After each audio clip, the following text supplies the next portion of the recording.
नित्यानन्दं परमसुखदं केवलं ज्ञानमूर्तिं द्वन्द्वातीतं गगनसदृशं तत्त्वमस्यादिलक्ष्यम् एकं नित्यं विमलमचलं सर्वदी साक्षिभूतं भावातीतं त्रिगुणरहितं सद्गुरुं तं Namami.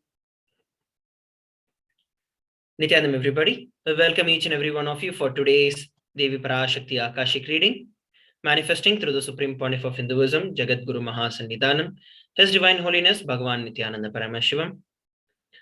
A few security measures from KAILASA's National Security Agency before we enter into today's session. Photography, video, and audio recording of any kind is strictly prohibited. Please be on mute and be on camera. If you need to step out due to some unavoidable situation, please inform the digital security officer. A few important cautions.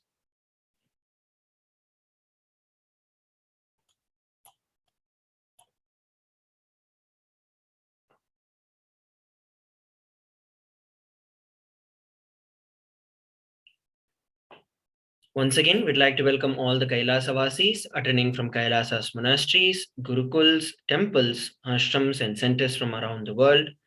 We welcome all the Facebook, Instagram, Nithyananda TV, Kailasa TV, Hinduism Now TV, Twitter, and YouTube viewers, and all those who are blessed to have the Nayana Diksha, which is the two-way video conferencing, and who are joining us for today's sacred spiritual program, the Devi Bhava Samadhi Darshan. Let us now learn about Devi Parashakti. Devi is the ultimate pure feminine consciousness. She is the cosmic mother. She is the source Shakti, and it is her cosmic womb, the Brahmanda Yoni, from which billions and billions of universes comes out and goes in. She is the source of Big Bang and black holes, and Parashakti is the divine consort of Paramashiva, who is the primordial god of Hinduism. The Supreme Pontiff of Hinduism reveals that the first and foremost relationship is mother. Ability to learn, even the idea to relate, starts with mother. Mother is an important way to connect with what you think as life. In the Vedic tradition, our rishis were aware your ability to connect with mother should be directed to the cosmos. It should inspire, it should awaken your higher consciousness. It should inspire your higher consciousness to express through you. Connecting with life as mother is the most sweetest, most beautiful, and most easiest form to ever connect with.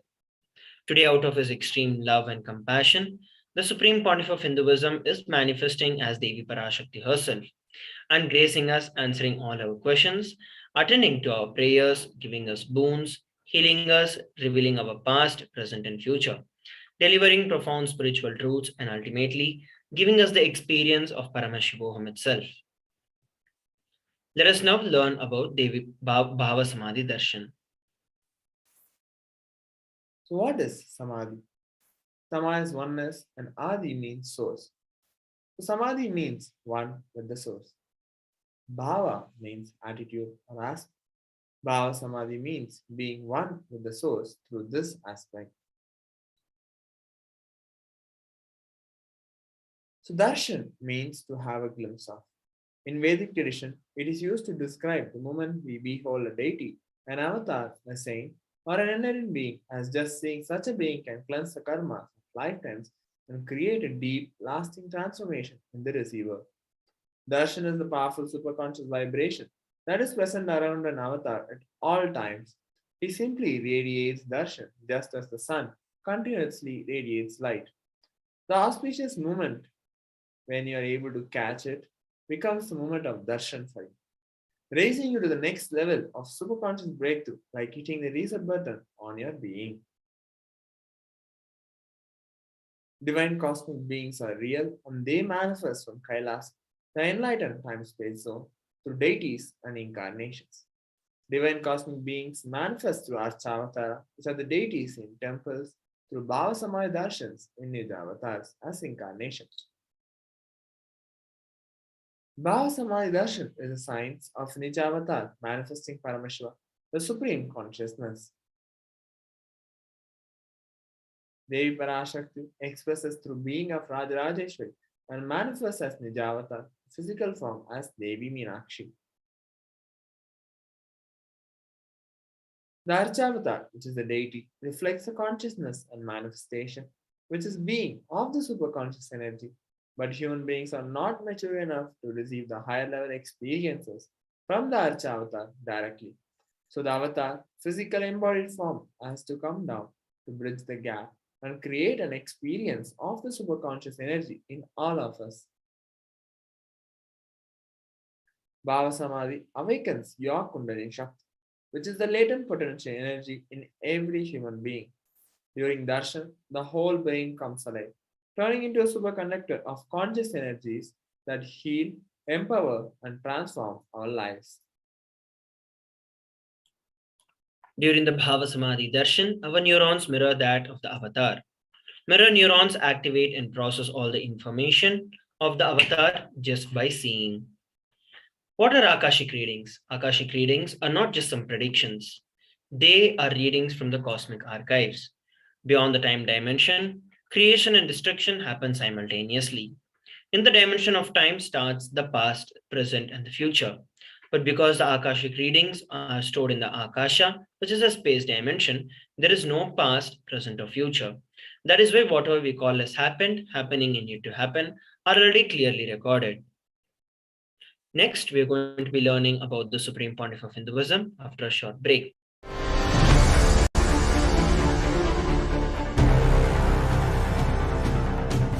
Time itself is nothing but your decision to struggle with the same rut.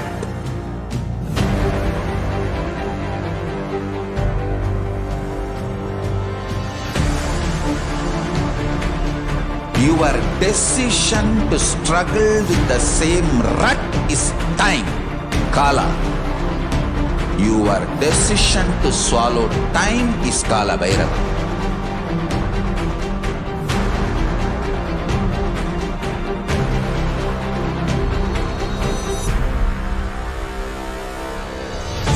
Stand. Be a conscious woman or man. Be conscious being.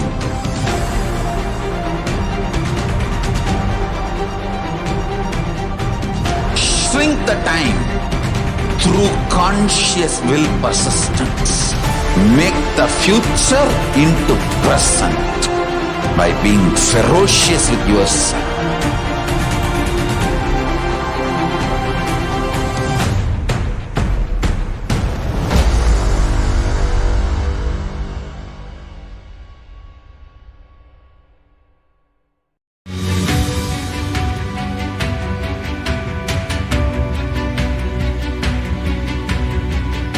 The moment you decide, your consciousness is the supreme identity you have.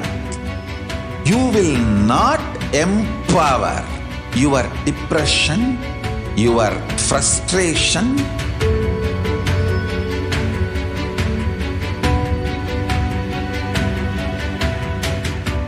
deal your problems, whether it is simple headache or depression or the worst suicidal patterns or life negativity, only through consciousness. Don't go for any other solution.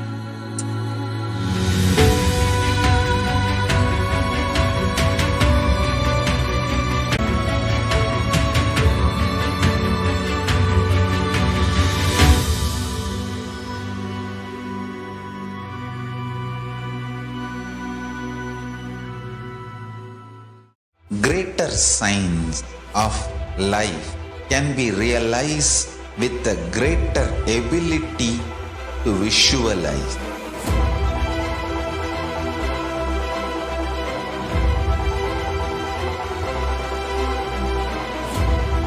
Greater science is the equivalent word for Hinduism.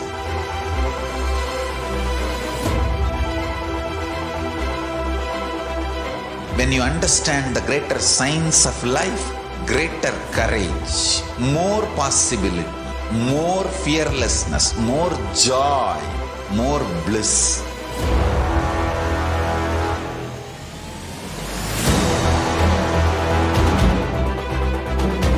When you visualize Paramashiva with 25 heads, 75 eyes, 50 hands, your consciousness becomes ferocious, and that ability to visualize, you will get involved in everything deeply.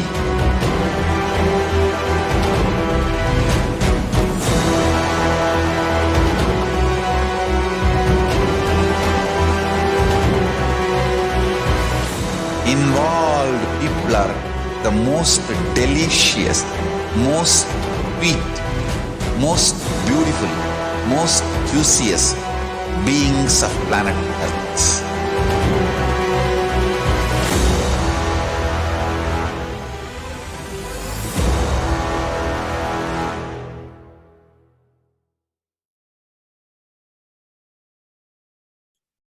Nithyanandam, everybody, welcome back.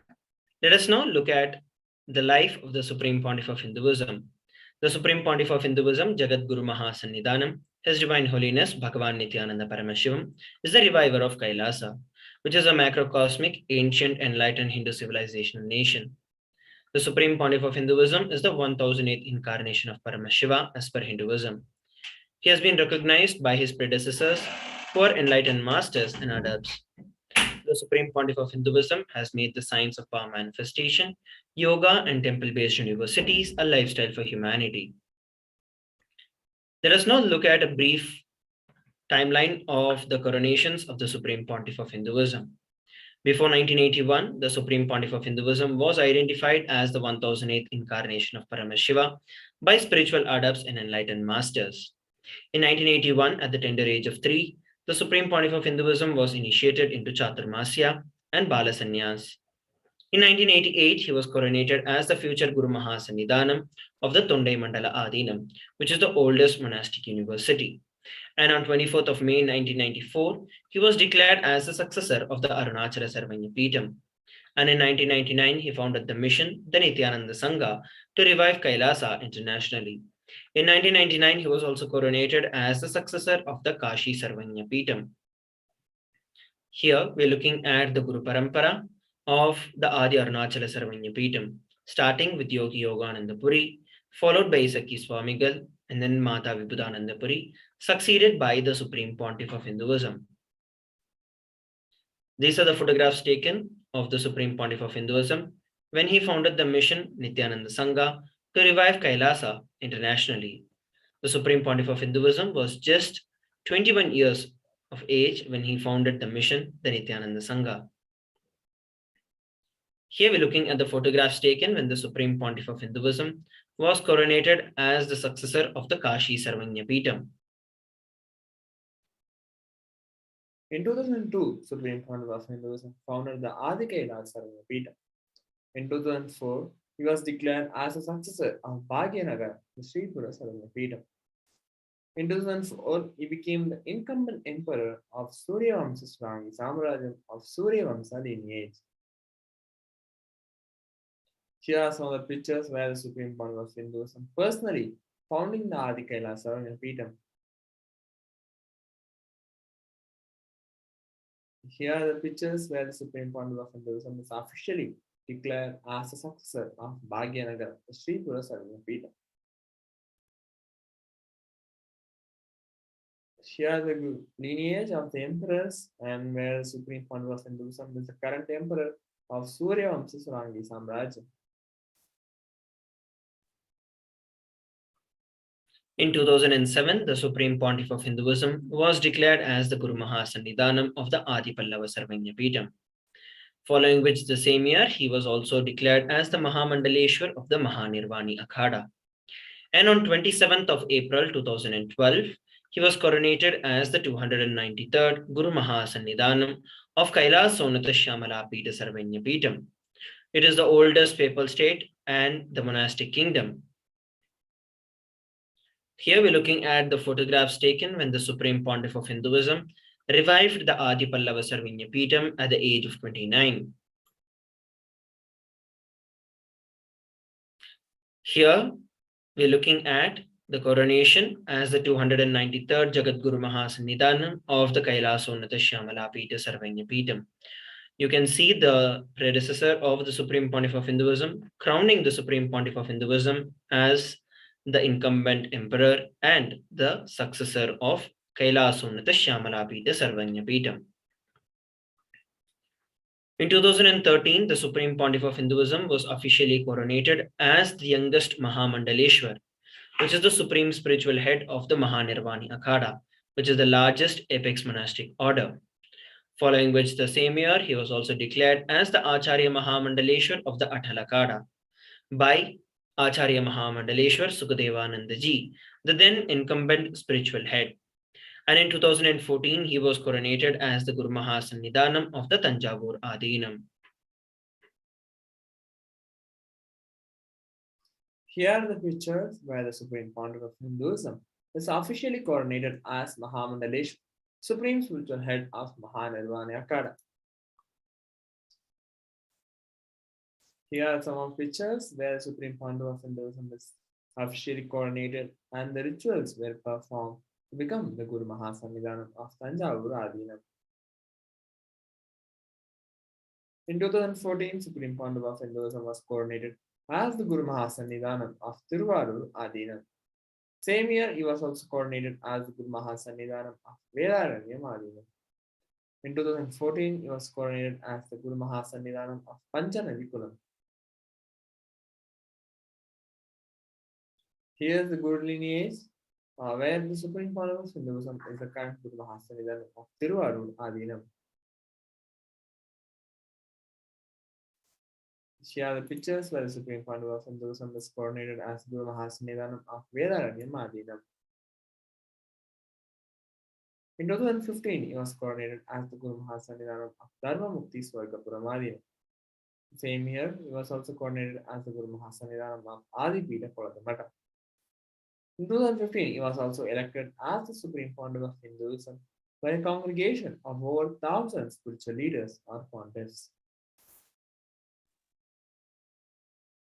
Here we're looking at the lineage of the Gurus of the Swargapuram Adinam, starting with Srila Sri Aragya Tiruchittrambala Desikar, followed by Srila Sri Vaidyalinga Desikar, and then the predecessor of the Supreme Pontiff of Hinduism, Srila Sri Dandapani Desikar, following which the Supreme Pontiff of Hinduism is the current Guru Mahasannidhanam of the Swargapuram Adinam.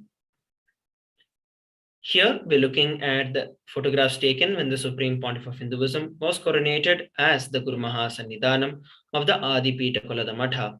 We can look at the predecessor of the Supreme Pontiff of Hinduism, crowning the Supreme Pontiff of Hinduism with the sacred symbols and the Rudraksha crown. Here we're looking at the glimpses when the Supreme Pontiff of Hinduism was elected as the Supreme Pontiff of Hinduism by a congregation of over 1,000 spiritual leaders of Hinduism. Let us now look at some of the global initiatives of the Supreme Pontiff of Hinduism. Over 26 years of relentless humanitarian services and initiatives, including free vegetarian food, medical services, natural disaster relief, women empowerment initiatives, conflict resolution and peace initiatives, sustainable Hindu practices through various international agencies and bodies. The Supreme Pontiff of Hinduism has authored over 300 books and 10,000 articles in 3 languages, which is the English, Tamil, and Sanskrit. These have also been translated into over 50 languages and 1,000 titles. And over 20 million copies of books and articles has been sold, read, and downloaded worldwide. Supreme Pontiff of Hinduism has established the largest Hindu library with over 1 million books, 1 million palm leaf scriptures, and with over 20 million digital books. Supreme Pontiff of Hinduism has been revered as the most prolific and most viewed guru in the digital world, read and watched by 1 billion plus followers in Hinduism. And over 10,000 hours of discourses with over 1 billion views on social media.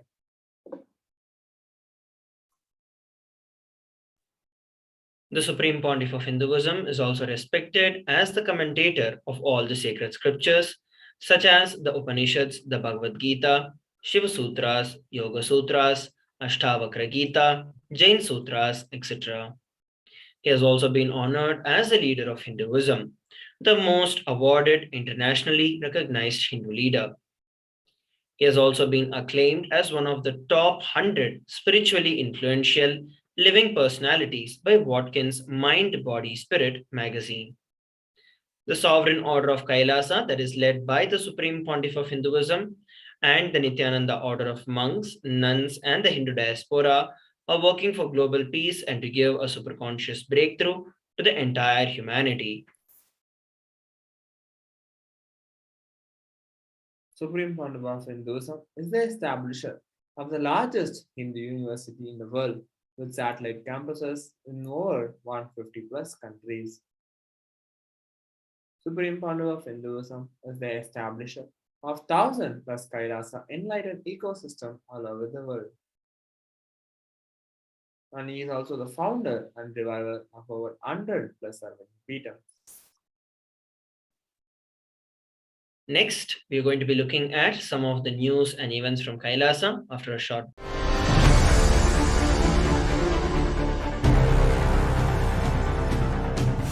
Time itself is nothing but your decision to struggle with the same rut.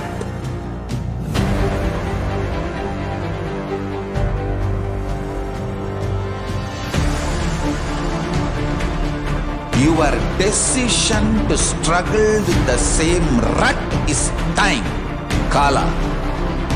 Your decision to swallow time is Kala Bhairava.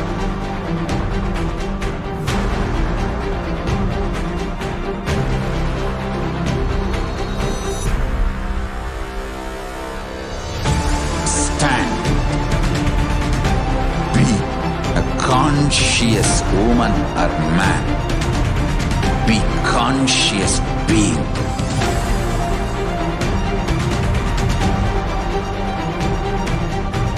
Shrink the time through conscious will persistence. Make the future into present by being ferocious with yourself.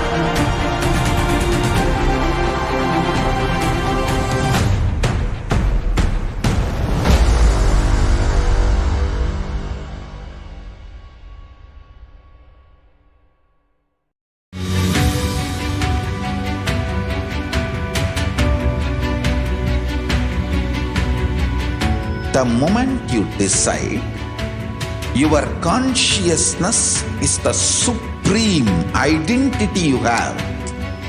You will not empower your depression, your frustration,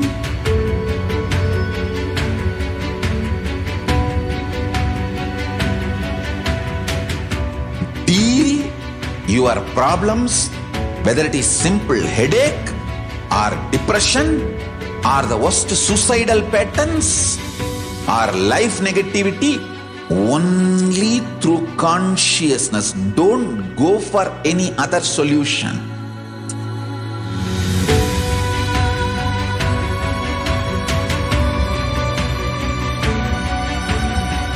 Don't keep stupid, toxic, life negative struggles inside.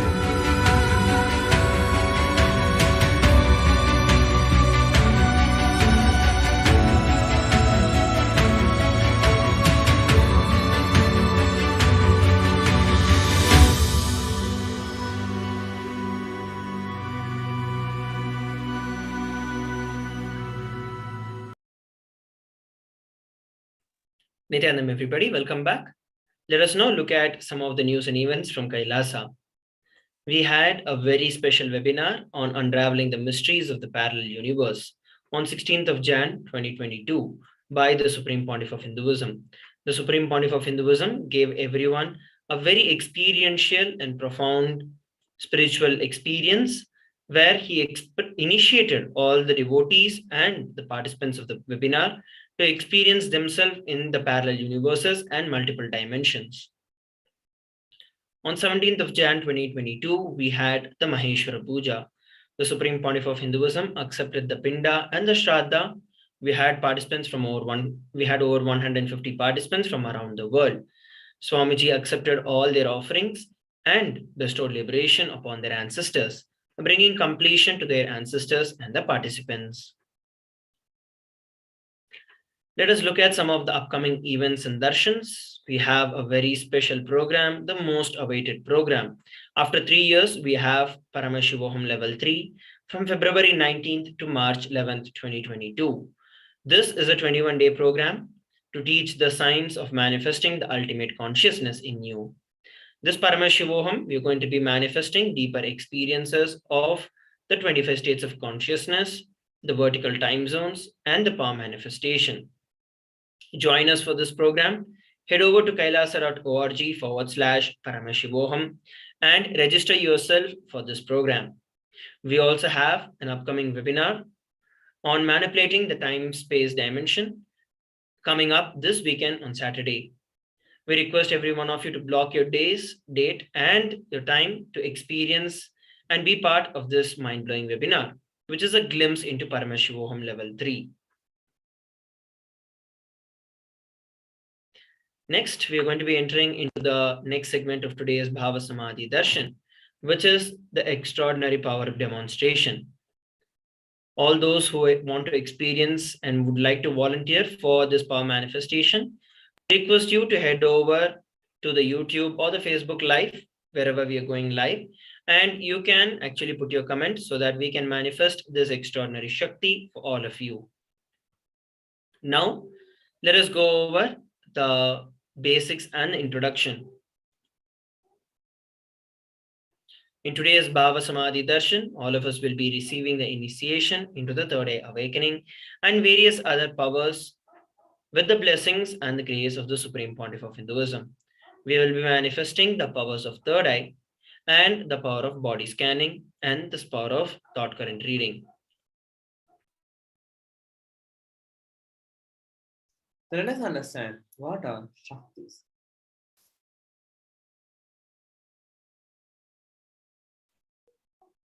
So in the Veda-agamas, the source scriptures of Hinduism, Paramashiva reveals in elaborate detail that every human being is hardwired to be able to manifest 463 plus extraordinary Shaktis, which are the divine powers.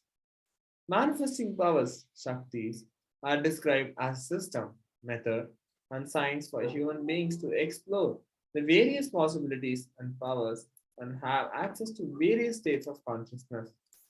Shaktis manifest from the fundamental recognition that you are a divine and you need to manifest divine, and not that you are a man and you need to reach divine.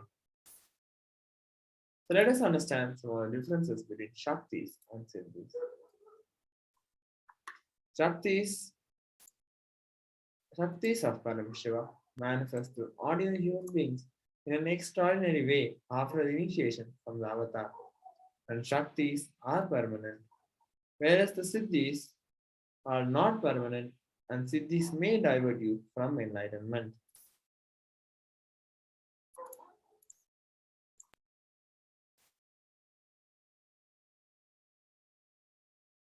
So let us understand about Paramashiva, the source of all the Shaktis. Paramashiva is the primordial divinity in Hinduism, the ultimate reality and cause, which is self-effulgence, Swayam Prakasha, all-pervading, unchanging beyond time, space, form, and causality.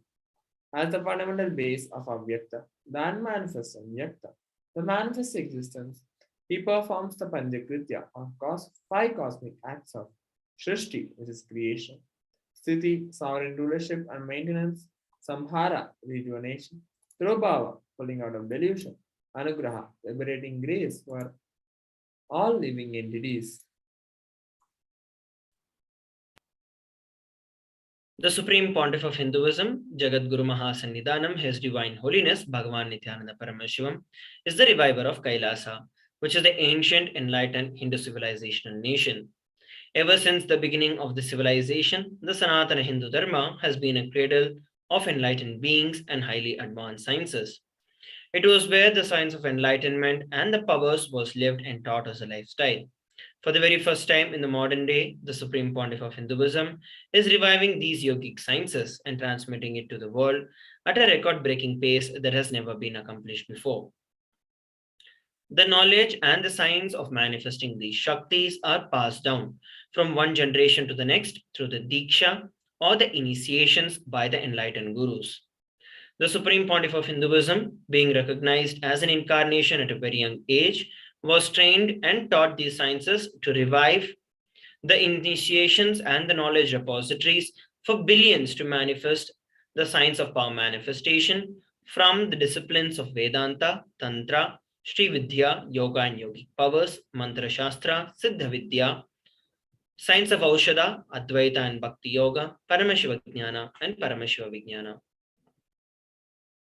So how do we awaken these Shaktis in us? Every ultimate truth, which is jnana, when it is mapped into your consciousness, which is prajna, it manifests as the power and the possibility of every being, which is the prajnana. Let us now watch a beautiful video on the science of power manifestation through the initiation of the Supreme Pontiff of Hinduism. Diksha is the direct transfer of spiritual energy by an enlightened being through look, word, or touch. The traditional Vedic book Navaratneshwara states, Sarvasamapi Dikshanam Muktihi Phalamakhanditam Avirodhat Bhavantyeva Prasangyastu Bhuktayaha. The main benefit of all initiations is moksha, enlightenment. As a side effect, health, wealth, leadership, and well-being happen. And in Rudrayamala Tantra, Shiva says, Devi Diksha Vihinasya Na Siddhihi Na Cha Sadgatihi Tasmat Sarva Prayatnena Guruna Dikshito Bhavet. The one who is not initiated does not attain liberation nor a better future. So by all efforts, one should get initiated by Guru. What is the science of initiation? Neuroscience has proved that the process of initiation floods the brain with energy. This is the superconscious energy of Kundalini, our own highest inner potential energy. As the Kundalini flows from the thalamus to the cortex, it sets up a powerful energy loop within the brain, which awakens the latent non-mechanical parts which we have never used before. With increasing levels of coherence, the whole brain comes alive, turning into a superconductor of conscious energies that heal, empower, transform our lives, bliss and fulfillment. Initiation creates high awareness, visualization, creativity. It also slows the aging process and improves the immune system. Kundalini awakening, healing experience, levitation, teleportation, materialization. Experience the power of initiation.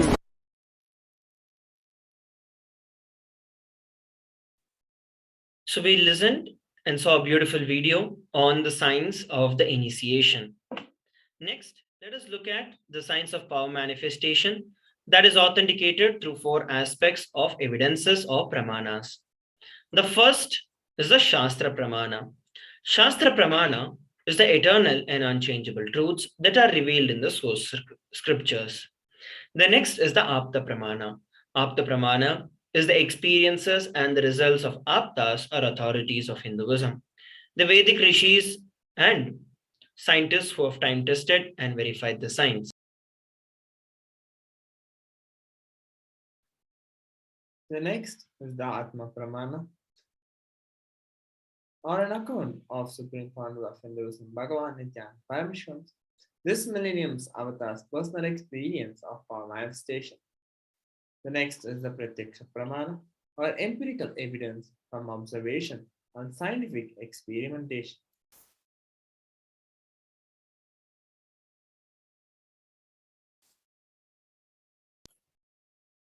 The Vedas and Agamas are the living science. Vedas are the ultimate superior authority for Hindus. Vedas are the pure science where the ultimate truths are explained. And Agamas are the scriptures where the applied technology, the applied science is expanded. Vedas and Agamas, together called as the Vedagamas, are given the status of Shruti, which means those that are directly revealed by Paramashiva.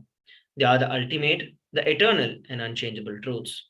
A reference that is cited from the Shastras or the source scriptures is called as Shastra Pramana.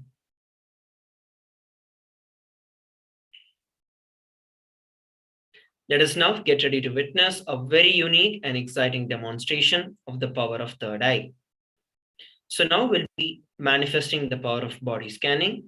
And once again, those of you who would like to experience the power of body scanning can head over to our YouTube or Facebook Live and put down a comment there that you would like to experience the power of body scanning and that you'd like to volunteer.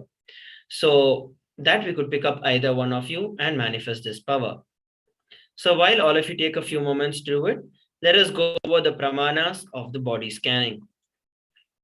The Shastra Pramana for the power of body scanning is from the Vijnana Bhairava Tantra, Sutra 54. Swadehe jagato vapi sukshma sukshmatarani cha tattva niyani nilayam dhyatvante vyajyate para. Bhagavan Paramashiva says, cognize deeply that from the subtle to the subtlest constitutive principles of your whole body, Swadeha, or of the whole universe, simultaneously consist of the essential reality. They are being absorbed in their source cause, which is Paramashiva. By the experience of such restful awareness, one becomes complete from all thoughts, and the ultimate universal divine power, Paradevi, Adi Shakti, is revealed, and the supreme power manifestation happens.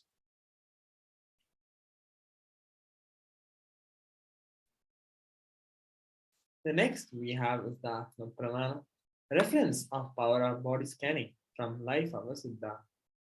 Therayar was Siddha and one of the prominent disciples of Agatya. And one day, a man suffering from severe headache comes to Agatya for healing. Agatya uses the power of body scanning and identifies the root cause of the headache. He reveals that there is a small thyroid, a type of frog sitting in the person's brain. Agatya immediately instructs Therayar, his disciple, to perform an open head surgery and remove the frog. After the surgery is completed successfully, the person is healed and cured of the headache. Thus, he gained the name Therayar.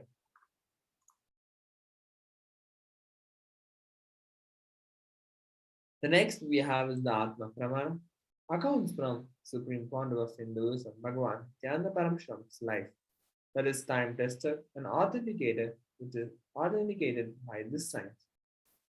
On 22nd December 2019, Supreme Founder of Hinduism, as Divine Holiness Bhagavan Nithyananda Paramashivam, revealed how Swamiji uses the power of body scanning. Paraphrasing in his own words, only when I had the multiple compound hand fracture, I was forced to go for surgery and therefore for medical checkups later to that. At that time, they detected heavy metal quantity in my different organs. It was revealed that I had been poisoned without our knowledge. So I immediately used diagnostic methods instead of medical facilities to study the body condition due to the poison. Through body scanning, I found out what the problems and imbalances had happened and where the balance has to be done. I used allopathy as a second opinion to verify my findings. Here we're looking at the Sakshi Pramana, which is the experiences and the results of these extraordinary power manifestations happening through the initiated disciples of the Supreme Pontiff of Hinduism. So now let us enter into the power manifestation of body scanning. So we have Vikran Bog who is asking for the power of body scanning and also a power of using the thought current scanning. So I'll be manifesting both of this and sharing whatever Swamiji is revealing. So I request all of you to please sit straight with your head, neck, and spine in a straight line. And let us chant the Mahavakya, Om Nithyananda Paramashivoham. And let us connect with Swamiji in the space of oneness. Om Nithyananda Paramashivoham. Om Nithyananda Paramashivoham. Om Nithyananda Paramashivoham.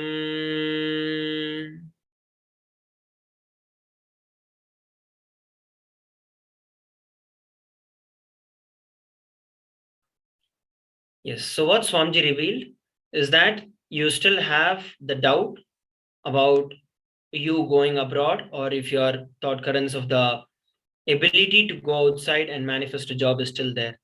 So you still have the self-doubt, which is going to be stopping you. Swamiji revealed that the moment that doubt in you disappears, that is when you're ready and you've broken and come out of the pattern. Till the time you have that doubt, the pattern is still there in you. So this is what Swamiji revealed. And Swamiji also revealed as a solution for this, for you to start intensely working on your body and detoxing your body, because of the physical toxins that is there in your body, that is the source of the fluctuations in your mind. So Swamiji revealed for you to start doing the Panchakriyas and the various other detox methods that Swamiji has revealed in multiple satsangs, and to cleanse your body. By doing that, you'll be able to experience a clear space of mind and completion, and then on manifest the life that you want. So this is what Swamiji revealed.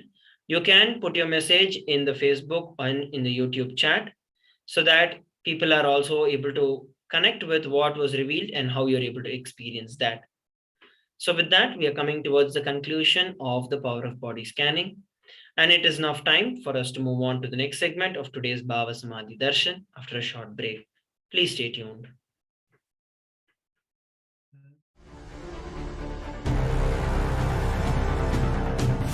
Time itself is nothing but your decision to struggle with the same rut.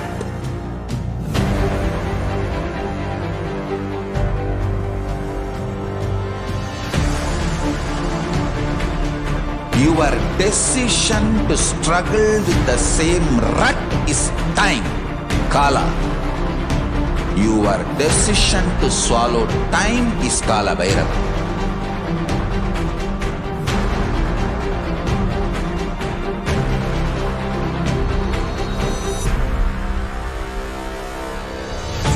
Stand.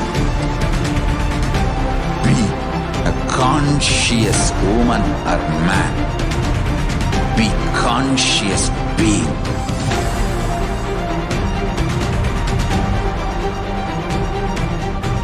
Shrink the time through conscious will persistence. Make the future into present by being ferocious with yourself.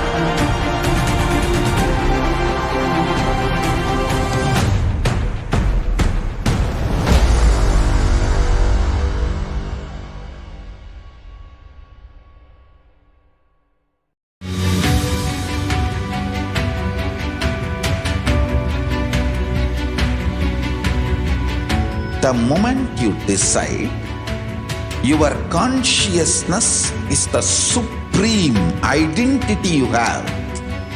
You will not empower your depression, your frustration,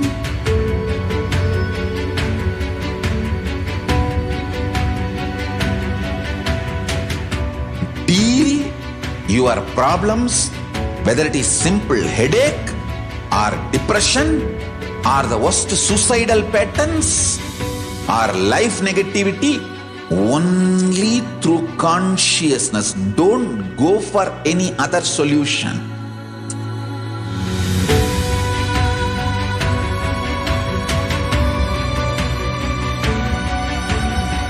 Don't keep stupid, toxic, life negative struggles inside.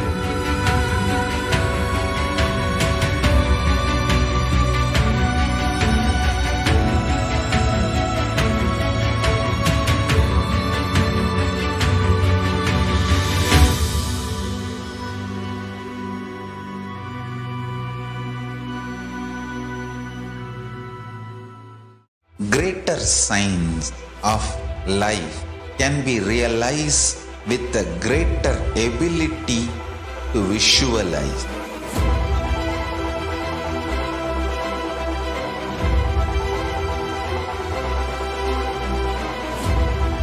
Greater science is the equivalent word for Hinduism.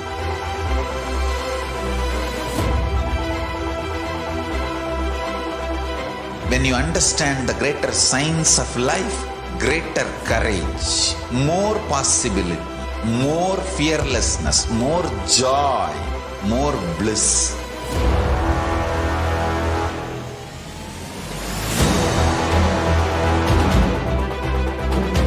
When you visualize Paramashiva with 25 heads, 75 eyes, 50 hands, your consciousness becomes ferocious, and that ability to visualize, you will get involved in everything deeply.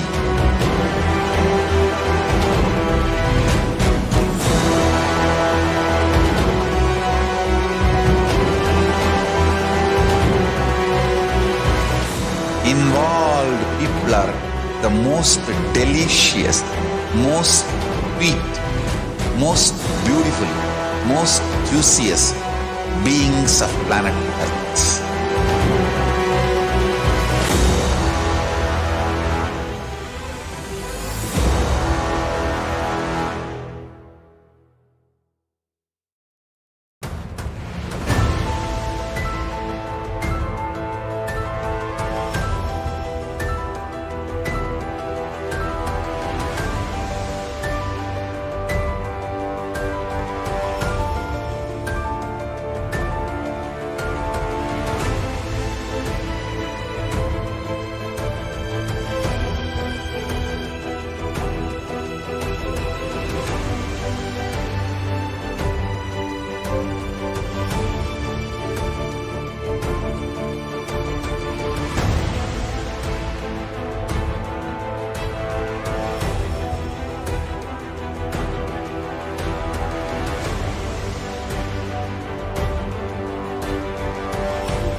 Your consciousness has power at this moment to swallow, digest, clean up all negativity and all toxins.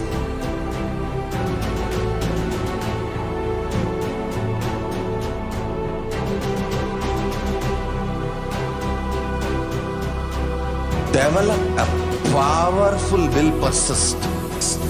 That's the most important asset for life.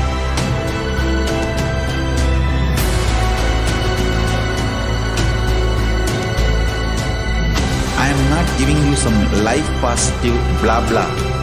I am giving you the facts of life. I am triggering your consciousness.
I am your Guru. I will make you enlightened. It's my commitment.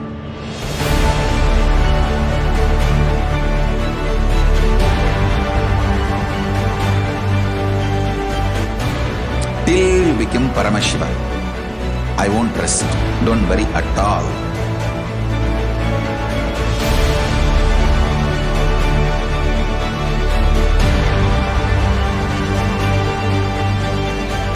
To all my disciples, I give you this as a boon. I'll swallow everything with which you are stuck and liberate you all.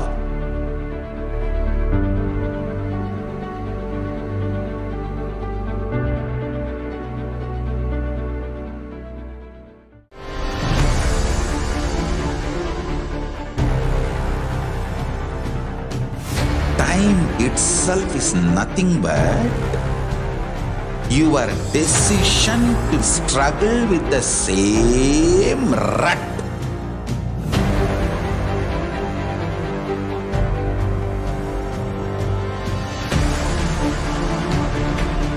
Your decision to struggle with the same rut is time, Kala. Your decision to swallow time is Kala Bhairava.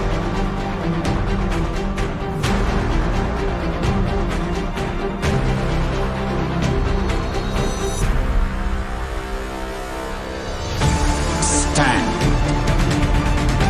Be a conscious woman or man. Be conscious being.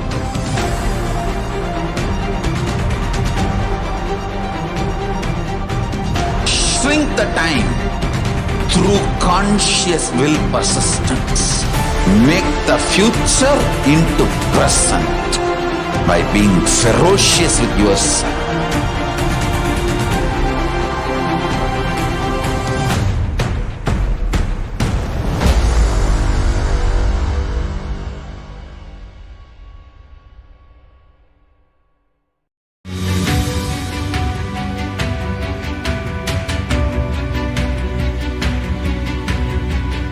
The moment you decide, your consciousness is the supreme identity you have. You will not empower your depression, your frustration,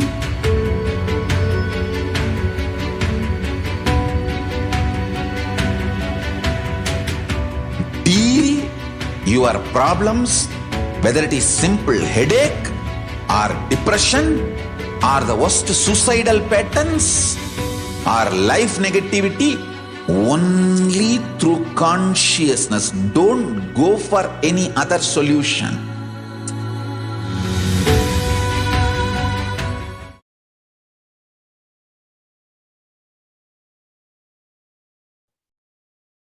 Nithyananda, everyone. We welcome you back to this segment of Bhavasmadhi Darshan with the divine, with the Devi Parashakti. In this segment, we are going to be learning about divine feminine consciousness, the various revelations by Devi Parashakti, current world situations, and also will learn how to receive Devi Parashakti. So to begin with, on the divine feminine consciousness, which is a very unique contribution from Sanatana Hindu Dharma to the all the world spiritual consciousness. Supreme Pontiff of Hinduism says that the unique contribution to the spiritual consciousness from the Vedic tradition is sacred feminine worship. Even if everything from what Vedic tradition gave is lost, then just if this sacred feminine tradition is there, then the whole thing can be revived because that is the seed.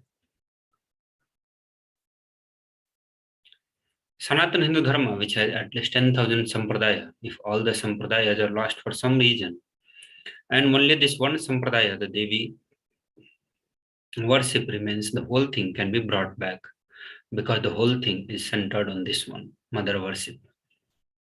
Mother worship carry the blueprint, the hologram of whole of the Vedic tradition.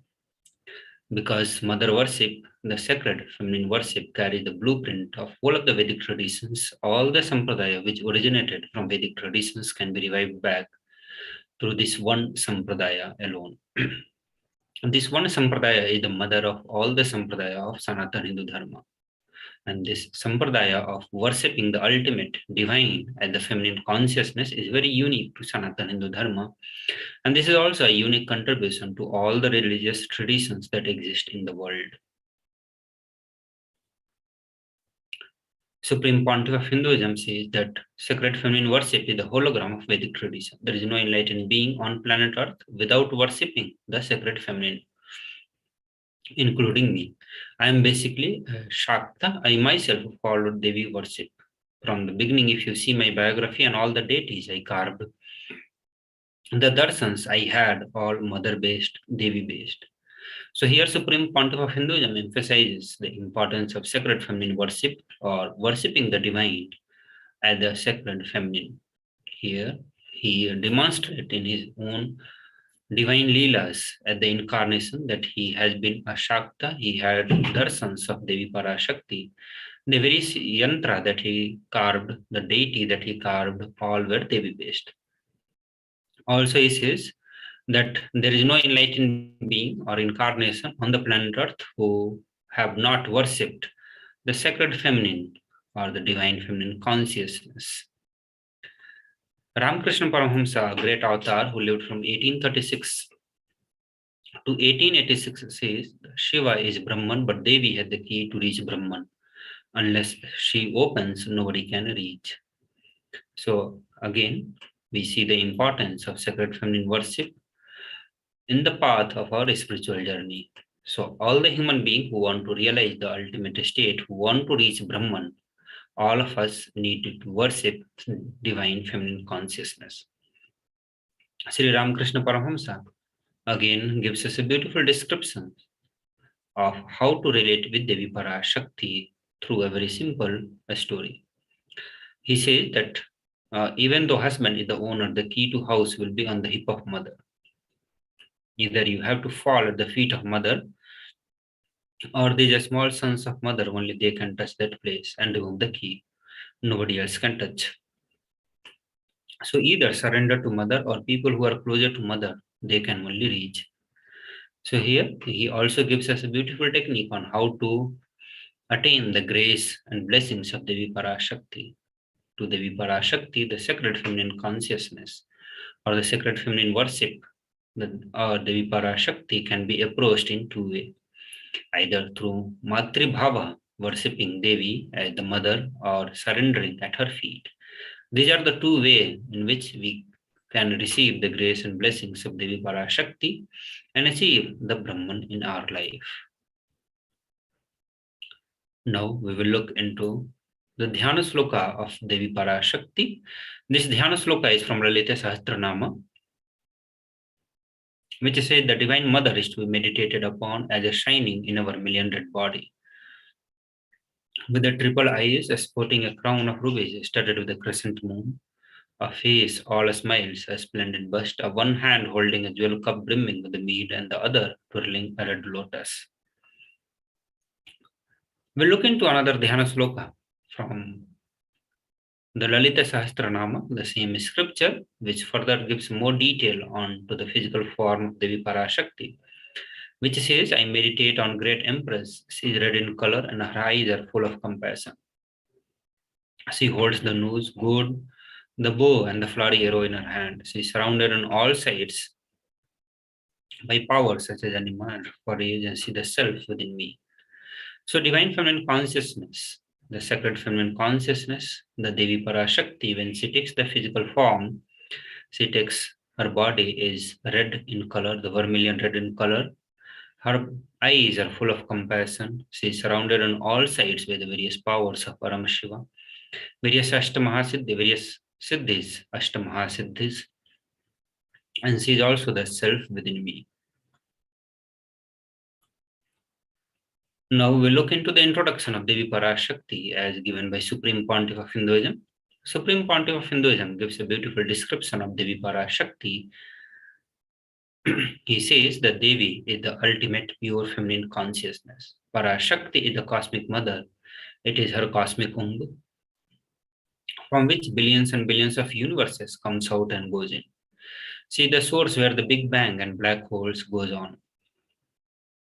Parashakti is the source Shakti, source energy, source power from which all of us came, in which all of us are even now, and in which all of us are going to merge.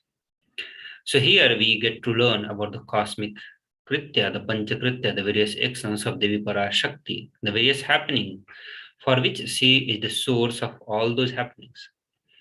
Parashakti is the cosmic mother. She is the source of all happening on this universe. When the billions and billions of universes that takes birth and disappears, it all happen within the Devi Parashakti. She is the source for all the Big Bang and all the black holes that goes on. She is the source energy, power from which all of us have come, all of us are even now, and all of us are even going to merge there.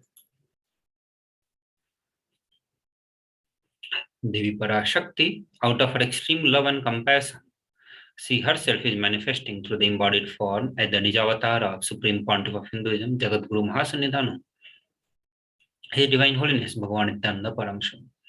She is gracing us, answering all our questions, attending to all our prayers, giving boons, healing us, revealing our past, present, and future, delivering profound spiritual truths, and ultimately giving us the experience of Paramashivoham itself.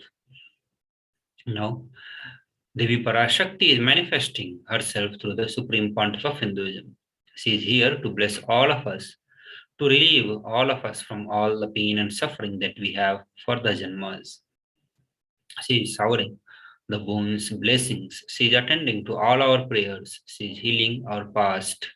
She is revealing the various truths about our past, present, and future.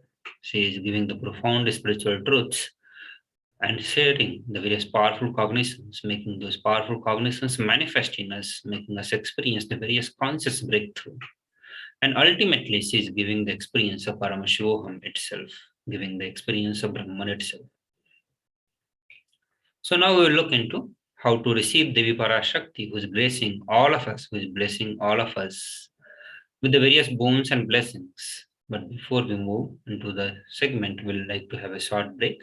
Please stay tuned.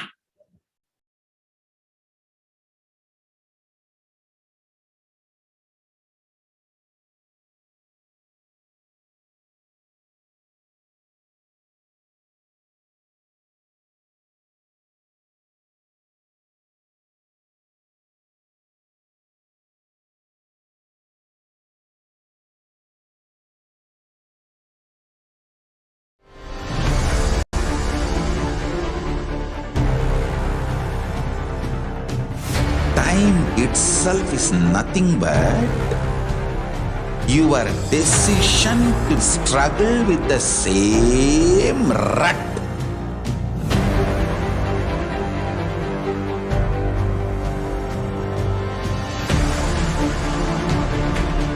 Your decision to struggle with the same rut is time, Kala. Your decision to swallow time is Kala Bhairava.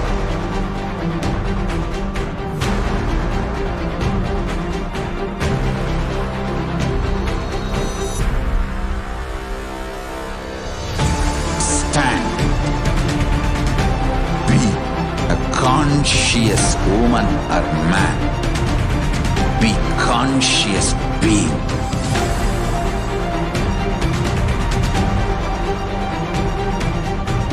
Shrink the time through conscious will persistence. Make the future into present by being ferocious with yourself.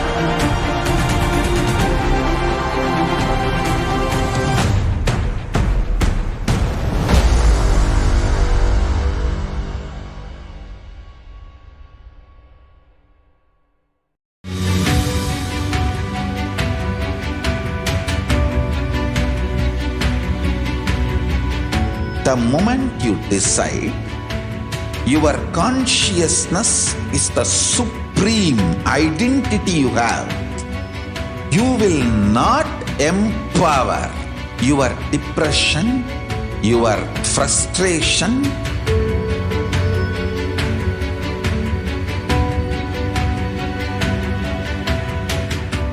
deal your problems, whether it is simple headache, or depression, or the worst suicidal patterns, or life negativity, Only through consciousness. Don't go for any other solution.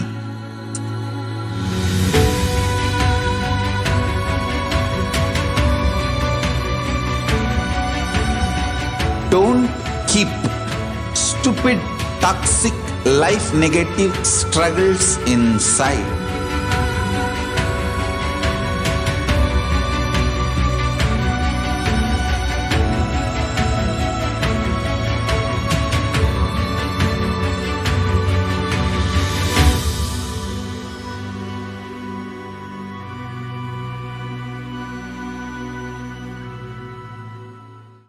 Greater signs of life can be realized with a greater ability to visualize.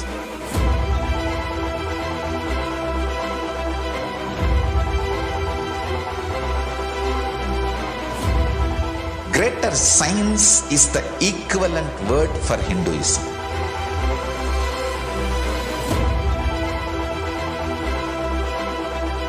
When you understand the greater science of life, greater courage, more possibility, more fearlessness, more joy, more bliss.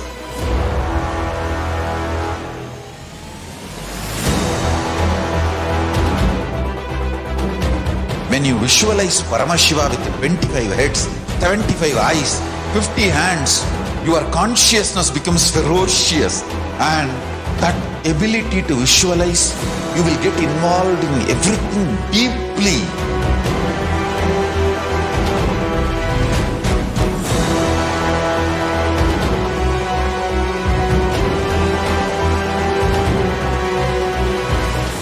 Involved people are the most delicious, most sweet, most beautiful, most. Yes, welcome back to Devi Parashakti AKASHIC reading. As we are seeing, the unique contribution to the Vedic tradition is the divine feminine worship. As Devi being the cosmic mother, she is manifesting the billions and billions of universe in her cosmic womb. Let us see a short video where Devi herself introducing herself in his own words. Let's see a short video.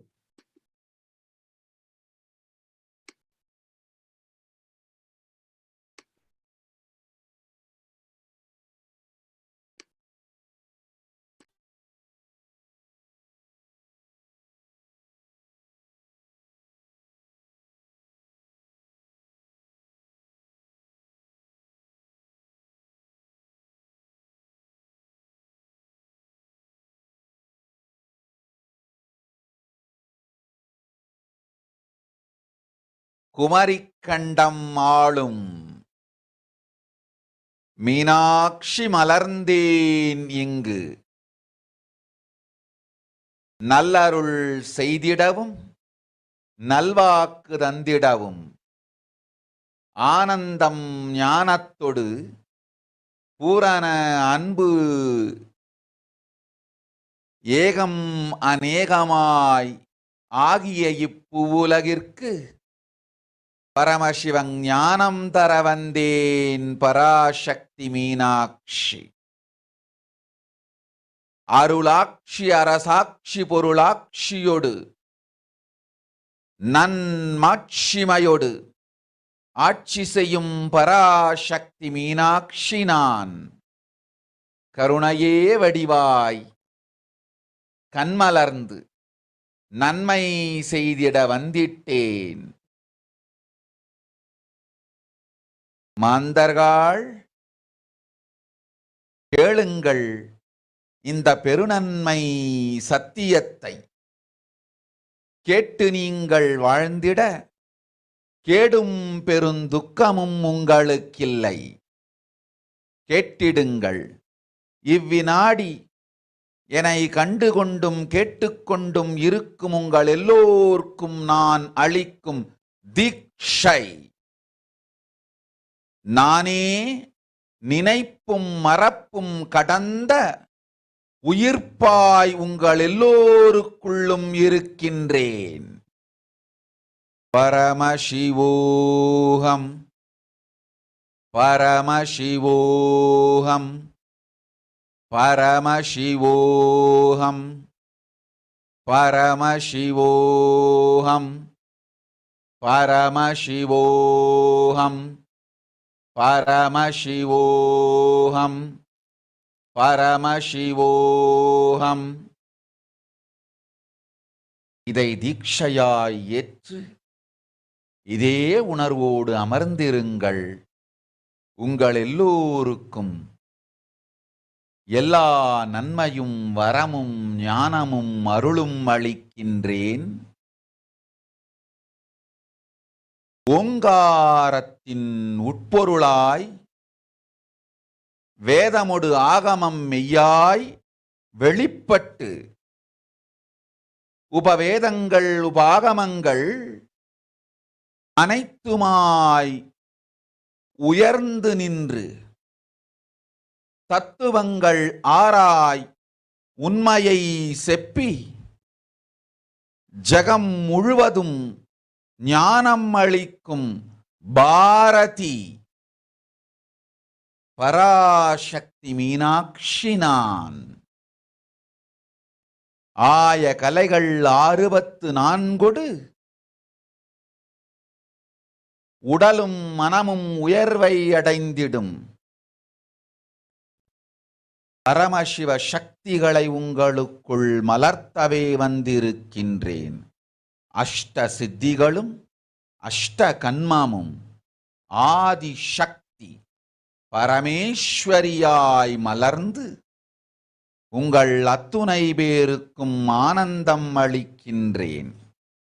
அஞ்சாதீர், ஆனந்தத்தோடிருப்பீர். Om Om Om Om Om hreem Om hreem Om hreem Om hreem Om hreem Om hreem Om hreem Om hreem Om hreem Om hreem.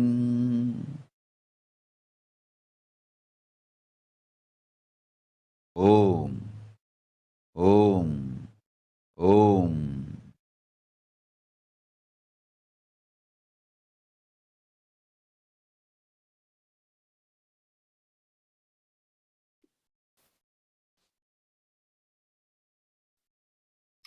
Yes, the words of Parashakti herself, she introduced as rising as Omkara, expressing as Vedas and Agamas, blossomed as Hrimkara, filled as Parashodasi, living in 40 triangles.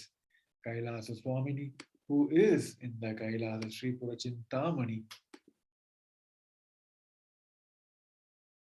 Parameshwari, who rules the world, Paramashakti, Manonmani, Meenakshi, as Nithyananda. I took the Nijavatara here to give good boon to everyone, to bestow all the goodness. Haranyagarbha Swarupini, Brahmanda Yoni, Shami, Chandra Mauli, Rapala, Aparna, Upa, Parvati, Savitri, Navayavana, Samrajya Lakshmi, Parameshwari, Parashodasi, Meenakshi, taking the form of Nithyananda. I came down as Nijavatara with a great compassion. I am blessing each one of you people to do good to all of you. I took the form of Nithyananda and I came down as Nijavatara.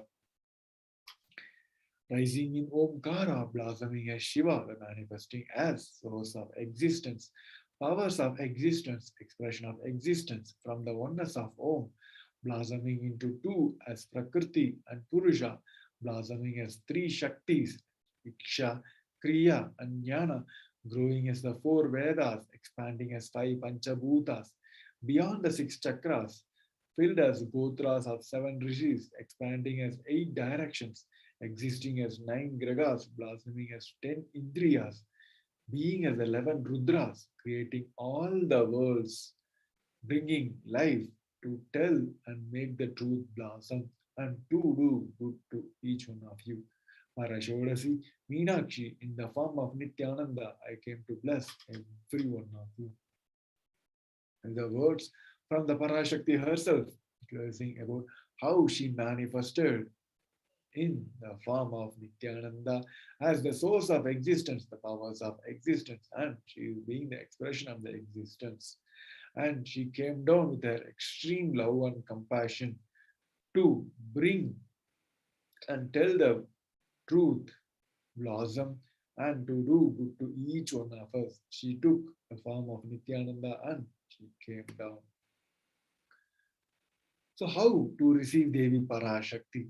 The Supreme Pontiff of Hinduism says, literally, you are seeing Paramashiva and Parashakti at that moment. She is there in your screen, so always receive her very traditionally. Key: 2 betel leaf, 1 banana, 1 betel nut, and 1 coin in front of screen. Watch Devi. The coin is considered as a traditional dakshina in Hindu tradition. It can be any value, even it can be any lowest value. If it's India, it can be even 1 paise. If it's US, it can be even 1 cent. On the other hand, it can be any higher value also. So offer that to Devi, the darshan. When the darshan is over, do namaskara and eat the banana, betel leaf, betel nut as an immediate prasadam. Collect all the coin and send it to LA temple. These betel nut and betel leaf may look small at initial stage, but when the days passes, it will add so much of value to your sentiment, and it will add so much of value to your relationship between you and Devi. You start feeling that literally she is there, and you won't take Devi Darshan as granted. These rituals will break your monotonous, unconscious mentality and lifestyle, and it will remind you and will keep you in your powerful cognitions. It will break your unconscious behaviors. Just a small pictorial representation of how to receive Devi Parashakti. So before we moving on to the next segment, where we're going to see about the revelations from the Devi Parashakti. As we see, Devi, whenever she lands, she not only she graces us, she answers all the questions of our devotees, and she blesses each one of us with the boons, and she's giving the profound spiritual truths and helping us in the manifest the Paramashivoham itself. Before we get into the next segment, we're going to have a short break. Stay tuned.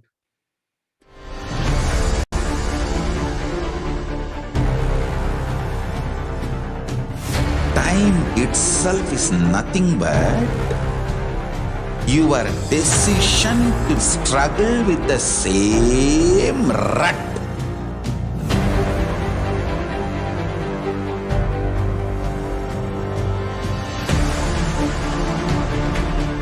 Your decision to struggle with the same rut is time, Kala. Your decision to swallow time is Kala Bhairava.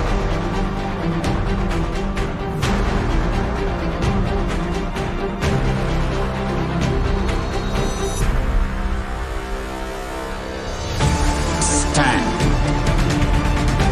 Be a conscious woman or man. Be conscious being.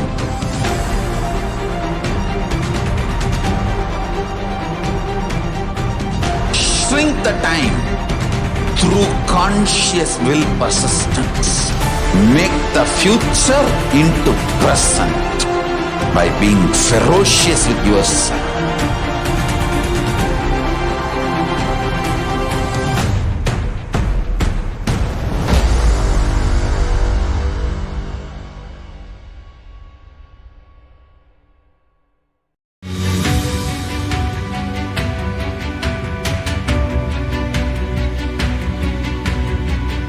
The moment you decide, your consciousness is the supreme identity you have.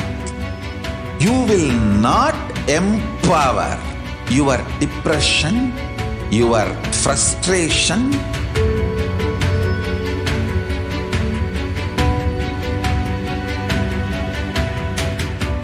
deal your problems whether it is simple headache or depression or the worst suicidal patterns or life negativity, only through consciousness. Don't go for any other solution.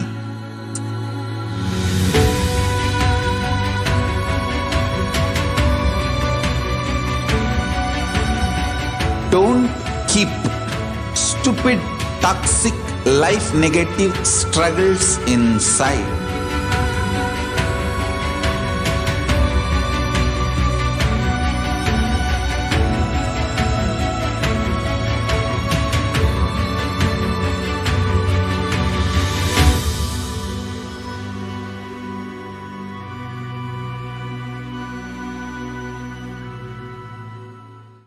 Greater signs of life can be realized with a greater ability to visualize.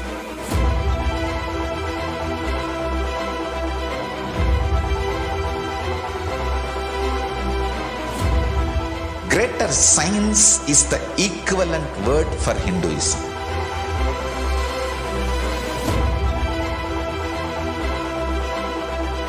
When you understand the greater science of life, greater courage, more possibility, more fearlessness, more joy, more bliss.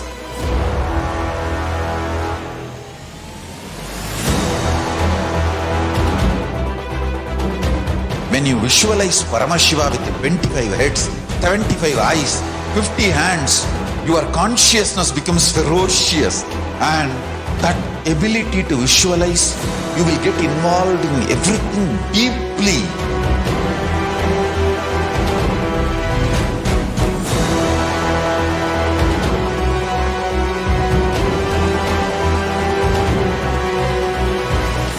Involved people are the most delicious, most sweet, most beautiful, most juiciest beings of planet Earth.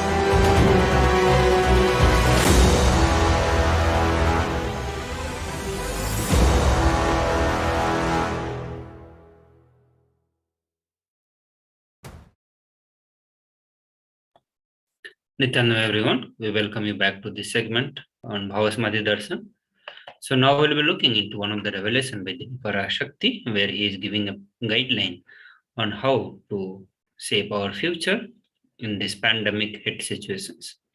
So as we all are aware, that world is facing a huge crisis because of the multi-level attacks by the corona pandemic and the various other impacts that we are facing right now. So we'll watch a short video and learn from Devi Parashakti on how to face.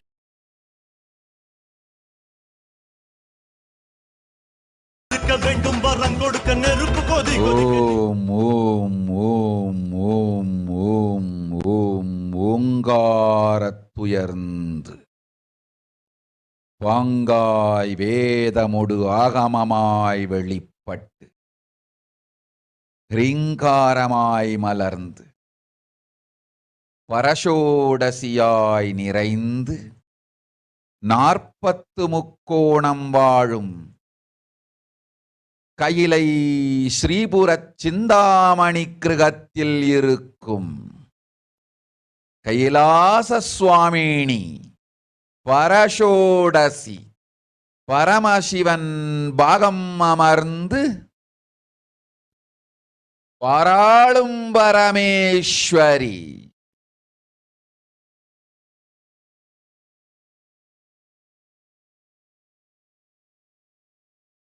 பரமசக்தி Manonmani Meenakshi நித்யானந்தனாய் நிஜாவதாரம் கொண்டேன் இங்கு எல்லோர்க்கும் நல்வரம் தந்திட எல்லா நன்மையும் அருளிட ஹிரண்ய கர்ப்பஸ்வரூபிணி பிரம்மாண்டயோனி சாம்பவி சந்திரமௌலி ரபலா அபர்ணா உமா பார்வதி சாவித்ரி ಗಾಯತ್ರಿ ನವಯೌವನ ಸಾಮ್ರಾಜ್ಯಲಕ್ಷ್ಮೀ பரமேஸ்வரி பரஷோடசி மீனாட்சி நித்யானந்தனாய் உருக்கொண்டு இங்கு நிஜாவதாரமாய் வந்தேன். அருட்பெருங்கருணையினால் அருளுகின்றேன் கேளுங்கள். மக்களே, உங்கள் எல்லோருக்கும் நன்மை செய்யவே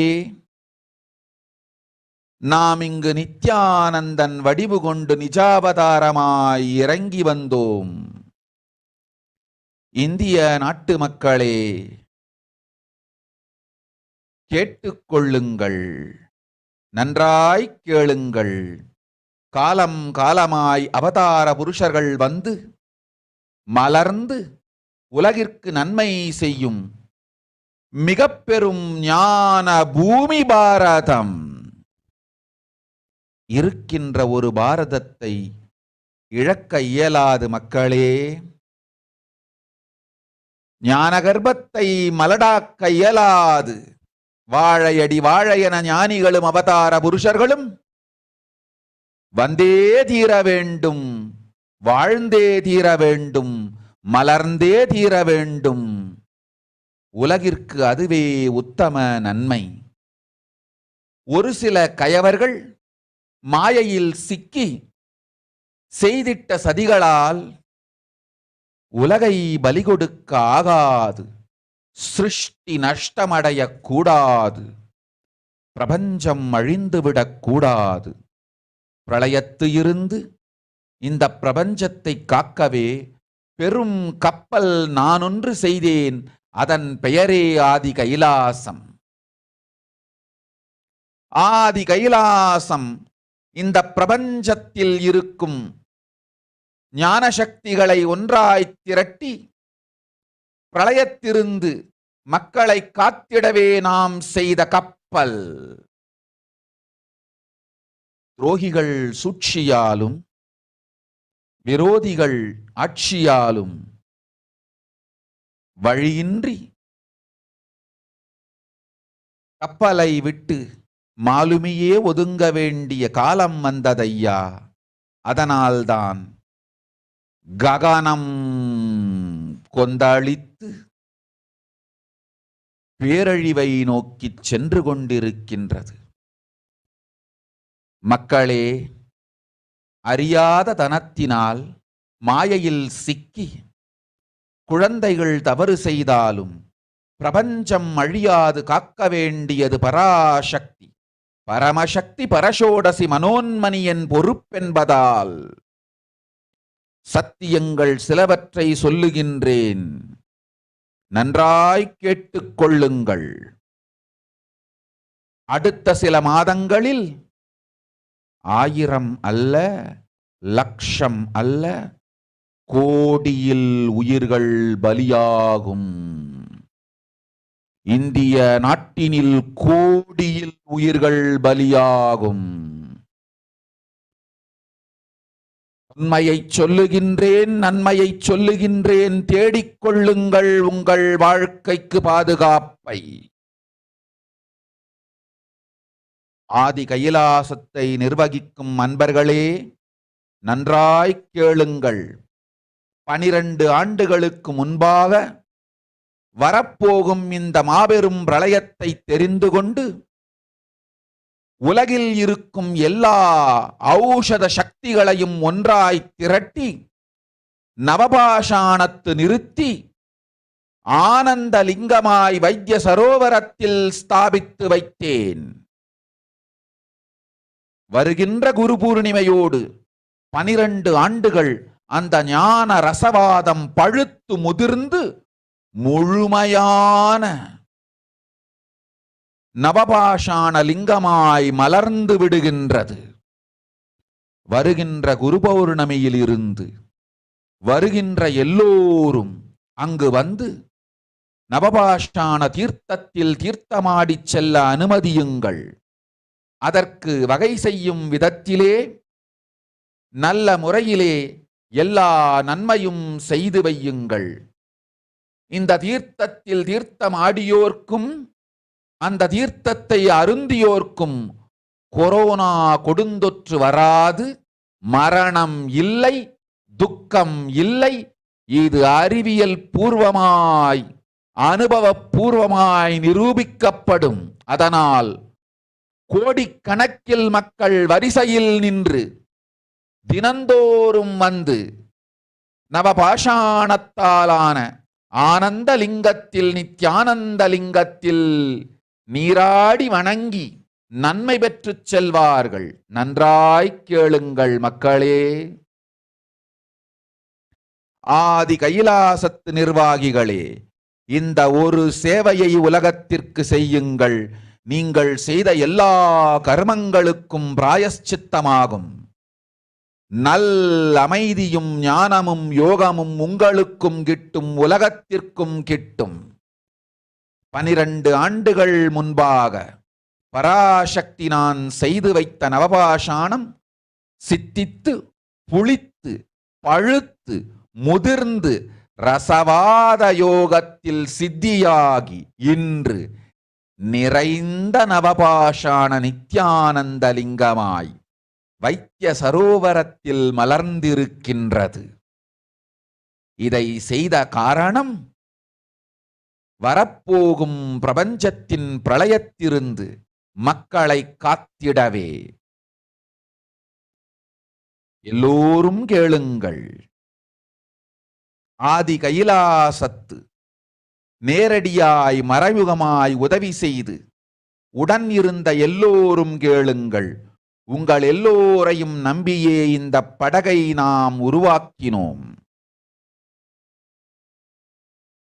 இந்த பெரும் சேவையில் எல்லோரும் வந்து பாகமாயிருந்து கொரோனா வராதவர், வந்தவர், வந்து நீங்கியோர், இவர்கள் எல்லோருக்கும் மாபெரும் மருந்து நவபாஷாண நித்யானந்த லிங்கத்து தீர்த்த விருந்து. எல்லோரும் வந்து நல் நீராடி தற்காப்பும் பெற்று, நோய் கண்டவர் நோயும் தீர்ந்து நன்மையெல்லாம் அடைந்திட இந்திய நாட்டு மக்களே, உங்களால் இயன்றதை செய்திடுங்கள். உங்கள் எல்லோர்க்கும் நல் பாதுகாப்பும் உண்டு, நல்லதும் உண்டு. என்னை இழந்தாலும், என்னை நீங்கள் மறுத்தாலும் உங்களை நான் காப்பேன். அஞ்சாதீர்கள். பெருங்கருணை பேரருளால் நான் செய்து வைத்த கப்பலை உபயோகித்து இந்த ஆழிப் பிரளயத்தின் பெருங்கூத்து ஊழிக் கூத்திலிருந்து உங்களை காத்துக் கொள்ளுங்கள். உண்மையை சொல்லிவிட்டேன், நன்மையை சொல்லிவிட்டேன். பிராயஷ்சித்தம் வேண்டுமென்றும் காப்பாற்ற வேண்டுமென்றும் கதறிய பக்தர்கள் எல்லோருக்கும் பெருங்கருணையினால் தீர்வை தந்து விட்டேன். அன்பர்களே, பக்தர்களே, சீடர்களே, என் சொல் கேட்கும் நேர்மையான தொண்டர்களே, புயல் என புறப்படுங்கள். ஆதி கைலாசத்திற்கு தேவையானதெல்லாம் உடனடியாய் செய்து வரப்போகும் மக்களுக்கெல்லாம் அன்னதானம் செய்து அவர்கள் நல்லபடி வைத்திய சரோவரத்தில் தீர்த்தமாடி நவபாஷாண மருந்தையே விருந்தாய்க் கொண்டு நோயிலிருந்து தற்காப்பும் பெற்று உயிர்காப்பும் பெற்று நல்லபடியாய் வாழ்ந்திட தேவையான சேவைகளை செய்யுங்கள். இதுதான் உங்கள் எல்லோருக்கும் பிராயஷ்சித்தம். நித்யானந்தன் வடிவு தாங்கி நிஜாவதாரமாய் நான் இந்திய நாட்டில் வந்தபொழுது என்னை வைத்து வாழாத பெருங்குற்றத்திற்கு பிராயஷ்சித்தம் இதுவே உங்களுக்கு. இதை யாவது செய்து, இது ஒன்றையாவது செய்து உங்களையும் காத்துக்கொள்ளுங்கள், நாட்டையும் காத்திடுங்கள். கோடிகளில் உயிர்கள் போகப் போகின்றது என்பதை நேரில் காண்பீர்கள். கண்ட பிறகுதான் நான் சொல்லும் வார்த்தையின் சத்தியமும் உண்மையும் உங்களுக்கு புரியப் போகின்றது. அழிவதற்கு முன்வந்து நவபாஷாண மருந்தை விருந்தாய்ப் பெற்று மரணத்திலிருந்து உங்களை காத்துக் கொள்ளுங்கள். மக்களே, இது ஒன்றே வழி. ஓம் ஓம் ஓம். பெருங்கருணை பேரருளால் அன்னை பராசக்தி அருளினேன் சத்தியத்தை. இந்த ஒரு சத்தியத்தை உடனடியாய் புரிந்து கொண்டு உங்களுக்கும் உலகத்துக்கும் நன்மை செய்து கொள்ளுங்கள். ஆதி கைலாசத்து நித்யானந்த லிங்கத்தின் எல்லைக்குள் ஆருக்கும் கொரோனா கொடுந்தொற்று தீண்டாது. இந்த சத்தியத்தை அனுபவபூர்வமாகவும் அறிவியற்பூர்வமாகவும் முழுமையாக நீங்கள் புரிந்து கொள்வீர்கள். இது நிரூபணமாகும்.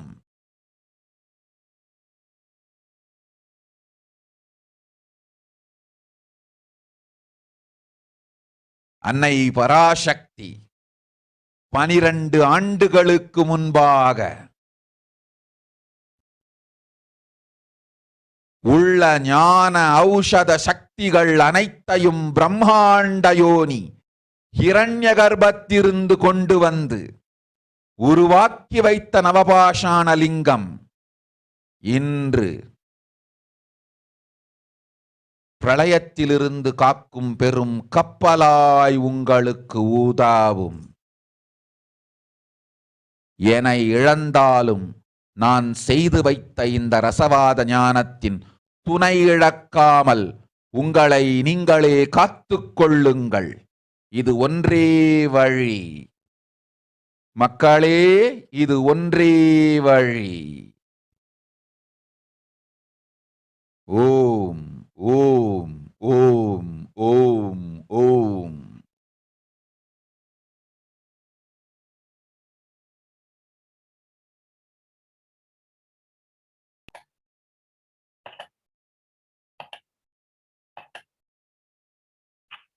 Nithyanandam everyone, welcome back to this segment. So now we look into the rough translation of what Devi Parashakti revealed to all of us. Devi Parashakti says that world cannot be sacrificed for the sake of conspiracies done by some ignorant thieves who got stuck in Maya. Srishti should not have laws. Cosmos should not have destruction. To save the cosmos from Pralaya, I made a huge ship. Its name is Adi KAILASA. Adi KAILASA is the ship that will gather all the enlightened powers of this cosmos and save the people from the Pralaya. Through the tricks of traitor, rule of enemies, without any other way out, time came for the sailor itself to leave. That is why the sky is boiling, moving towards the huge destruction. People, even if the children, do mistakes in ignorance by getting stuck in Maya, as it is Parashakti Manonmani, Parashodasi Manonmani, my responsibility to save the cosmos from destruction. I am telling some of the truth. Listen properly. Within next few months, not in thousands or lakhs, life will be lost in crores. Crores of life will be lost in India. I am telling you truth. I am telling you the good. Search for protection for your life. So, before we move into current state of the world as revealed by Devi Parashakti, we'll have a short break. Please stay tuned.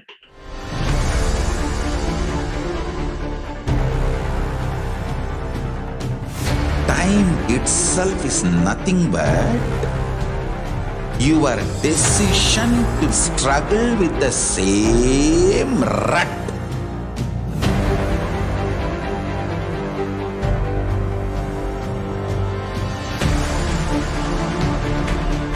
Your decision to struggle with the same rut is time, Kala. Your decision to swallow time is Kala Bhairava.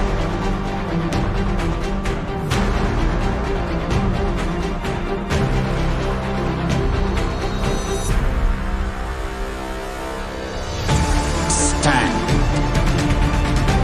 Be a conscious woman or man. Be conscious being.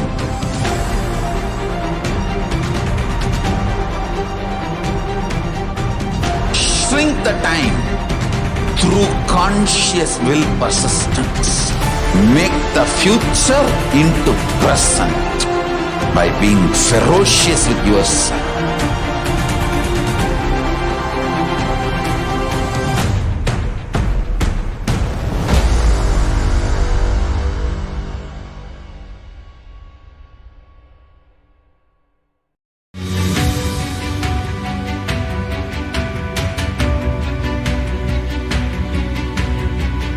The moment you decide, your consciousness is the supreme identity you have.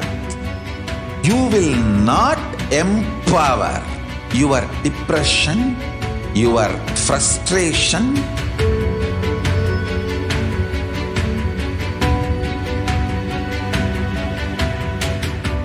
deal your problems, whether it is simple headache or depression or the worst suicidal patterns or life negativity, only through consciousness. Don't go for any other solution.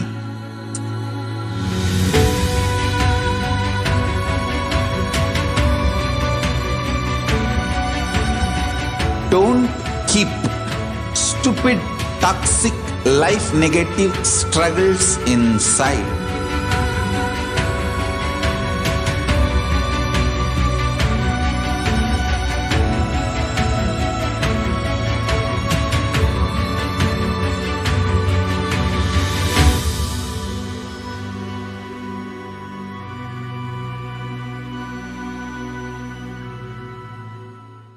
Greater signs of life can be realized with a greater ability to visualize.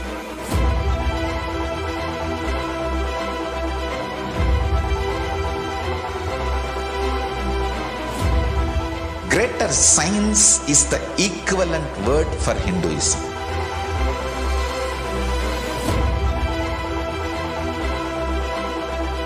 When you understand the greater science of life, greater courage, more possibility, more fearlessness, more joy, more bliss.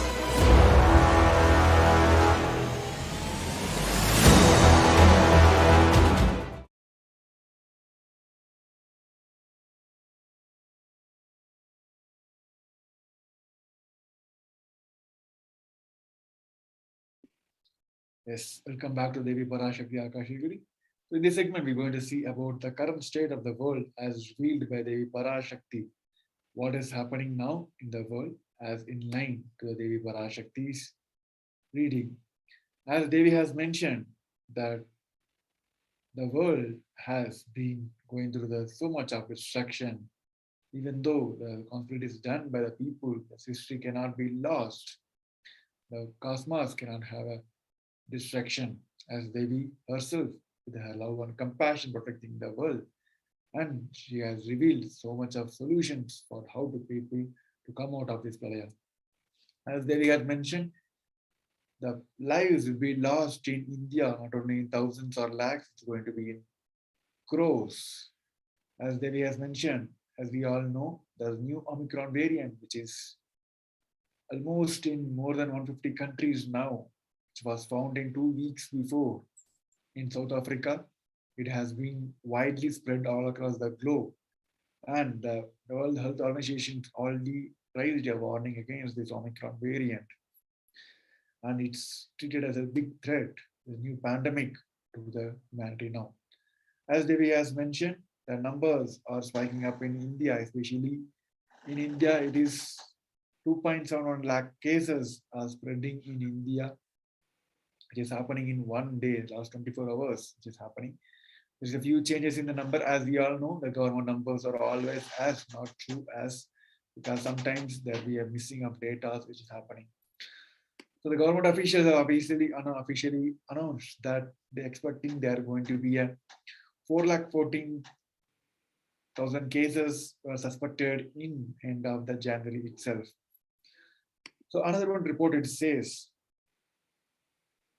that this Omicron is completely a new pandemic. It is a new mutant from the Wuhan virus.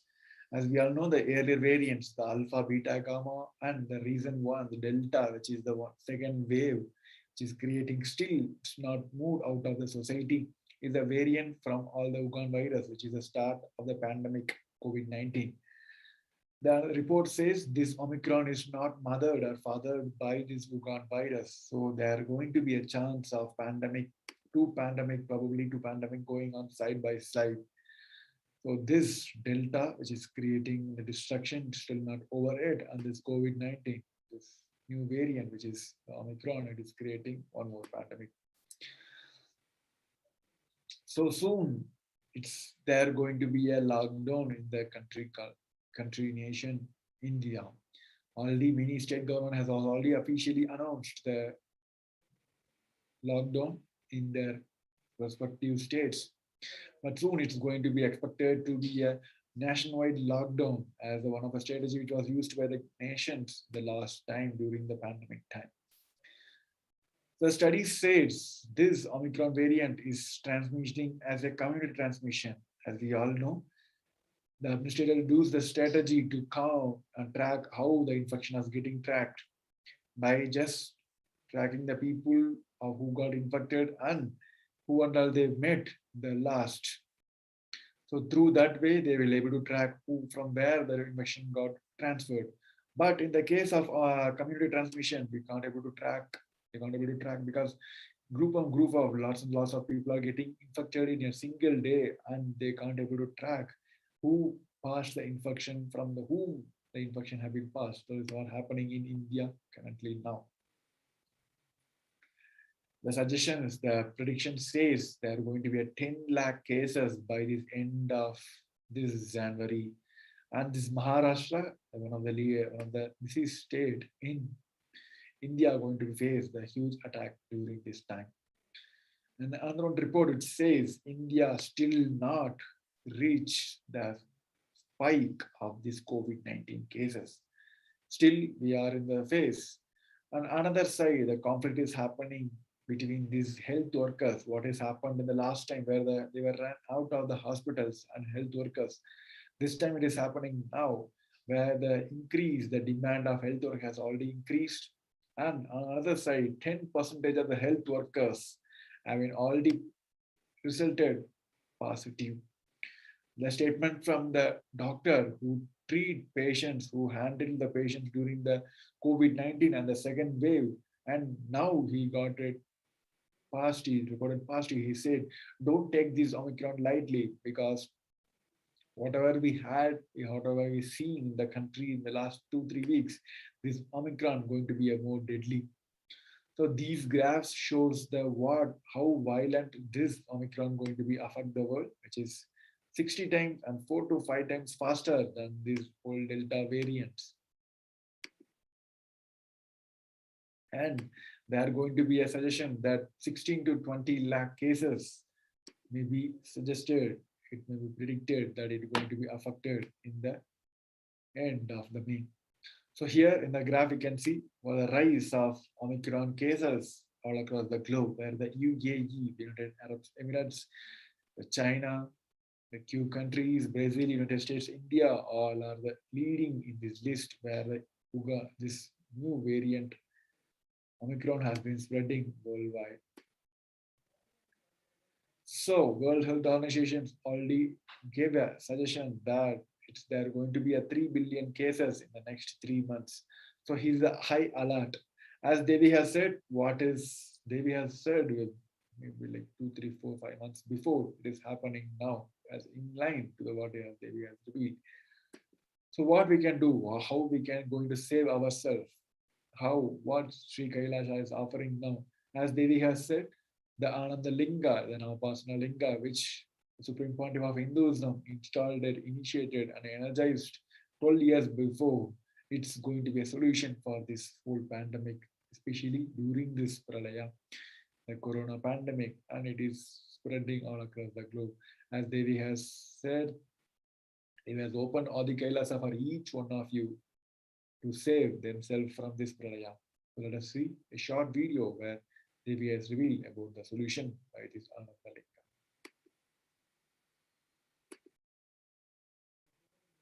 அடுத்த சில மாதங்களில் 1000 அல்ல, லட்சம் அல்ல, கோடியில் உயிர்கள் பலியாகும். இந்திய நாட்டினில் கோடியில் உயிர்கள் பலியாகும். உண்மையை சொல்லுகின்றேன், நன்மையை சொல்லுகின்றேன், தேடிக்கொள்ளுங்கள் உங்கள் வாழ்க்கைக்கு பாதுகாப்பை. ஆதி கைலாசத்தை நிர்வகிக்கும் அன்பர்களே, நன்றாய் கேளுங்கள். 12 ஆண்டுகளுக்கு முன்பாக வரப்போகும் இந்த மாபெரும் பிரளயத்தை தெரிந்து கொண்டு உலகில் இருக்கும் எல்லா ஔஷத சக்திகளையும் ஒன்றாய் திரட்டி நவபாஷாணத்து நிறுத்தி ஆனந்த லிங்கமாய் வைத்திய சரோவரத்தில் ஸ்தாபித்து வைத்தேன். வருகின்ற குரு பூர்ணிமையோடு 12 ஆண்டுகள் அந்த ஞான ரசவாதம் பழுத்து முதிர்ந்து முழுமையான நவபாஷாண லிங்கமாய் மலர்ந்து விடுகின்றது. வருகின்ற குரு பௌர்ணமியில் இருந்து வருகின்ற எல்லோரும் அங்கு வந்து நவபாஷாண தீர்த்தத்தில் தீர்த்தமாடிச் செல்ல அனுமதியுங்கள். அதற்கு வகை செய்யும் விதத்திலே நல்ல முறையிலே எல்லா நன்மையும் செய்து வையுங்கள். இந்த தீர்த்தத்தில் தீர்த்தமாடியோர்க்கும் அந்த தீர்த்தத்தை அருந்தியோர்க்கும் கொரோனா கொடுந்தொற்று வராது, மரணம் இல்லை, துக்கம் இல்லை. இது அறிவியல் பூர்வமாய் அனுபவபூர்வமாய் நிரூபிக்கப்படும். அதனால் கோடிக்கணக்கில் மக்கள் வரிசையில் நின்று தினந்தோறும் வந்து நவபாஷாணத்தாலான ஆனந்த லிங்கத்தில், நித்யானந்த லிங்கத்தில் நீராடி வணங்கி நன்மை பெற்றுச் செல்வார்கள். நன்றாய் கேளுங்கள் மக்களே. 12 ஆண்டுகள் முன்பாக பராசக்தி நான் செய்து வைத்த நவபாஷாணம் சித்தித்து புளித்து பழுத்து முதிர்ந்து ரசவாத யோகத்தில் சித்தியாகி இன்று நிறைந்த நவபாஷாண நித்யானந்த லிங்கமாய் வைத்திய சரோவரத்தில் மலர்ந்திருக்கின்றது. இதை செய்த காரணம் வரப்போகும் பிரபஞ்சத்தின் பிரளயத்திலிருந்து மக்களை காத்திடவே. எல்லோரும் கேளுங்கள். ஆதி கைலாசத்து நேரடியாய் மறைமுகமாய் உதவி செய்து உடன் இருந்த எல்லோரும் கேளுங்கள். உங்கள் எல்லோரையும் நம்பியே இந்த படகை நாம் உருவாக்கினோம். இந்த பெரும் சேவையில் எல்லோரும் வந்து பாகமாயிருந்து கொரோனா வராதவர், வந்தவர், வந்து நீங்கியோர் இவர்கள் எல்லோருக்கும் மாபெரும் மருந்து நவபாஷாண நித்யானந்த லிங்கத்து தீர்த்த விருந்து. எல்லோரும் வந்து நல் நீராடி தற்காப்பும் பெற்று நோய் கண்டவர் நோயும் தீர்ந்து நன்மையெல்லாம் அடைந்திட இந்திய நாட்டு மக்களே, உங்களால் இயன்றதை செய்திடுங்கள். உங்கள் எல்லோர்க்கும் நல் பாதுகாப்பும் உண்டு, நல்லதும் உண்டு. என்னை இழந்தாலும் என்னை நீங்கள் மறுத்தாலும் உங்களை நான் காப்பேன், அஞ்சாதீர்கள். பெருங்கருணை பேரருளால் நான் செய்து வைத்த கப்பலை உபயோகித்து இந்த ஆழிப் பிரளயத்தின் பெருங்கூத்து ஊழிக் கூத்திலிருந்து உங்களை காத்துக் கொள்ளுங்கள். உண்மையை சொல்லிவிட்டேன், நன்மையை சொல்லிவிட்டேன். பிராயஷ்சித்தம் வேண்டுமென்றும் காப்பாற்ற வேண்டுமென்றும் கதறிய பக்தர்கள் எல்லோருக்கும் பெருங்கருணையினால் தீர்வை தந்து விட்டேன். அன்பர்களே, பக்தர்களே, சீடர்களே, என் சொல் கேட்கும் நேர்மையான தொண்டர்களே, புயல் என புறப்படுங்கள் ஆதி கைலாசத்திற்கு. தேவையானதெல்லாம் உடனடியாய்ச் செய்து வரப்போகும் மக்களுக்கெல்லாம் அன்னதானம் செய்து அவர்கள் நல்லபடி வைத்திய சரோவரத்தில் தீர்த்தமாடி நவபாஷாண மருந்தையே விருந்தாய்க் கொண்டு நோயிலிருந்து தற்காப்பும் பெற்று உயிர்காப்பும் பெற்று நல்லபடியாய் வாழ்ந்திட தேவையான சேவைகளை செய்யுங்கள். இதுதான் உங்கள் எல்லோருக்கும் பிராயஷ்சித்தம். நித்யானந்தன் வடிவு தாங்கி நிஜாவதாரமாய் நான் இந்திய நாட்டில் வந்தபொழுது என்னை வைத்து வாழாத பெருங்குற்றத்திற்கு பிராயஷ்சித்தம் இதுவே உங்களுக்கு. இதை யாவது செய்து, இது ஒன்றையாவது செய்து உங்களையும் காத்துக்கொள்ளுங்கள், நாட்டையும் காத்திடுங்கள். கோடிகளில் உயிர்கள் போகப் போகின்றது என்பதை நேரில் காண்பீர்கள். கண்ட பிறகுதான் நான் சொல்லும் வார்த்தையின் சத்தியமும் உண்மையும் உங்களுக்கு புரியப் போகின்றது. அழிவதற்கு முன்வந்து நவபாஷாண மருந்தை விருந்தாய்ப் பெற்று மரணத்திலிருந்து உங்களை காத்துக் கொள்ளுங்கள். மக்களே, இது ஒன்றே வழி. ஓம் ஓம் ஓம். பெருங்கருணை பேரருளால் அன்னை பராசக்தி அருளினேன் சத்தியத்தை. இந்த ஒரு சத்தியத்தை உடனடியாய் புரிந்து கொண்டு உங்களுக்கும் உலகத்துக்கும் நன்மை செய்து கொள்ளுங்கள். ஆதி கைலாசத்து நித்யானந்த லிங்கத்தின் எல்லைக்குள் ஆருக்கும் கொரோனா கொடுந்தொற்று தீண்டாது. இந்த சத்தியத்தை அனுபவபூர்வமாகவும் அறிவியற்பூர்வமாகவும் முழுமையாக நீங்கள் புரிந்து கொள்வீர்கள். இது நிரூபணமாகும்.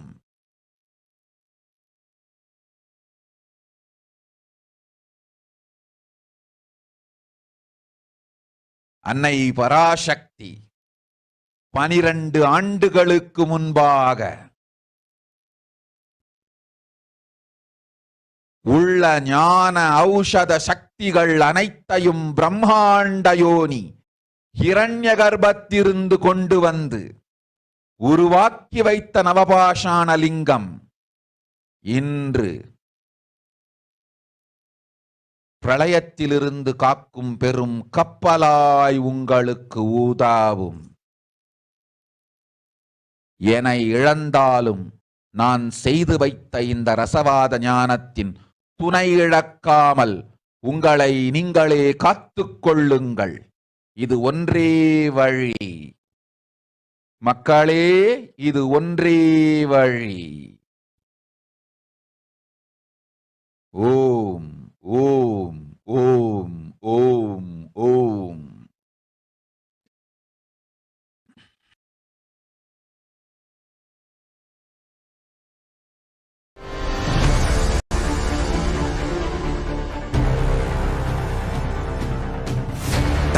itself is nothing but your decision to struggle with the same rut.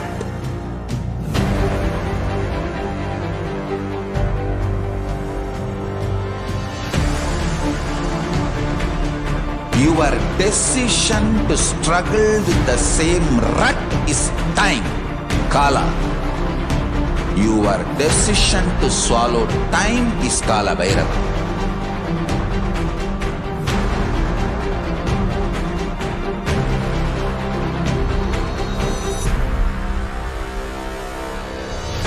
Stand.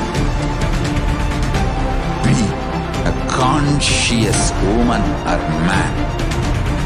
Be conscious being.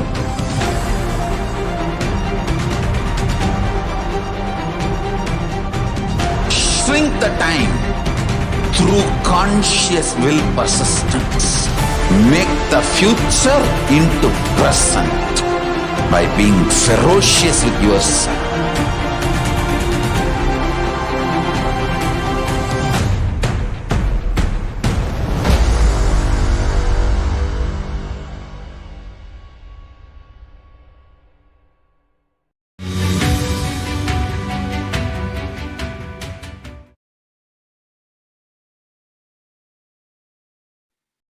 Yes, Nithyanandam, welcoming all the viewers and participants watching us on the YouTube, Facebook, and the various social media platforms, especially on Nithyananda TV, for this beautiful segment where we see about the ways we can reach out to Devi Parashakti through the social media. We saw about the various ways Devi Parashakti revealed the truths on the future, where Devi Parashakti rightly predicted the various happenings of the years of 2021 and 2022 and what is happening in the future, and how Devi Parashakti has given a safe haven as Adi Kailasa for everyone to get out of this ill effects of the pandemic. So let us now see how you can connect to Devi Parashakti yourself by connecting through social media, various social media platforms through which you can ask your questions, prayers, blessing requests to Devi Parashakti.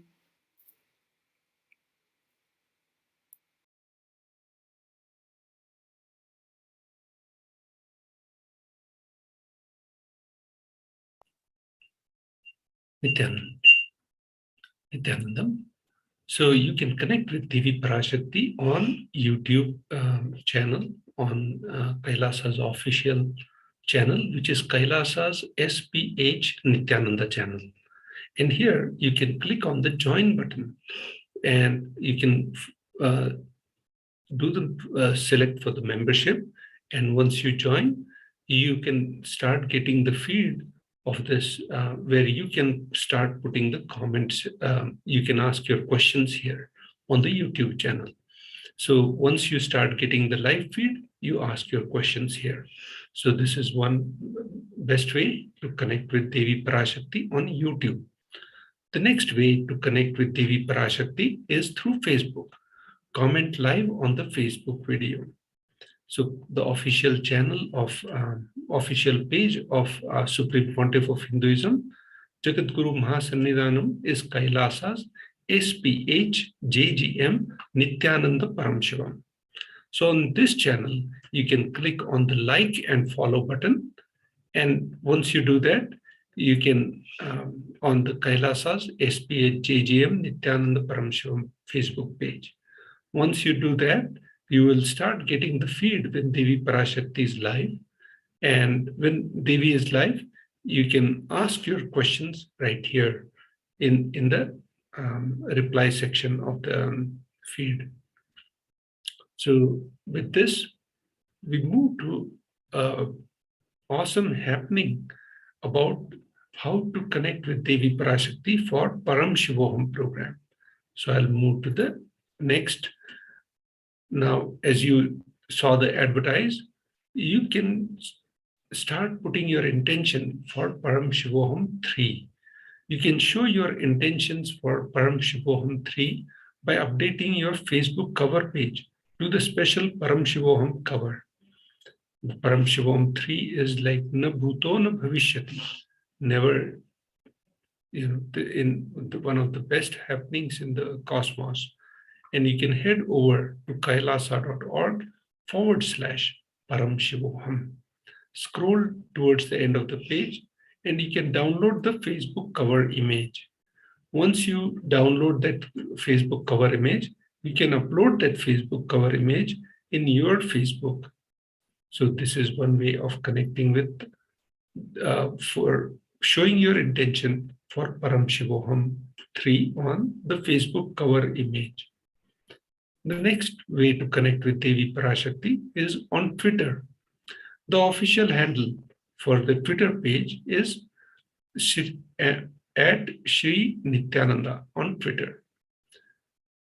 When you see the Kailasa's SPH, JGM, HDH Nithyananda Paramashivam page, you can click on following at Shri Nithyananda on Twitter, and you can click the bell icon so you can get the future notifications when Devi Parashakti goes live.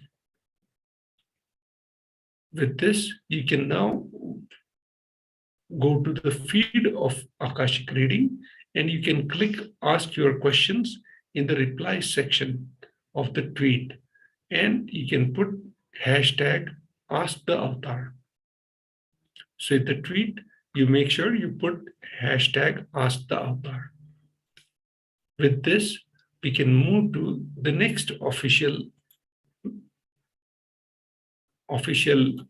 way of connecting with Devi Parashakti through Instagram. The Instagram handle is at Shri Nithyananda. And once you follow Shri Nithyananda on Instagram, you can you'll get the notifications, and once you see the live feed, you can ask your questions in the bottom section here. So this is one way of connecting with Devi Parashakti on Instagram. Now, if we move to WhatsApp, you can ask your questions on WhatsApp on kailasa.org. So search for kailasa.org. Once you open the web page kailasa.org, you can go to the chat on WhatsApp. So here you click on chat on WhatsApp in the top left side, and you'll see this pop-up window will come up, and you can ask your questions in the WhatsApp chat right here. So these are the four ways of multiple ways of connecting with Devi Parashakti and asking your questions. After this, we'll take a short break and we'll come back to the offerings to Devi Parashakti after this short break.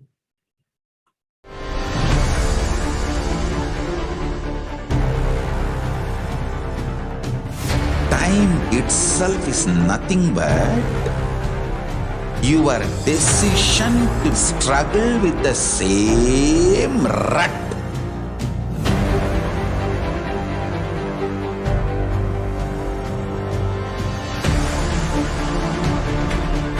Your decision to struggle with the same rut is time, Kala.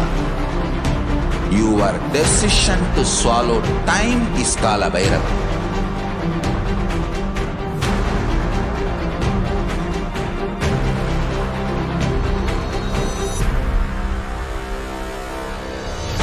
Stand. Be a conscious woman or man. Be conscious being.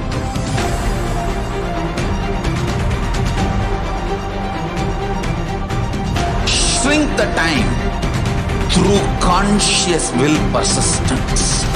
Make the future into present by being ferocious with yourself.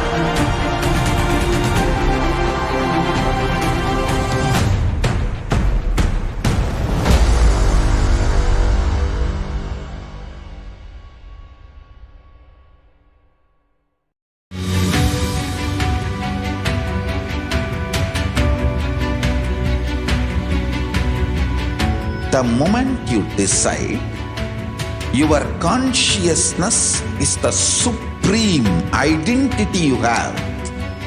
You will not empower your depression, your frustration,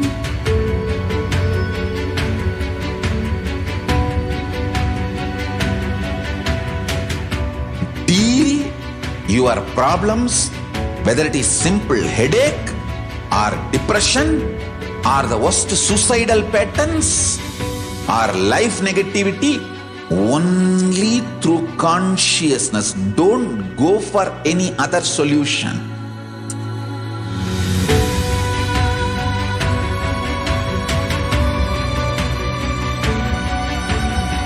Don't keep stupid, toxic, life negative struggles inside.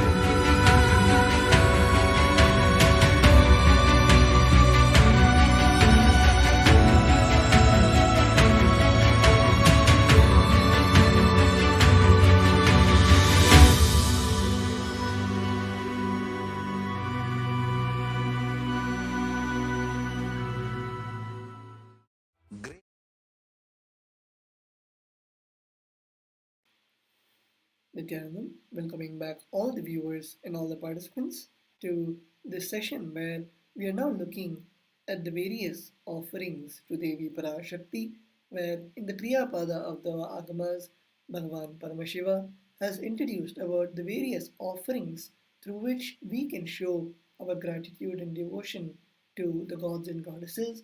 And today, let us now see about the various offerings we can offer to Devi Parashakti and how we can have the benefits of these various offerings to Devi Parashakti. So let us begin by looking at the context on why we need to offer to Devi Parashakti. The first we have the verse from the Bhagavata Purana, the verse 37. Dharmaya yashasethaya kamaya svajanaya cha panchadha vibhajan vittam iha mutra cha modate. The meaning of this verse is one part should be used for dharma, dana, etc. Second, for yasha, public works which bring fame to oneself. Third, should be reinvested to generate more wealth. Fourth, for kama, enjoyment of material things. And fifth, for one's friends and family. Now we move to the next Shastra Pramana.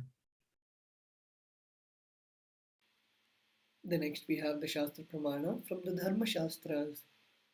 Grihe dashagunam danam goshthe chaiva shatadhikam punyatirtheshu sahasram antatam shiva sannidhau.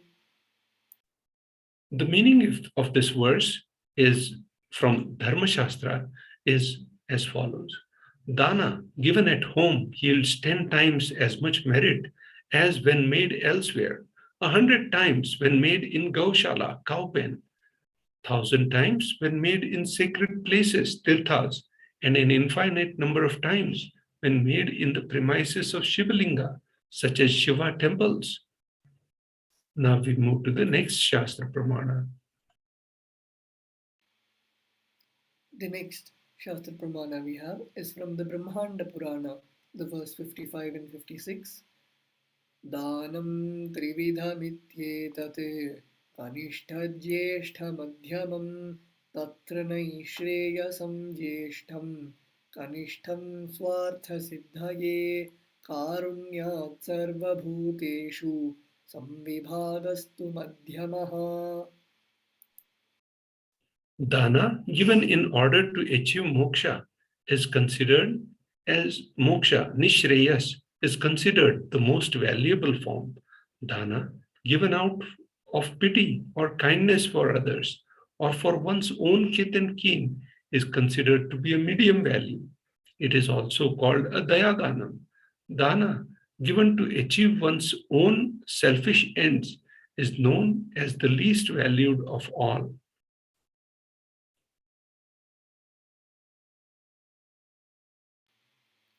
Let us now enter into the offerings to Devi Parashakti The first offering that we have is the offering of the E-Hundi, and the Shastra Pramana for the offering is from the Lalita Sahasranama, the verse 42.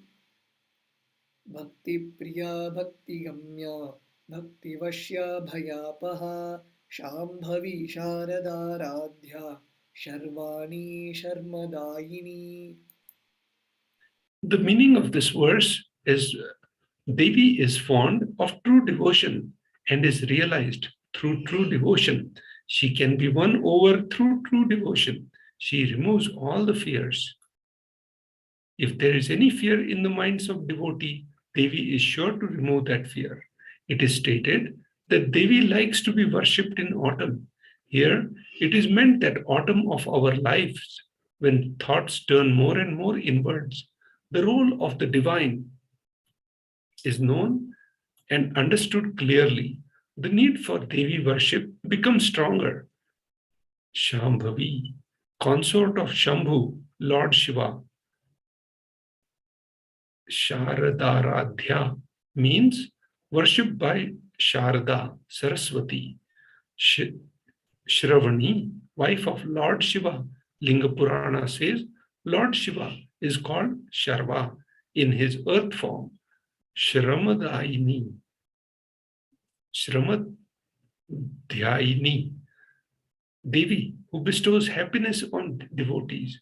You can offer your gratitude and devotion to Devi Parashakti by offering your Kanika, and your name shall be chanted out during puja to Devi. Sankalpa chanting. The nominal donation for this offering is $1 US, and the Shastra Pramana for this verse is as follows. The Shastra Pramana for the offering of the Sankalpa is from the Devi Mahatmyam, the 12th chapter, verse 34. Taye tanmohyate vishvam, saiva vishvam prasuyate, saya chitta cha vijnanam, tushtaruddhim prayachati. The goddess enchants this universe, and she herself gives birth to this universe. The goddess, being prayed without interest in anything, gives that knowledge that leads to salvation and gives wealth in materialistic sense. Devi Mahatmyam, chapter 12, verse 34. The Sankalpa chanting blesses the person offering with the all fruition of desires and wishes he is yearning for. Now we move to the next section, significance of divine element gold. Gold is present in all scriptures, Agamas, Vedas, Shrutis, Smritis, Puranas, Itihasas. In all Hindu scriptures, it is abundantly displayed that gold is the most auspicious and purest metal, which purifies our being. In Hindu civilization, everything was built in gold, exchanged in gold. Rituals fees were offered in gold bricks. When one was to be saved from life-threatening illness, gold was offered as a ritual fee. Gold was in abundance and used for weighing equivalent amounts of commodities, including cows. Kingdoms were built with huge doors of gold. The streets would have huge columns and huge archways made of gold. Horses, cows were dressed in gold. Hindu civilization thrived on the banks of rivers of gold. Indus River was called Hiranyamaya, river of gold, in Rig Veda. The river Saraswati was called Hiranyavartini in Atharva Veda. Gold is the supreme element for offering gifts to ones you love and revere. Temples are constructed and paved in gold. Deities are made in gold and decked and adorned in gold because it preserves the enlightenment energy for thousands of years. It lasts forever. The first offering to Devi Parashakti is Sahasranama Swarnakasu, So the offering, the donation price for this is 75, 151, and 251 USD. The Shastra Pramana for this is as follows. Nama Parayana Pritaha. She who likes the repetition of her various names. Lalita Sahasranama, verse 731. This is the offering of 1008 names of Devi Parashakti. It is a very special and unique archana offered to Mahameru of Devi Parashakti. Offer gold coin to Devi Parashakti to manifest any dimension or attribute of hers that you always wanted to imbibe in you. The next offering is Mukta Angoti, finger ring with pearl. The donation for this is 251, 501, and 750 United States dollars.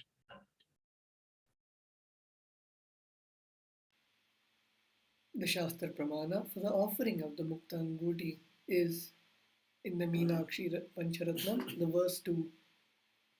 Muktahara lasat kirita ruchiram purnendu vaktra prabham sinjannu purakinkini manidharam padma prabhabhasuram sarvabhishta phalapradam girisutam mani rama sevitam meenakshim pranatosmi santatamaham karunyavaranidhim.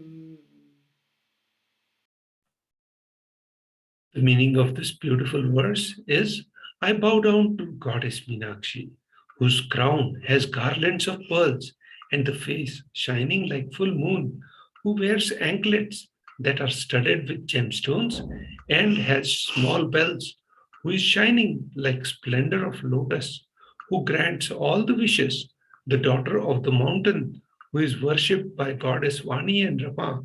I remain ever bowing to the Goddess Meenakshi, the ocean of compassion. The Mukta Angoti, finger ring with pearl. The suggested donation is 251, 501, and 750 USD. Offer finger ring with pearl to the Cosmic Mother and experience blessings and healings with your mother. The URL for offering for Devi Parashakti is tiny.cc/Devi-offerings. The next offering to Devi Parashakti is Swarna Padma Pushpa, the golden lotus. The offering price is 600 USD. And the Shastra Pramana for that is as follows.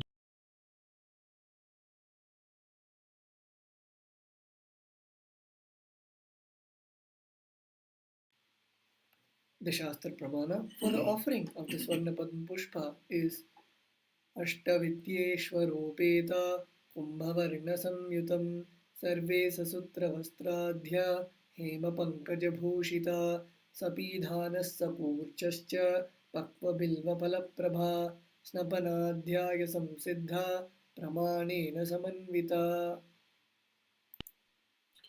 All the kalashas should be wound around with suitable thread and covered with new cloth. They should be adorned with lotus flower made of gold. The Swarna Padma Pushpa, the golden lotus, the suggested donation is 600 USD. There are hundreds of scriptural references for using lotus in worship of Paramashiva. Almost everything in worship of ultimate involves the consecration of deities of worship or meditating on the mudras and asanas used during worship involves the lotus flower, lotus leaf, lotus pericarp, lotus petals. The lotus is the divine flower. Shakti of Paramashiva is also called as lotus. The base of Paramashiva Linga is called lotus. The disciple of Paramashiva is also considered as a lotus about to bloom. Offer the gold lotus in any size you wish and to express gratitude to the tyaga and sacrifice of your mother. The next offering is Swarna Methi, gold tori.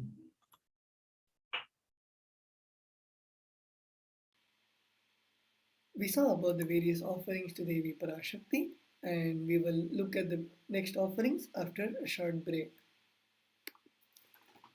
Welcome.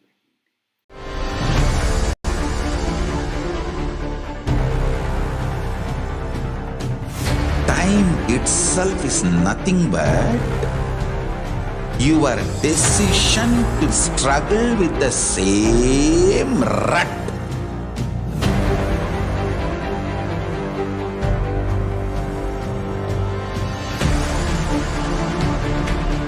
Your decision to struggle with the same rut is time, Kala. Your decision to swallow time is Kala Bhairava.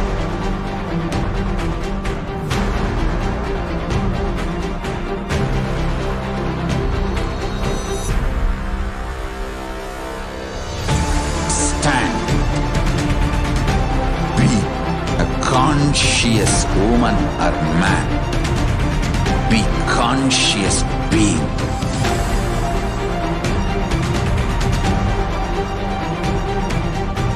Shrink the time through conscious will persistence.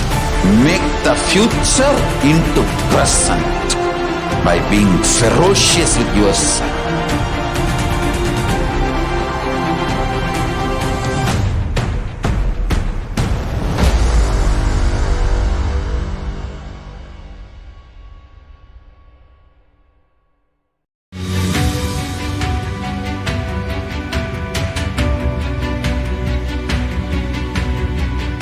The moment you decide, your consciousness is the supreme identity you have.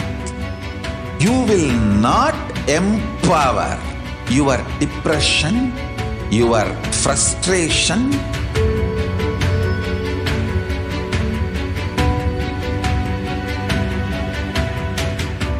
deal your problems, whether it is simple headache or depression or the worst suicidal patterns or life negativity, only through consciousness. Don't go for any other solution.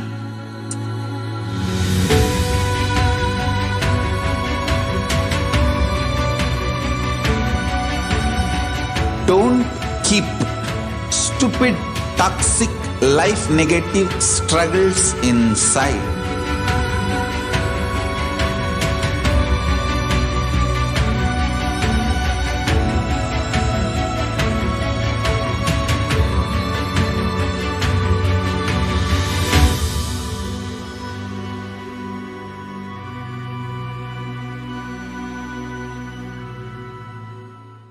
Greater signs of life can be realized with a greater ability to visualize.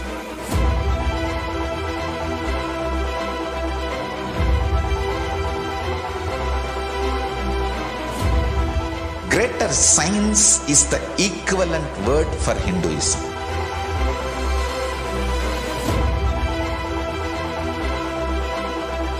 When you understand the greater science of life, greater courage, more possibility, more fearlessness, more joy, more bliss.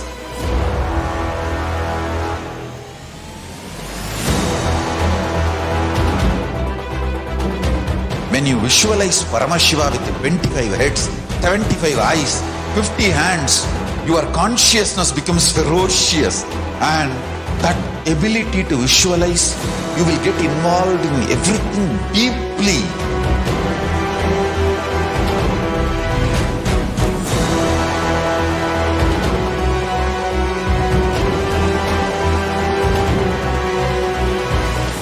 Involved people are the most delicious, most sweet, most beautiful, most juiciest beings of planet Earth.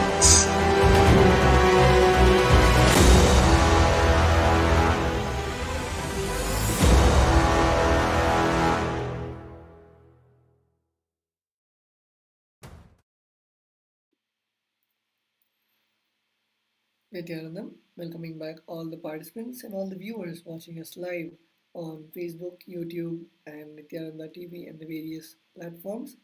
So we were seeing about the Swarna Methi, the golden touring. The Shastra Pramana is Nakhaditi Sanchanna Namajjanatamo Guna Padadvaya Prabhajala Parakrita Saroruha. The meaning of this verse is, you whose brightness from the toenails destroy the darkness of ignorance from the minds of the devotees who prostrate at your feet, you whose brightness from your 2 feet overpowers that of the lotus flower too. So this is Shlokam number 83 of the Saundarya Lahari, which states that the nails have been sharpened by constantly being touched by the crowns of the celestial beings who always prostrate before Devi. Tamo Guna is darkness.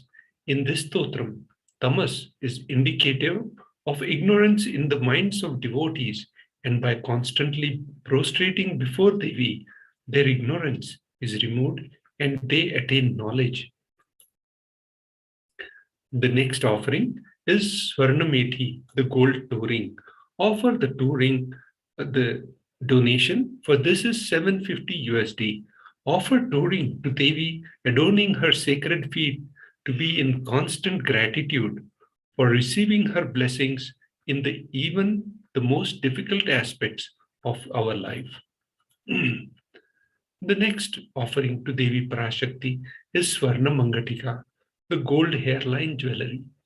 The suggested donation is 750 USD. The Shastra Pramana for this offering is as follows. Sudha Sharabhi Varshini, she who makes nectar flow in all our nerves from Sahasrara, that is, she who gives the very pleasant experience of the ultimate.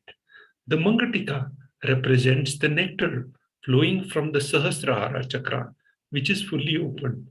Offer the Mangatika to Devi and receive the blessings of achieving the blissful state of overflowing gratitude and space of complete completion.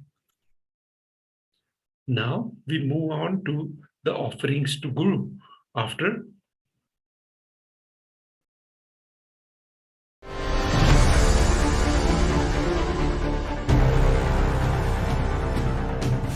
time itself is nothing but your decision to struggle with the same rut.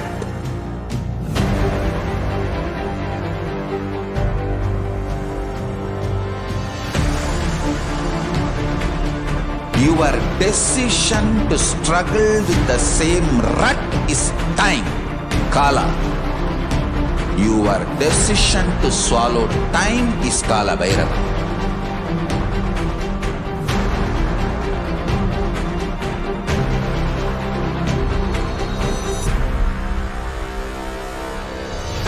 Stand. Be a conscious woman or man. Be conscious being.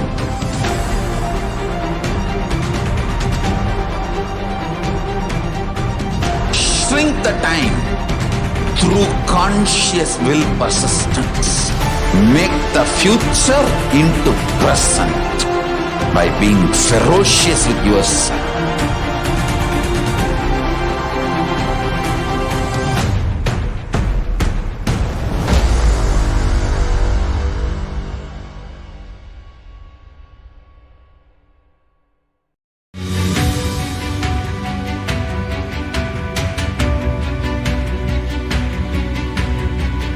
The moment you decide, your consciousness is the supreme identity.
Nithyananda, welcoming back all the participants watching us live.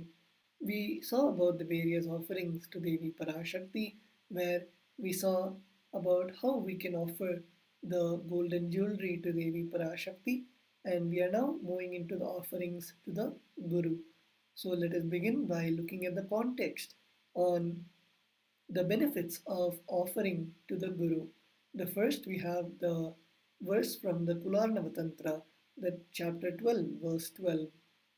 Napaduka paro manyo nadeva Shri Guru paraha nahi shaktat paradiksha na punyam kula pujanat. The meaning of this verse is that there is no mantra higher than Paduka, no God higher than Guru, no initiation higher than Shakti, and no merit higher than Kula worship. So this is from Kularnav Tantra, chapter 12, verse 12. And Padukas are considered very auspicious in Sanatana Hindu Dharma, like Rama's Padukas were used by Bharata for 12 years, and they were used uh, for the whole kingdom, offering to Guru. We have the next Shastra Pramana, the context on the benefits of offering to the Guru from the Kularnava Tantra, the 12th chapter, verse 120. रिक्तहस्तश्च नोपेयात् राजानन्देवतां गुरुं फलपुष्याम्बरादीनि यथा शक्या समर्पयेत् एवं यो न चरदेवी ब्रह्मराक्षसतां व्रजेत्. The meaning of this verse is one should not approach royalty, the deity, or the Guru empty handed. He should offer fruit, flower, cloth, and the like according to his capacity. According to his capacity. One who does not do so becomes a Brahma Rakshasa. So this is per Kularna Tantra, 12th chapter, verse 120.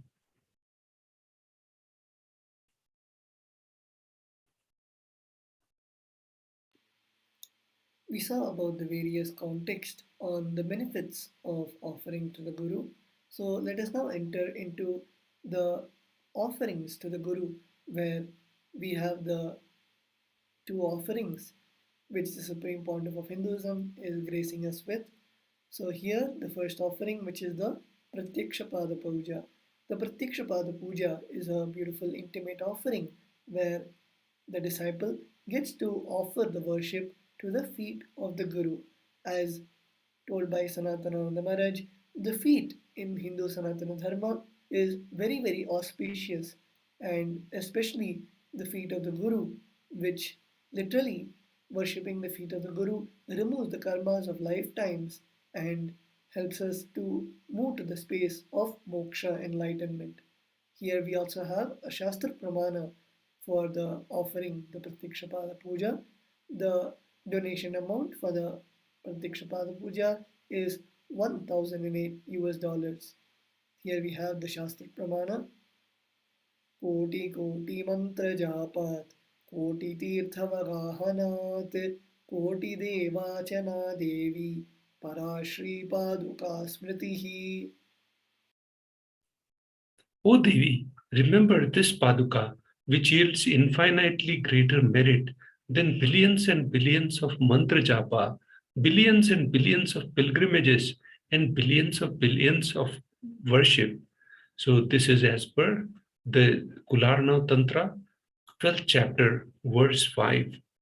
So literally, it's saying that in Bhagavan, Supreme Pontiff of Hinduism, it's just making everything easier for humanity to connect with the higher energies.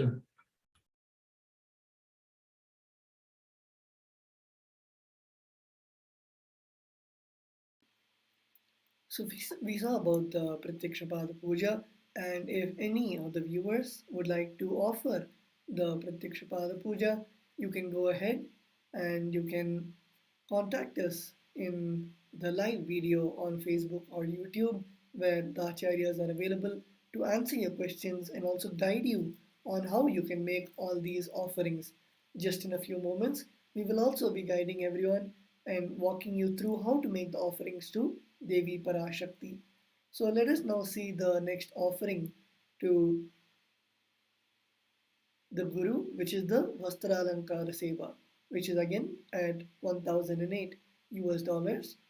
And the Supreme Pontiff of Hinduism, as you can see in the picture, which is here, the Supreme Pontiff of Hinduism is adorning the sacred Kashaya Vastra, which is the sacred Kavi cloth, the cloth adorned by sannyasis, and wearing the jewels as described by Bhagavan Paramashiva of how Devi looks in the Vedas and Agamas, as the Supreme Pontiff of Hinduism is giving the Devi Bhava Samadhi Darshan exactly like how Devi is wearing the jewels in the Vedas and Agamas. The Supreme Pontiff of Hinduism is adorning the same jewels. And here we have a chance to offer those jewels to the Supreme Pontiff of Hinduism. We have a chance to offer the dress and jewels. So if you want to offer the Vastralankar Seva, you can log on to tiny.cc/Devi offerings to make the offering. And of course, you can also message it in the live chat where myself and the other acharyas will be happy to support you on how you can make the offering to the Supreme Pontiff of Hinduism. So with that, we also have the announcement of the next exciting program, which is the Paramashivoham Level 3 program, which is beginning on the 19th of March up till the 19th of February up till the 11th of March 2022. So after 3 long years, the Supreme Pontiff of Hinduism is gracing us with this beautiful program where it is either a 10-day or 21-day program, and to teach you the science of manifesting the ultimate consciousness in you. So in the Paramashivoham, you can manifest the deeper experiences of the 25 states of consciousness, vertical time zones, and power manifestation. So the 25 states of consciousness, as many of you know, is the permutation combination of the 5 states of consciousness, which is Jagrat, Swapna, Shushupti, Turiya, and Turiyatita. Jagrat, which is the waking state, Swapna, which is the dream state, Shushupti, which is the deep sleep state, Turiya, which is the awakened state, and Turiyatita, which is the highest state, the state of enlightenment. So, and the vertical time zones, as many of you would have attended the webinar last week where the Supreme Pontiff of Hinduism gave and expanded on the various different powerful cognitions where we human beings are hardwired to experience not just going to different countries but different lokas themselves. And as Paramashiva says in the Vedas and Agamas, the Supreme Pontiff of Hinduism gave elaborate explanation on what are the different lokas, who exist in them, and how you can have a chance to visit them and come back. So, if you want to have a chance to explore the deeper dimensions, I'm sure no one else, including NASA, can do this for you. Here, the Supreme Pontiff of Hinduism is giving this opportunity for us to literally travel through space and time and experience the various dimensions and the higher possibilities of our human body. As Paramashiva says in the Vedas Nagamas, this human body is a treasure and it is the most apt body for enlightenment. And of course, the power manifestation, which is the manifestation of the 463 extraordinary Shaktis that Bhagavan Paramashiva has given in the Vedas and Agamas. You would have seen the power manifestation of body scanning in the first segment of this session. So, similar to that, we have literally 463 plus powers which the Supreme Pontiff of Hinduism has initiated and has revealed to this planet Earth, and you have a chance to experience those powers, to experience literally having superpowers and expressing them for the good of humanity and for the benefit of yourself. So all of you can join this grand event by registering at kailasa.org/Paramashivoham.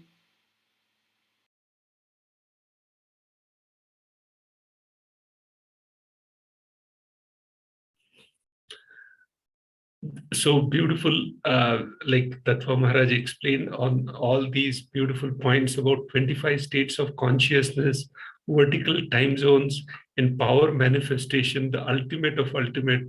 Like I'm a engineer and by education, and we are taught like basic, no matter can never be created and destroyed. And here, when you do materialization, and you are able to materialize things, and when you see that how the materialization happens in your palms and vibhuti comes, it's such a shocking thing, and you're able to create gold dust on others hands, your hand. So all these concepts, when we experience ourselves versus what is taught in the age in the Macaulay's education, and what is real practical benefit of this, when you see the power manifestation, the ultimate, I think when you yourself experience it, and how Bhagavan will break all your self-doubt, self-denial, all these patterns. And when I was in Nithyananda Yogam, there were so many people who were able to go in the vertical time zones in other lokas and see so many beautiful, distinct images of different lokas. So experiencing that yourself is more different than believing or listening to others. When you and we are so fortunate that Bhagavan is here to grant all these powers. Like only Sri Krishna has done less than 25 people's opening third eye and and giving these powers. But His Divine Holiness, Supreme Pontiff of Hinduism, has come here to open eyes of millions of people, and he gives like thousands of people experiencing these third eye powers. And now it's millions going to be with all this explosion of consciousness. So please, please, please don't miss this golden opportunity of 21 days of awakening event, and experience all these 25 states of consciousness. Like I've wasted my entire life in just these 9 states of consciousness, like Maharaj explained, like Sushupti, waking state, and Jagrat, and all that. But we have never experienced the combination of Turiya and Turiyatita. And Bhagavan, how easily with the money, mantra, aushada, how he will prepare your body for all these things. So this would be the best treat for your body, mind, spirit, everything. And just go on this website, put your intention, register immediately, kailasa.org, Paramashivoham. And I've experienced these. That's why I'm sharing this truth.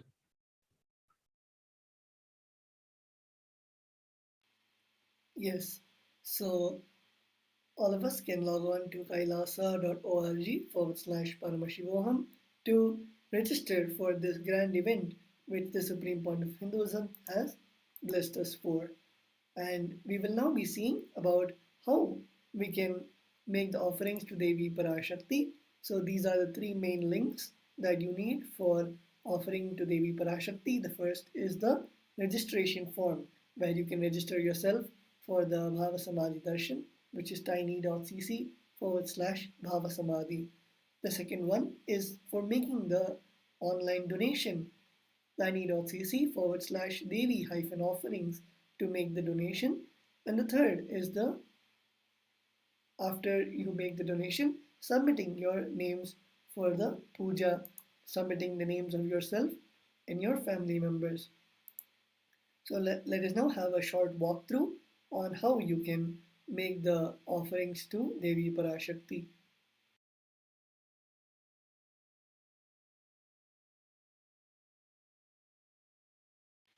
So you can begin by going to tiny.cc/Bhavasamadhi, where you can register for the various sevas.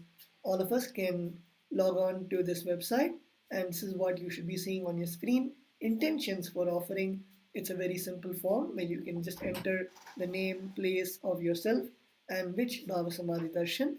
And after you enter those details, you can then go to the online donation platform, which is tiny.cc/Devi-offerings, where you can begin by choosing the offering that you wish to offer, whether it is the Swarna Mamtika or the Golden Touring, whatever you would like to offer, you can select it and then select the quantity, how many of that offering that you wish to offer.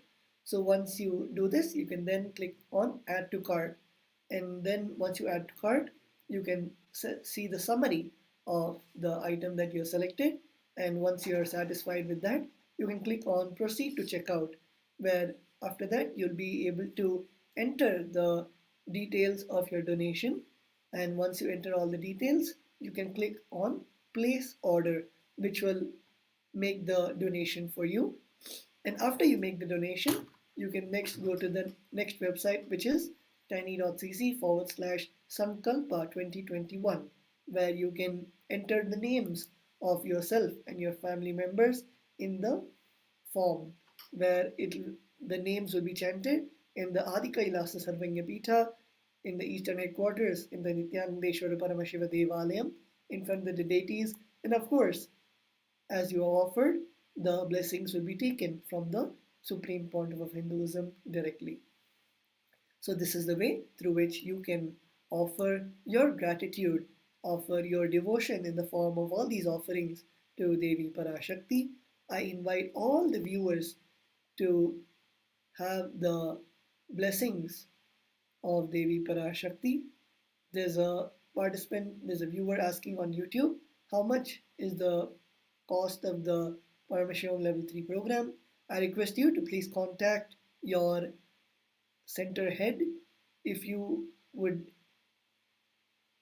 are in the whichever zone you are in, you can contact your center coordinator and they'll guide you on the exact amount for the Paramashivoham, the Guru Dakshina for the Paramashivoham Level 3 program, and you can be guided on how you can make the Guru Dakshina offering and participate in the program.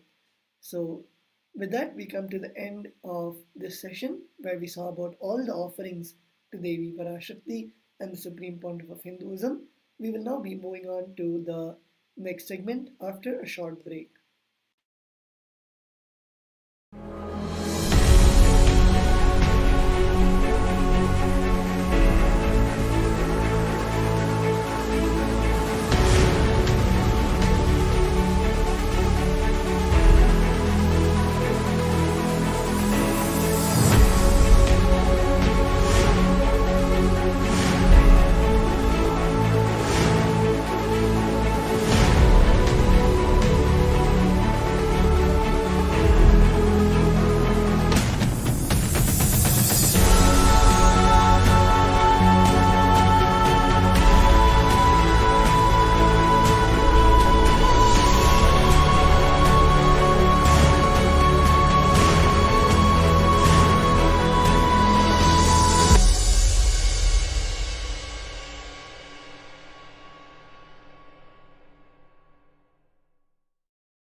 Your consciousness as power at this moment to swallow, digest, clean up all negativity and all toxins.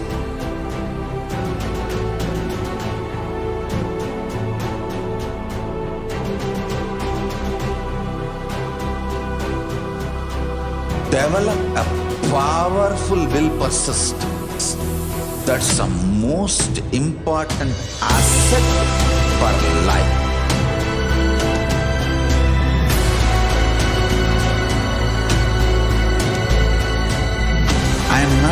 you some life positive blah blah. I am giving you the facts of life.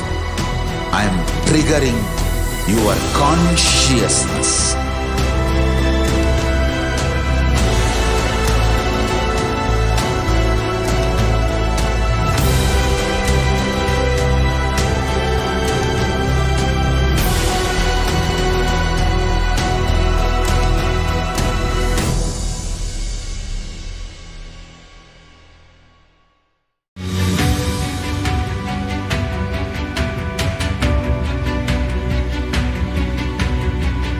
The moment you decide, your consciousness is the supreme identity you have.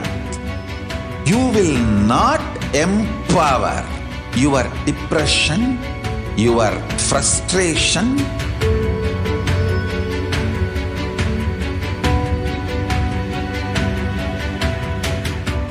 deal your problems, whether it is simple headache or depression or the worst suicidal patterns or life negativity, only through consciousness. Don't go for any other solution.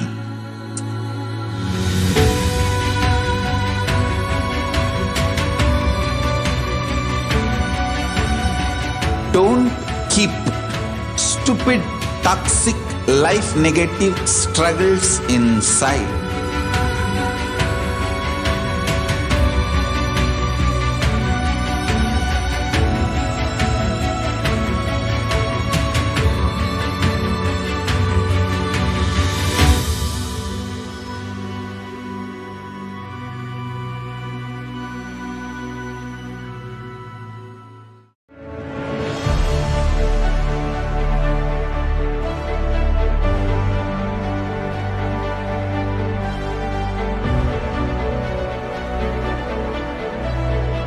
I am your Guru. I will make you enlightened. It's my commitment.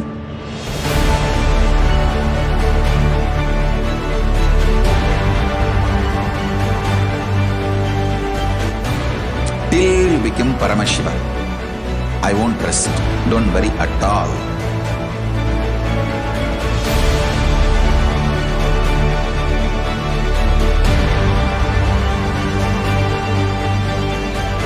To all my disciples, I give you this as a boon. I'll swallow everything with which you are stuck and liberate you all.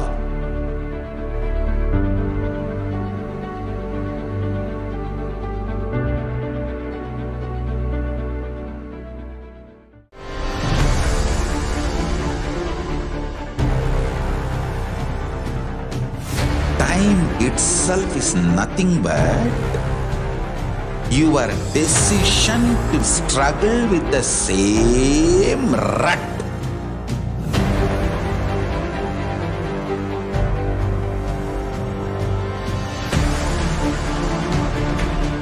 Your decision to struggle with the same rut is time, Kala. Your decision to swallow time is Kala Bhairava.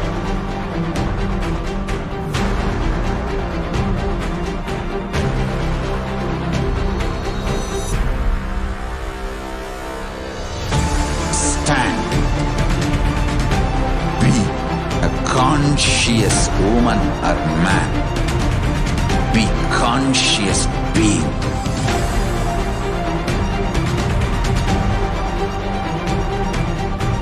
Shrink the time through conscious will persistence. Make the future into present by being ferocious with yourself.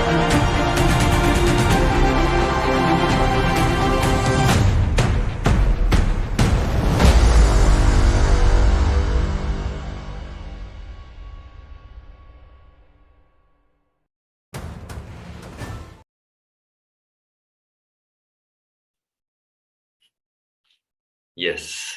So we welcome each and everyone back into this next segment of the glimpses of the glorious past on the 19th of January. In this segment, if you do not already know, we go through the years and cover the various activities and contributions done by the Supreme Pontiff of Hinduism towards humanity and in the process of the establishment of the Sri Kailasa nation, which is the very purpose of the Supreme Pontiff of Hinduism, the revival of Sanatana Hindu Dharma. So without further ado, we'll be going through the first year of today's segment, which is the year 2002. We can see early pictures of the public life of the Supreme Pontiff of Hinduism. So a rare and early set of photographs captured when the Supreme Pontiff of Hinduism was invited to deliver a discourse to delegates gathered in the famous Udukatur Mutt in Ulsur, Karnataka, South India, in January 2002, when he was only 24 years of age, even before inaugurating Adi KAILASA in Bangalore, Karnataka.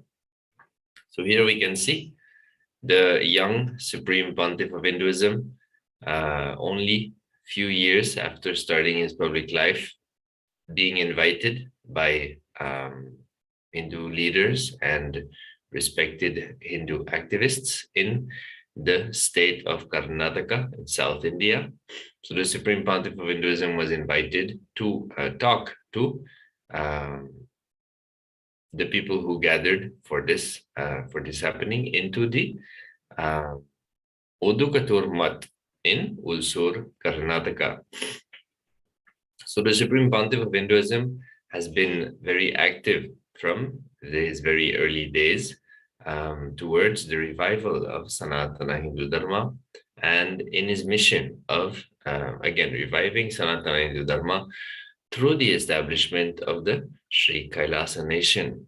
So here we can see the Supreme Pontiff of Hinduism being received by the leaders and the respective members of the Mutt, and seated on the asana and addressing the crowd and the people who gathered for listening to the Supreme Pontiff of Hinduism.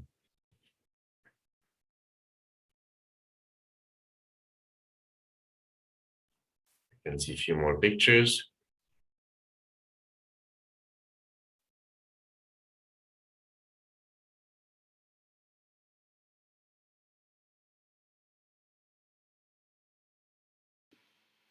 Yes, so we are now entering into the 20th of January 2007, where the Supreme Pontiff of Hinduism led a group of devotees to the Ardha Kumbh Mela at Allahabad that happened in Jan 2007. While the event started on 3rd Jan and ended on the 26th, the Supreme Pontiff of Hinduism was there with the group between 18th and 25th Jan and participated in the Shahi Snan that was scheduled on the 19th and 23rd of Jan. So if you would have been there in yesterday's session, we would have seen that the Supreme Pontiff of Hinduism had come to the Kumbh Mela in Allahabad, and here is the continuation of that. We can see the Supreme Pontiff of Hinduism blissfully in Allahabad with the thousands of monastic members and devotees of the Nithyananda Sangha and the Supreme Pontiff of Hinduism enjoying the Shahi Snan. The Shahi Snan is the auspicious time, it's called the royal bath, the exact translation, and it is the time when the exact muhurta, the constellations, and the timings as per the Hindu astrology is perfect when the time when the nectar, when the water of the Ganga river becomes into nectar, and the time when we take the sacred dip in the Ganges river, in the Ganga river. So that is the auspicious celebration of Kumbh Mela, and actually the highlight of Kumbh Mela is the Shahi Snan. And of course, so many other happenings happen in Kumbh Mela, where as it is the place where all the pontiffs of Hinduism meet. So there's a lot of the interfaith talk and interreligious conversations as here also we can see the Supreme Pontiff of Hinduism in conversation with another Mathadipati, the Sannidhanam, the the pontiff of another Matha, of another kingdom. And so the Supreme Pontiff of Hinduism, right from the early years of 2007, has been pursuing the grand narrative of having the talks of bringing back the enlightened science, the revival of Hindu Sanatana Dharma. So here we can see the Supreme Pontiff of Hinduism enjoying the Kumbh Mela celebration which happened in Allahabad. We can see more pictures of the deities which the Supreme Pontiff of Hinduism had literally bought all the way from South India to Northern India. If you are in India, you know how hard or how strenuous it is to move the items across the country. And even though these deities weigh almost around in thousands of kgs, the Supreme Pontiff of Hinduism, to flaunt the Vedic tradition, to flaunt the traditions of the South, even in the North, the Supreme Pontiff of Hinduism has brought all these deities, the umbrellas, the various procession items which are used traditionally described by Paramashiva in the Vedas and Agamas on how to do the celebrations when the deity has come out. So we can see the various celebrations and celebratory equipment which has been bought by the Supreme Pontiff of Hinduism to celebrate and revive these ancient traditions from the Vedas and Agamas, and to show the people the grandness which is there in Hindu Sanatana Dharma. And of course, we are the religion which has most number of celebrations, as we have 33 crore devatas, and as Ashtosha Maharaj was mentioning earlier in the previous session, 300 days is the celebration, and the rest 65 days is a preparation for the celebration. So here we can see more pictures of the celebration which happened in the Kumbh Mela of 2007.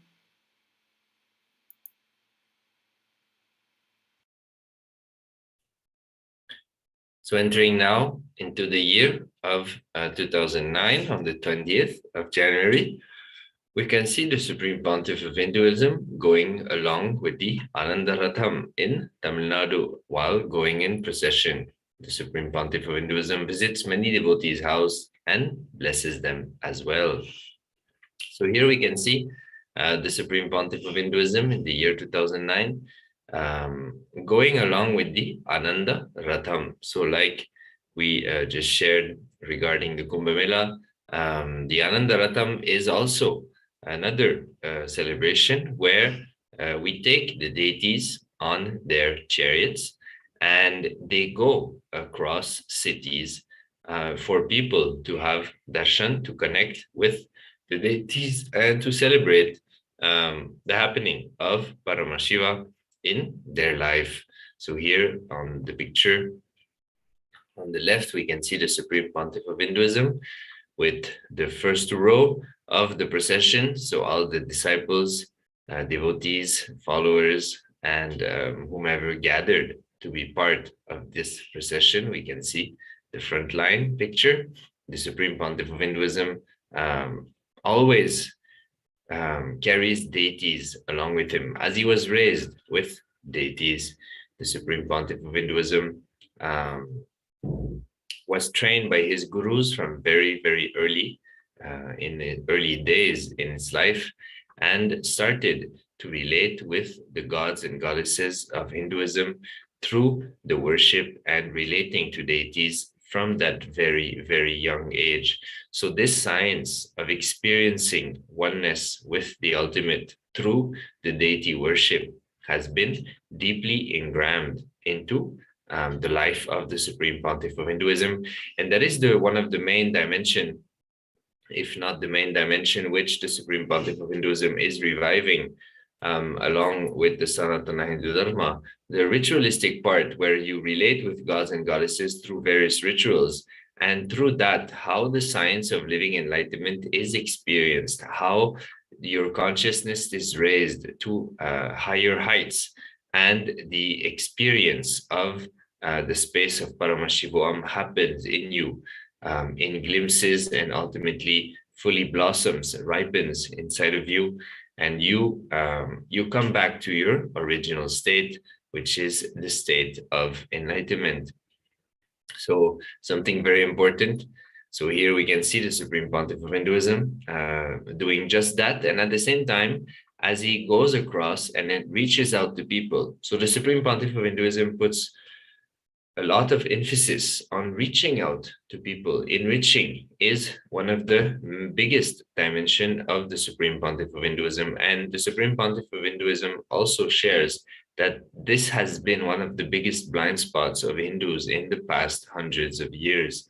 The reaching out to people and enriching people with the sacred sciences available in Sanatana Hindu Dharma did not happen properly, and that is why the Hinduism has lost a lot of ground due to the persecution and the lack of enriching.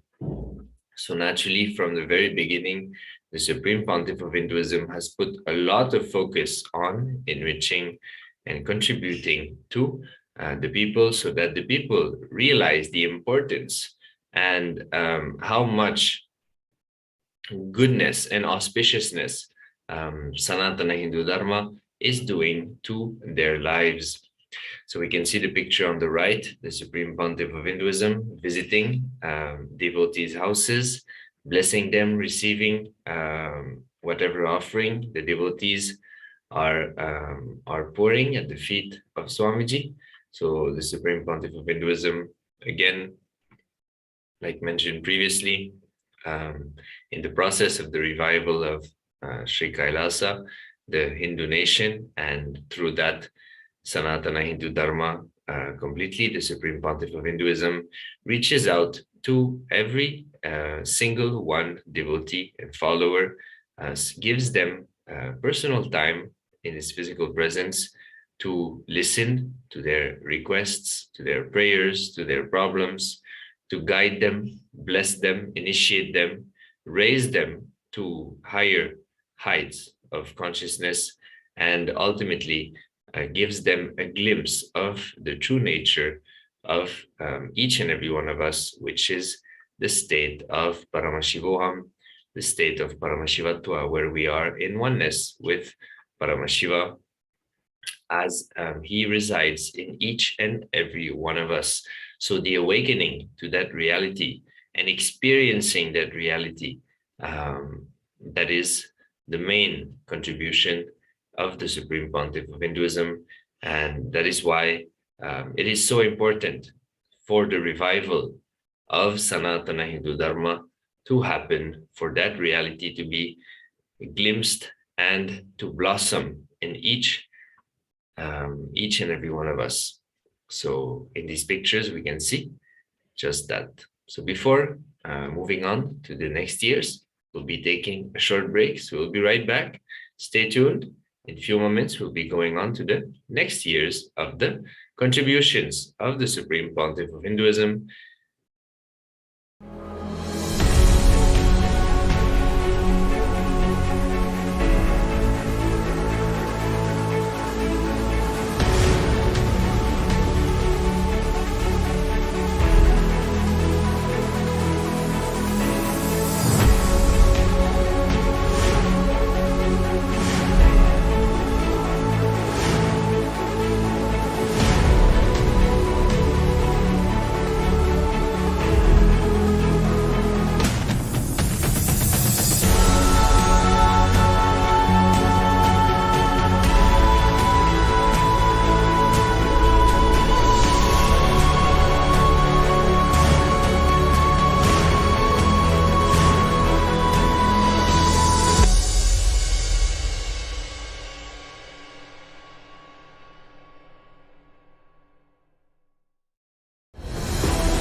consciousness as power at this moment to swallow, digest, clean up all negativity and all toxins.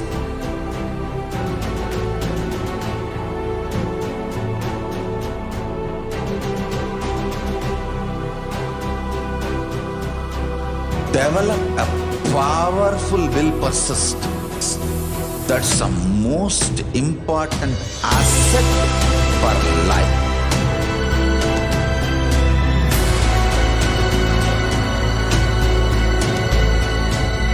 I am not giving you some life positive blah blah. I am giving you the facts of life. I am triggering your consciousness.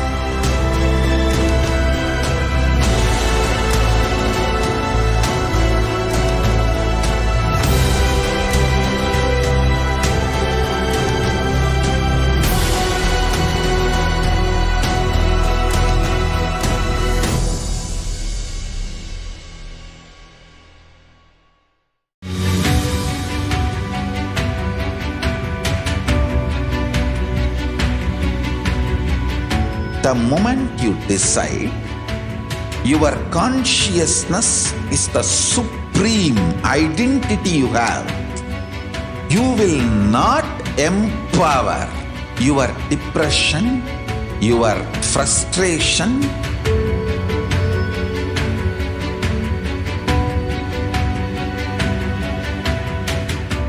deal your problems, whether it is simple headache or depression or the worst suicidal patterns or life negativity, only through consciousness. Don't go for any other solution.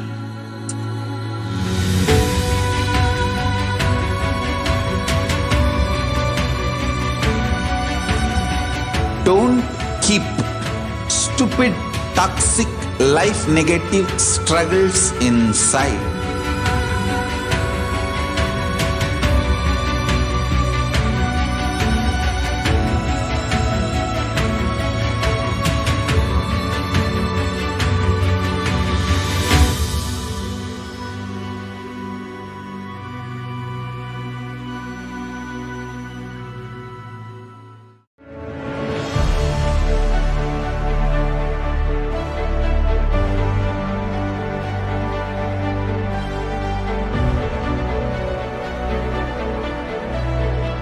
I am your Guru. I will make you enlightened. It's my commitment.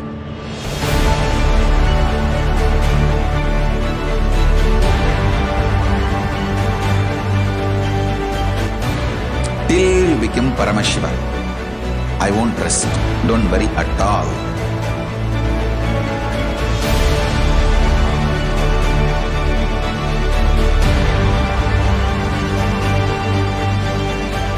To all my disciples, I give you this as a boon. I'll swallow everything with which you are stuck and liberate you all.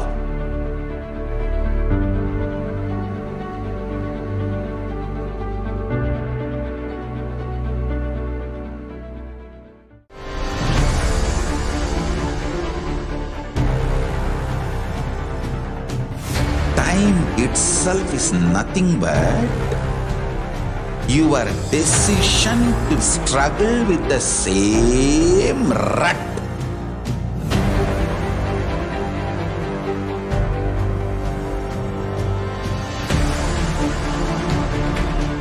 Your decision to struggle with the same rut is time, Kala.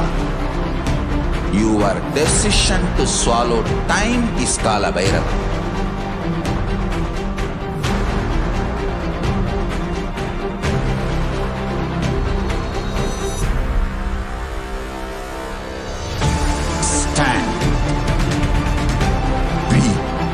Conscious woman or man. Be conscious being.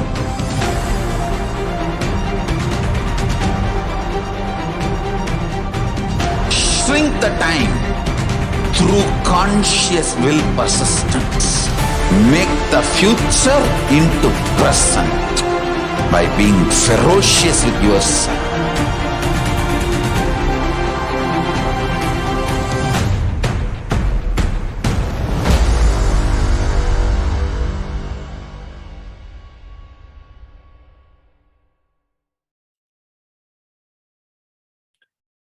So welcome back, each and every one of you, every viewer, wherever you are, whether it is on YouTube, Facebook, Instagram, Twitter, or any other social media platform where this video is reaching out to you. Before moving on to the further years, we have a few more pictures of the year 2009. So again, the Ananda Ratham, which was the huge procession that the Supreme Pontiff of Hinduism went on for months in the South India of Tamil Nadu, bringing the deities and walking with the devotees to reach out to people and to connect with each and every one of them to strengthen their connection. So here we can see the Supreme Pontiff of Hinduism walking behind the chariot. Naturally, when you live around the Supreme Pontiff of Hinduism, there's a lot of blissful moments which spontaneously arise. So we can see a picture of just that, how joyful, ecstatic, and blissful these spontaneous moments are. We also have a picture of Nithyanandeshwara, which is the main deity, the presiding deity, the embodiment of Paramashiva himself. And here we can have a closer look of the main Garbha Mandir, the rolling Garbha Mandir. They're offering Aarti, so the special offering of the fire to the deities.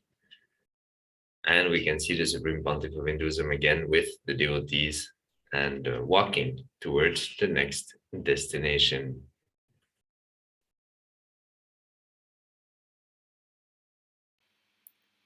Yes, so we are now entering the 20th of January 2010, where the Supreme Pontiff of Hinduism had Bhagavad Gita Dhyana sessions and the house visits for Pada Puja.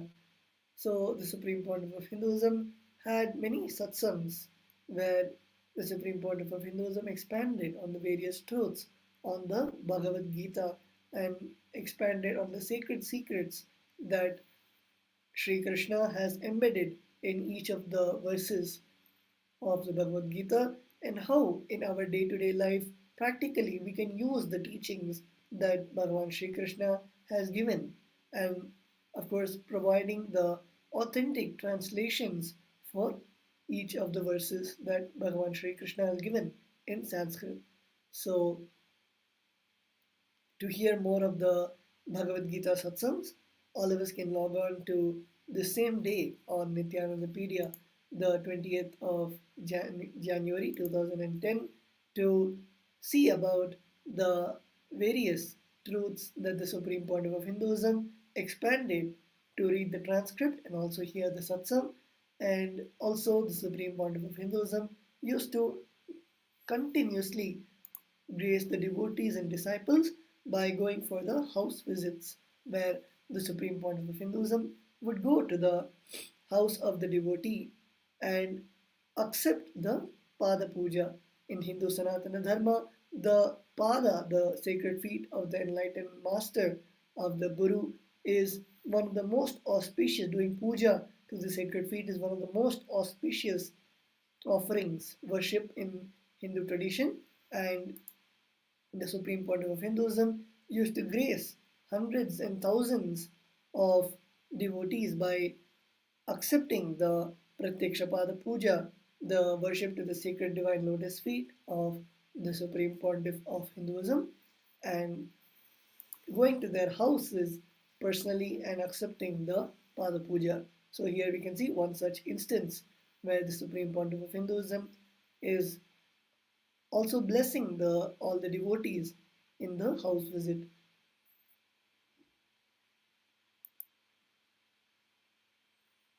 Here we can see a glimpse of the Dhyana Satsang, which is the satsang where the Supreme Pontiff of Hinduism expanded on the Bhagavad Gita, the truths of the Bhagavad Gita, and of course the millions of copies of the Jivan Mukti, the Living Enlightenment book, which so many devotees all around the globe love to read even today, the essence of all the teachings of the Supreme Pontiff of Hinduism.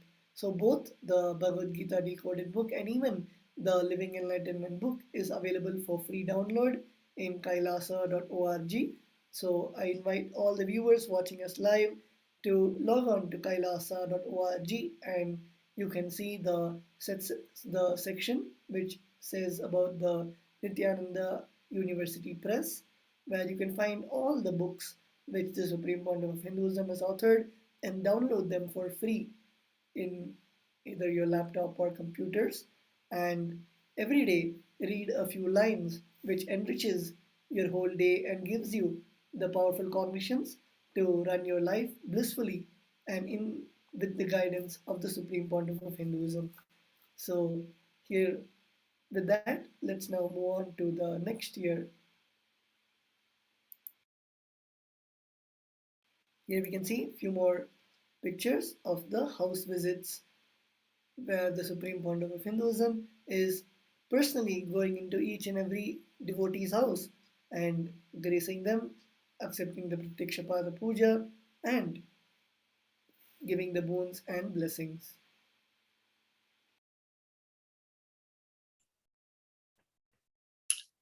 So entering now into the next year for today's segment, the year of 2011, again on the 20th of January.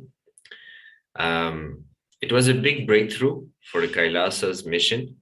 It was the first online NSP program. Many devotees around the world were sitting with the Supreme Pontiff of Hinduism via teleconferencing. And in return, he was in many halls around the world, including New York, Houston, Seattle, San Jose, Los Angeles, Columbus, Vancouver, Toronto, Singapore, Guadeloupe, Malaysia, and more. The satsang means being in the company of the ultimate truth. Truth has a unique quality. When you are in company of it, it makes you as it is. Truth is a living happening. When you are in the company of the ultimate truth, Sat, it just fills you. You become that. Watching this broadcast, everyone was literally in the company of the ultimate truth, physically, mentally, and verbally. To prove this, the Supreme Pontiff of Hinduism conducted 3 experiments. The first experiment was to teleport Vibhuti, sacred ashes, to the padukas at each of the spiritual embassies across the globe that was connected live during the satsang. The energized deity or paduka is an independent intelligence. It responds to your prayers, emotions, and thoughts independently and immediately. The second experiment which was conducted was to materialize Vibhuti in the hands of people experiencing Kundalini awakening. And the third experiment was to get Vibhuti to materialize in the hands of the non-believers. It is actually not materializing, it is teleporting. Tomorrow, when the Vibhuti is teleporting, he promised to have a glass and test here with the Vibhuti to prove that the Vibhuti reduces where he is and appears at the spiritual embassies around the world. Furthermore, Patanjali explains how, after conquering the pain and pleasures of the body, you are no longer bound by it.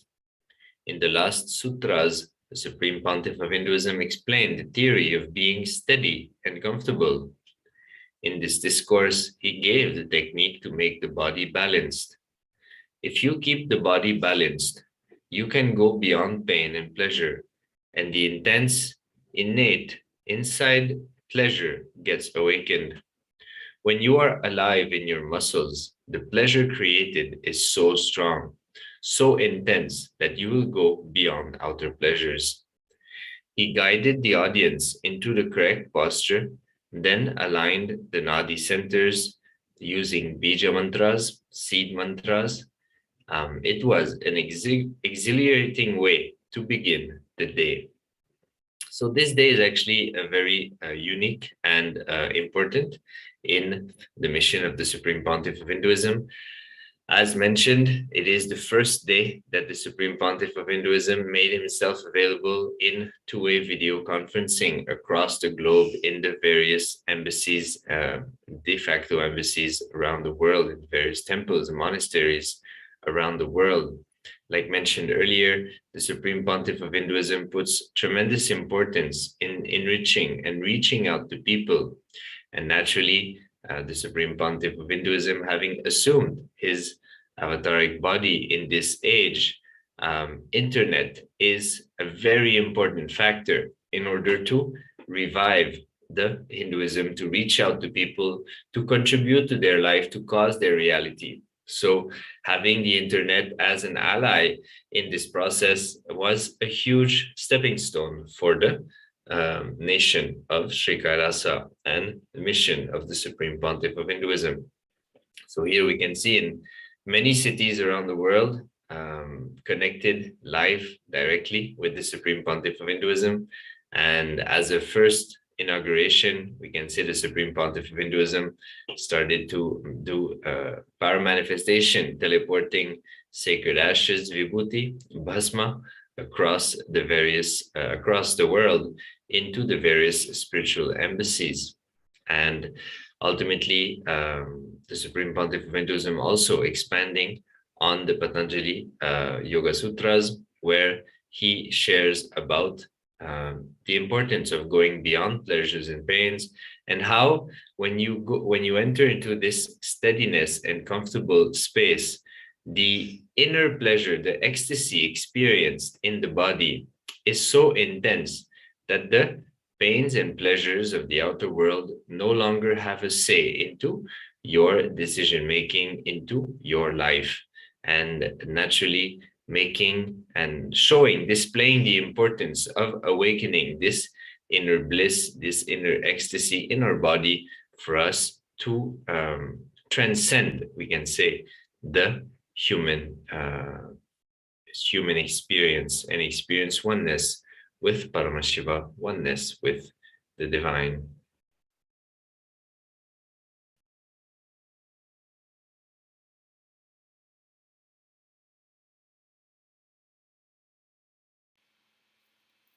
Let us now move into the 20th of January 2012, where the Supreme Pontiff of Hinduism, Jagadguru Mahasannidhanam, His Divine Holiness, Bhagavan Nithyananda Paramashivam, expounded on the cosmic principles of Karma Yoga from the 36th verse, 3rd chapter of the Srimad Bhagavad Gita during the everyday live public talk, the Nithyananda Satsang.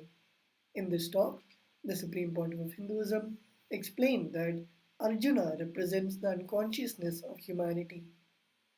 He further explained that all this philosophizing, encouraging, inspiring, everything is just till one feels uncomfortable with the lower identity and gets comfortable with one's higher existence.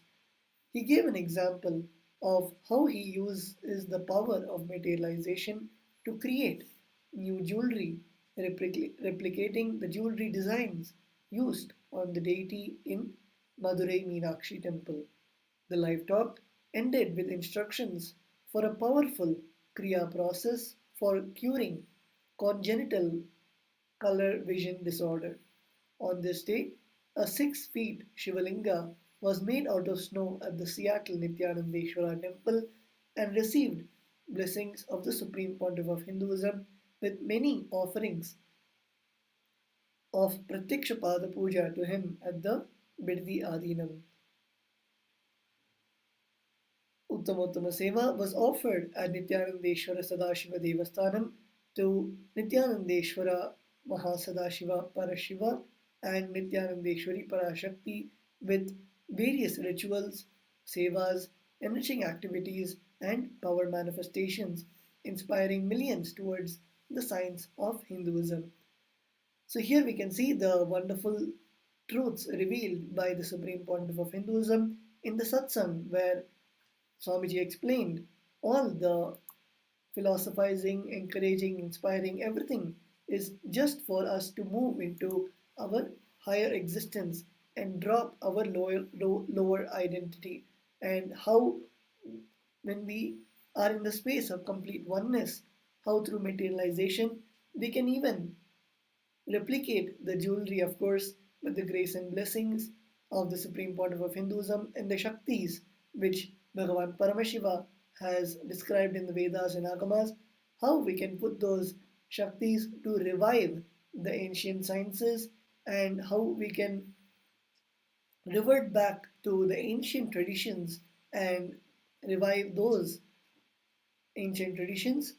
And also, we can see the various sacred rituals happening in the temples all around the globe, from Seattle all the way till Bangalore Adinam, in all the Nithyanandeshwara Paramashiva Hindu temples, all the rituals happening and the blessings that the Supreme Pontiff of Hinduism gave.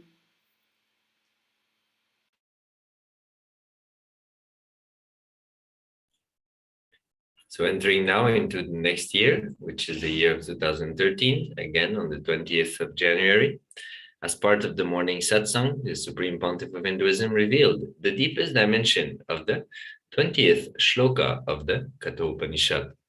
In this shloka, Yama, the god of death, gives a boon to Nachiketa, a child who has willingly offered his life to save his father's honor. Nachiketa asks to understand the mystery of death. Yama tries to distract him by offering wealth, fame, and everlasting happiness instead, but Nachiketa stands firm. The Supreme Pontiff of Hinduism uses this as an illustration of sannyas, the way of enlightenment. When no distraction holds any interest for human beings, they have cleared their path to spiritual freedom. So here we can see the Supreme Pontiff of Hinduism addressing thousands of people during the Nithyananda Satsang. You can see in the pictures, people gathering in halls to listen to the words of the Supreme Pontiff of Hinduism, inviting each and everyone to go to listen to this satsang, as this is a very important revelation by the Supreme Pontiff of Hinduism. You can go on Nithyanandapedia on this day, type in the 20th January 2013, and the transcript as well as the link to the video will be made available to you. So here the Supreme Pontiff of Hinduism expanding on the Katha Upanishad, which is a wonderful Upanishad describing the authenticity, the power of authenticity, Shraddha Vivecha, where Nachiketa is the hero of this Upanishad. He is a child possessed by this authenticity, and this authenticity brings him to the abode of Lord Yama, the god of death, and ultimately he receives three boons from the god of death, and the last one being the science of enlightenment. So like briefly mentioned here, the Nachiketa, the child saint, is asking for the science of enlightenment, and Yama is trying to convince him to ask for anything else but that, and he tries to distract him with other dimensions, lower dimensions of the human existence, such as wealth, fame, happiness, and much more. But Nachiketa is very firm in his resolve of wanting to have the secret of death, the secret of enlightenment. And ultimately, Yama, seeing the determination and the unshakableness of Nachiketa, grants him that boon. And the Supreme Pontiff of Hinduism maps this story and this dimension, beautifully expressed through this story, to the life of sannyas. How, when you declare the life of sannyas and the vows of sannyas, how the various distractions of the worldly life, of the normal way for humans to exist, no longer come in between you and your enlightenment. So it is a beautiful depiction of the power and the importance of living or having Shraddha, authenticity in our life. So inviting each and everyone to go listen to this talk, as this is a very, very important revelation by the Supreme Pontiff of Hinduism, who always makes the whatever revelation Paramashiva reveals in the Vedas and Agamas, the Supreme Pontiff of Hinduism being an avatar of Paramashiva and having the responsibility of mapping these truths in a way that modern day man can relate to them and experience them in their life. So this is surely a very important truth. So again, inviting each and everyone to have a look on Nithyanandapedia for this satsang. So before moving on to the next year, we'll be taking a short break. Stay tuned. We'll be right back in a few moments for the further years on this day of the 20th of January.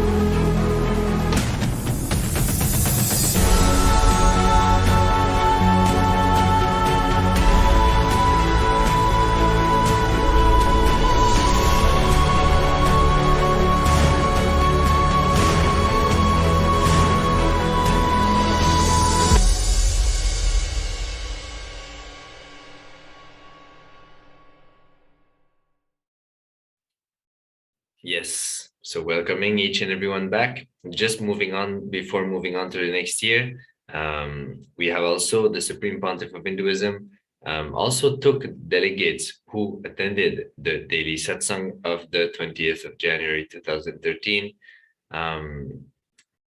He took the delegates who were observing the Nirara Samyama, those who started to get involved with this science of going beyond solid food by living with liquids and exactly without solid food.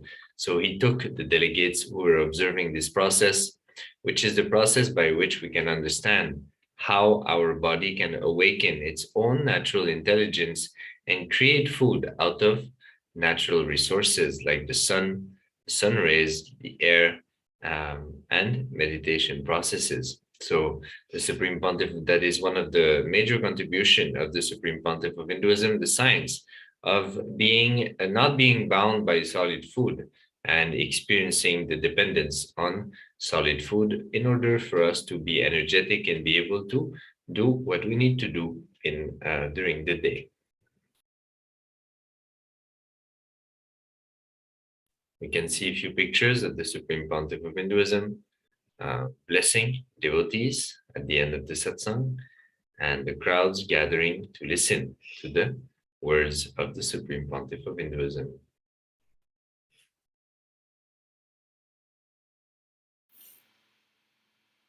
Next, we are now moving on to the 20th of January 2014.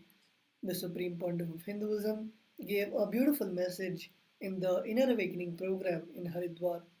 Carry the space of possibility in our heart. There is a profound difference in living with possibility versus impossibility. When we perform actions with possibility in our hearts, we see beauty, joy, and excitement with what we are doing. It is anti aging.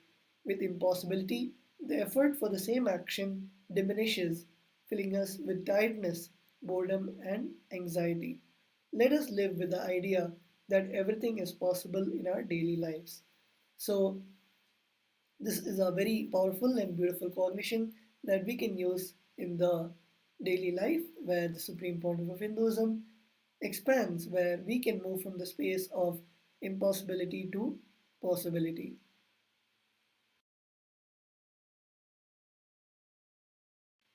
Here we can see the Supreme Pontiff of Hinduism guiding the Inner Awakening participants on the process of doing the daily puja, the Guru Puja.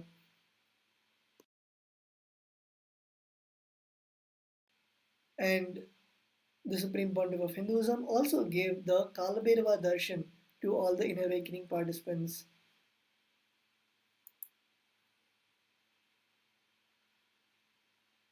The Supreme Pontiff of Hinduism, also as being in the sacred city of Haridwar, one of the most important destinations for, as it is a very sacred place for, as it contains one of the Jyotirlinga of Hinduism and many of the sacred Hindu temples.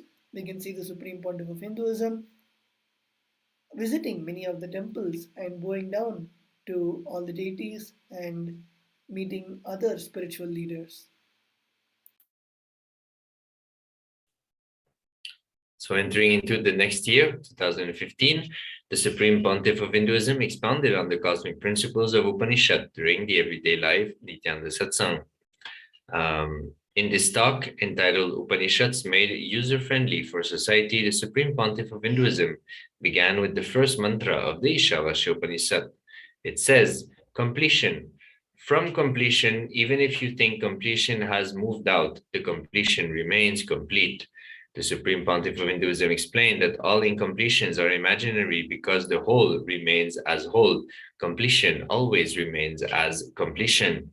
He offered his own healing experience after falling off the horse and breaking his arm as an example of how this completion can be practiced, lived, used, digested, and assimilated into one's daily life as a solution to the problems we face. The Supreme Pontiff of Hinduism also expressed his deep gratitude for all the Vedic rishis who rededicated himself to reveal the truths as they are expressed without any adulteration.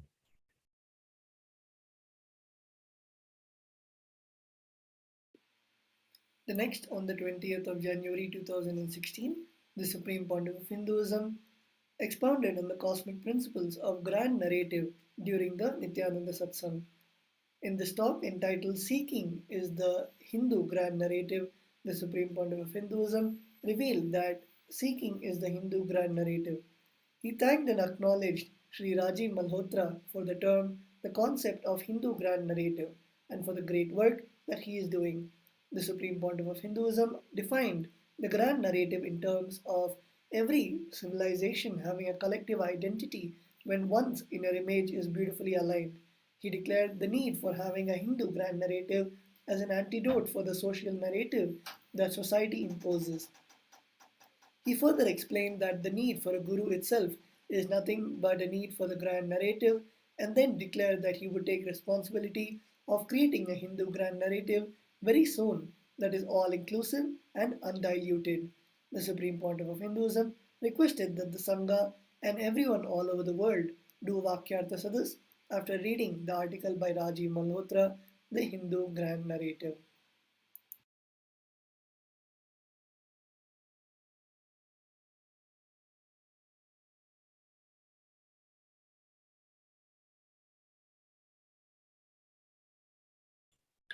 So entering now into the year 2017, the Supreme Pontiff of Hinduism, in their courtyard session, initiated the disciples into the new Shaktis of Paramashiva.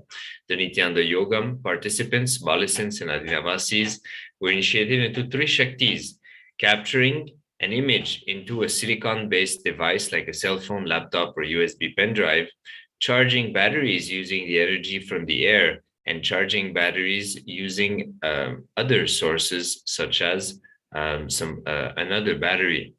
He reveals that the third eye awakening is not even needed for 2 out of the 3 of these new Shaktis to start manifesting.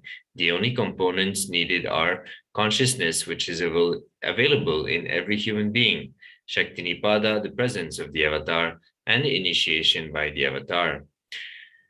Device that contains silicon based chips immediately. Oh yes, and the requirement for device that contains silicon-based chips. Immediately, several people started to manifest these amazing powers. Anything that can be visualized will be captured digitally.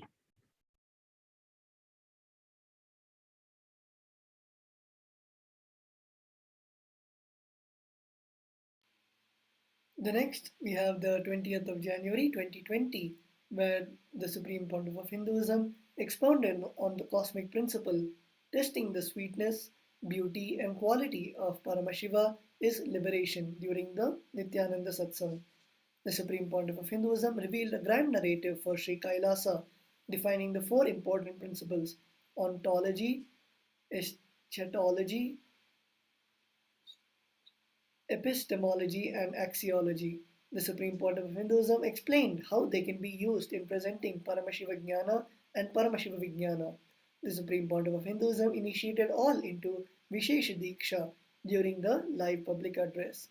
The Supreme Pontiff of Hinduism also officially launched the Sri Kailasa Uniting Nations project with 101 Facebook pages created and announced that Sri Kailasa will also be known as Kailasa. Both names will be used.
Yes. So jumping into the final year for today's segment, the year on 2021, last year, the Supreme Pontiff of Hinduism revealed 5 sutras, which he requested everyone to listen, internalize, and manifest, which have the immediate effect of enlightenment and paramanifestation. He explained that what he is revealing is not just some instruction, but it is an initiation for all those disciples for whom the Supreme Pontiff of Hinduism is the truth. He instructed everyone to decide with clarity and truth that pain and suffering has no existence, and then this decision will expand the brain's ability to reflect the pure cosmos. He went on to explaining that when ones decide to be with the 25 heads and one consciousness, suddenly one will be stress-free and discover that peace within, which is the center of the universe. From this space, the Supreme Pontiff of Hinduism shared, you will just start manifesting powers and will become Mahakalabhairava without any karma, and all conflicts will become irrelevant in your life. He powerfully declared that this initiation happened for all to manifest this great enlightenment experience and the state, space, powers of Paramashiva. So inviting each and everyone to listen to this satsang going on Nityandapedia on this day. This is a very powerful initiation, how to make pain and suffering completely irrelevant in our lives. So with this, we are coming to the end of the segment for today. So let us now get ready to receive the Supreme Pontiff of Hinduism. Sit, head, neck, and spine in a straight line. Visualize the Supreme Pontiff of Hinduism, Swamiji, in your third eye and your Anandagandha. Breathe in slowly and deeply.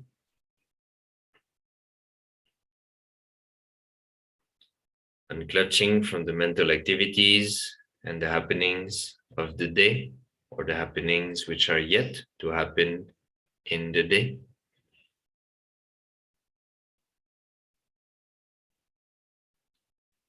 entering into a space of oneness with the Supreme Pontiff of Hinduism and the space of pure listening.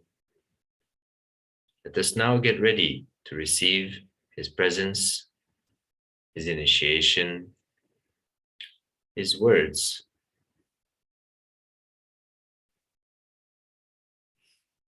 Slowly open your eyes and let us experience oneness with Paramashiva, oneness with Swamiji.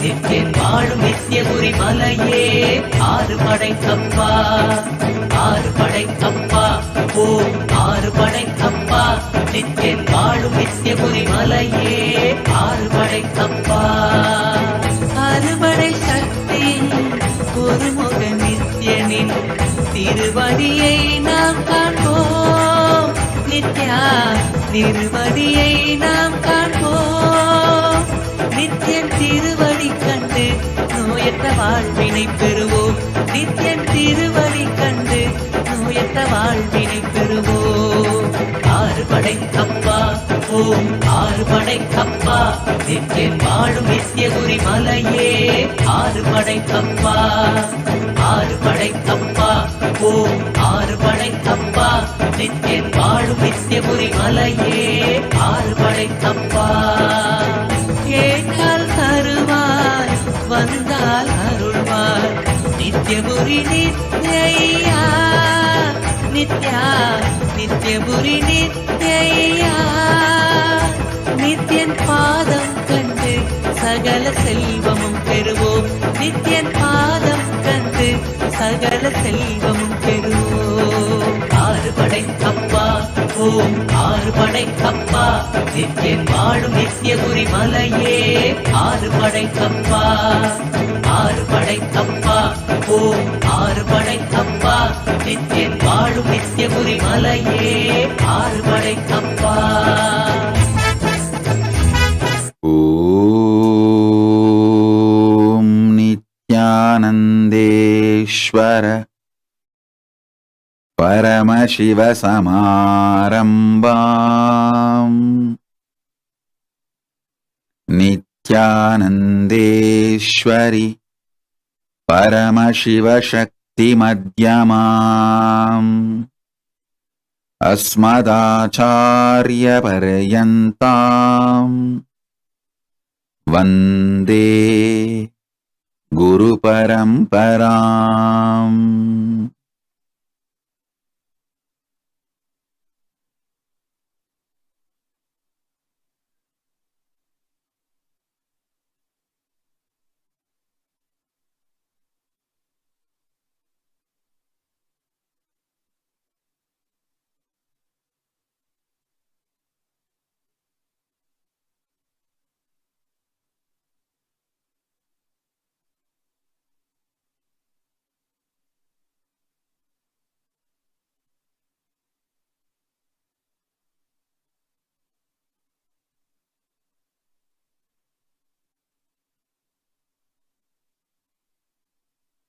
I welcome you all with my love and respects. I welcome all the dignitaries, very important, yes, statesmen from the various countries, representatives of the various countries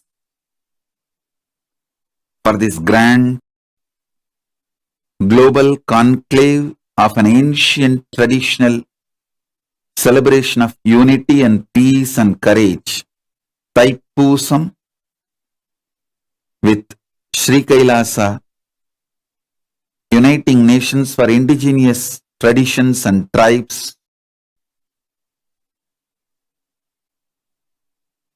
We are honored to have Mr. Anthony Kiwonka, Department Minister, representative of Liberia. Thank you for being here. We are honored to have you here, Minister Mr. Anthony Kiwonka from Liberia. Honorable Solomon George, member of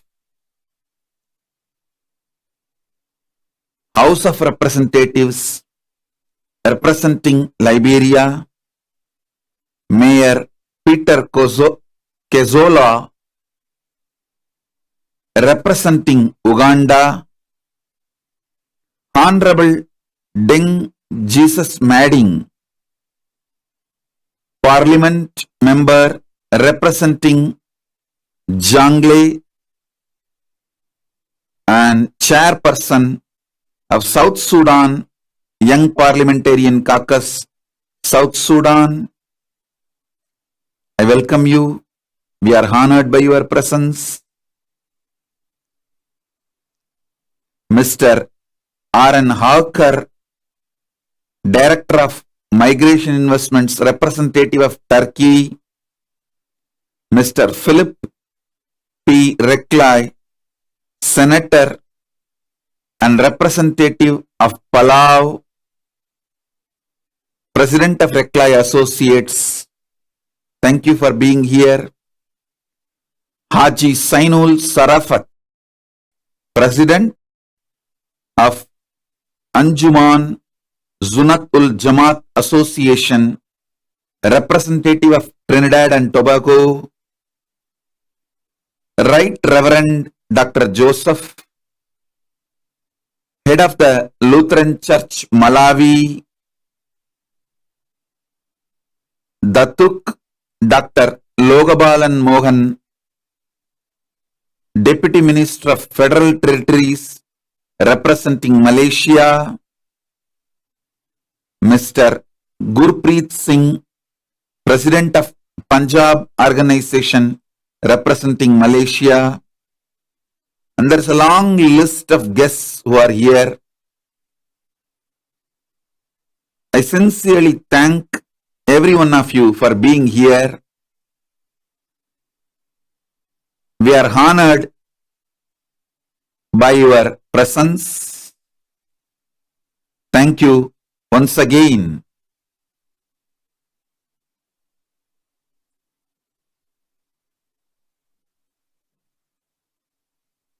And I also welcome all the ambassadors, ministers, representatives of KAILASA, Vidyeshwaras, Ganeshwaras, Lokeshwaras, Astreshwaras. I welcome all of you with my love and respects. We are honored by all of you.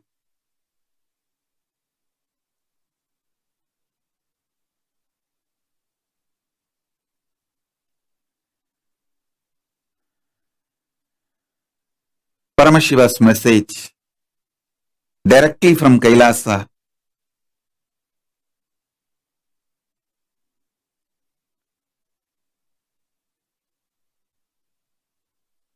On this auspicious occasion, celebration, global conclave of an ancient traditional celebration of unity and peace and courage, Thaipusam, organized by KAILASA, Uniting Nations for Indigenous Traditions and Tribes. Message from Paramashiva directly is, let us strengthen the grassroots of our conscious lifestyle to live consciously successful life on planet Earth. Please understand. The worst crisis humanity is going through is largest population ever on the planet Earth feels uprooted. Please understand. Never ever world faced this conscious pandemic. I'm not talking about corona. I'm talking about largest population, more than 70% of the human population feels they are uprooted. They have no roots. Consciously feel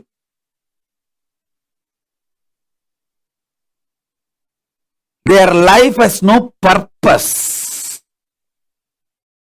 I tell you, the greatest problem humanity is facing now is not just pandemic, corona, or global warming. All this we can handle too easily if we are consciously strong. If human beings are consciously strong, handling corona, global warming, other problems are too easy. But unfortunately, more than 70% of the humanity, please understand when I am saying these words, 70%, after thorough research, studying the scientific researches, analysis done by multiple universities which are working on various human societies, ethnic cultures. After thoroughly studying all of that, I am making this statement. More than 70% of the humanity feels consciously uprooted. The feeling of belongingness is stolen away. That's one of the fundamental flaw, I should say. The fundamental right to all human beings is feeling conscious belongingness, feeling grounded, feeling fulfilled with their life. Unfortunately, the political ideologies which are extremely exploitative, religious ideologies which are extremist, the militant missionaries and missionary militants, crony capitalism, deadly combination of all these three. Crony capitalism, extremist religious ideologies, and extremely exploitative, oppressive political ideologies and decision makers. The deadly combination of these three has made more than 70% of the human beings consciously uprooted. The biggest problem humanity is facing now is conscious pandemic. Feeling purposeless.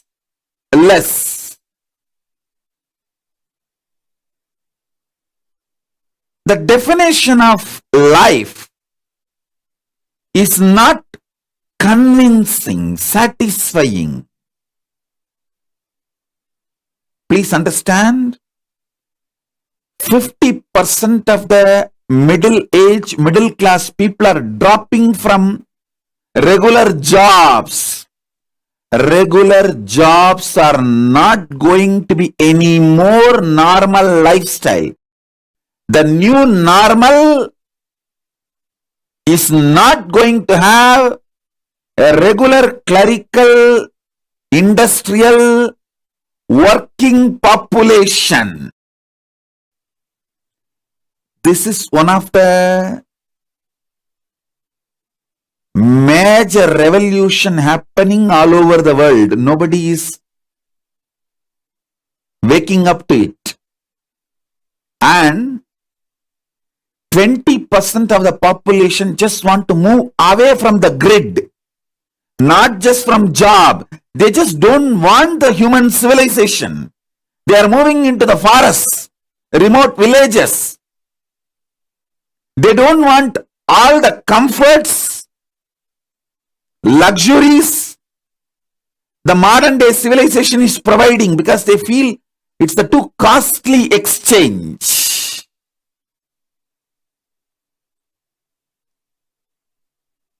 The 20% do not know the solution, but one thing they became very clear: they don't want the modern civilization anymore. Understand? I am not against science, modern civilization. I am not against any of it. But the crony capitalists, extremist religious ideologies like militant missionaries and missionary militants, and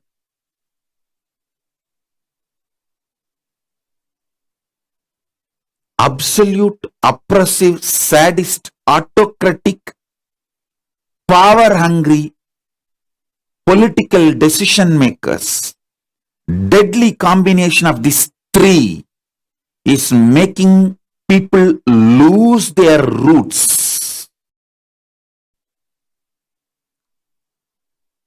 I call this as a conscious pandemic, which is more serious problem than global warming or corona, the global pandemic which we are going through. Please understand, this conscious pandemic of feeling uprooted, feeling displaced, is imploding human society from inside.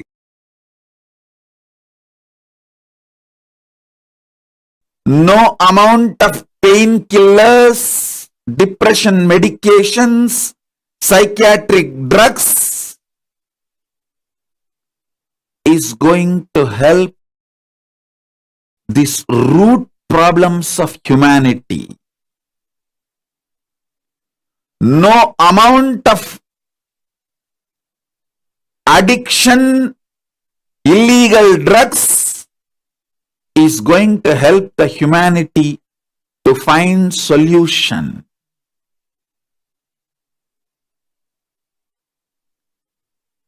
All the decision makers all over the world,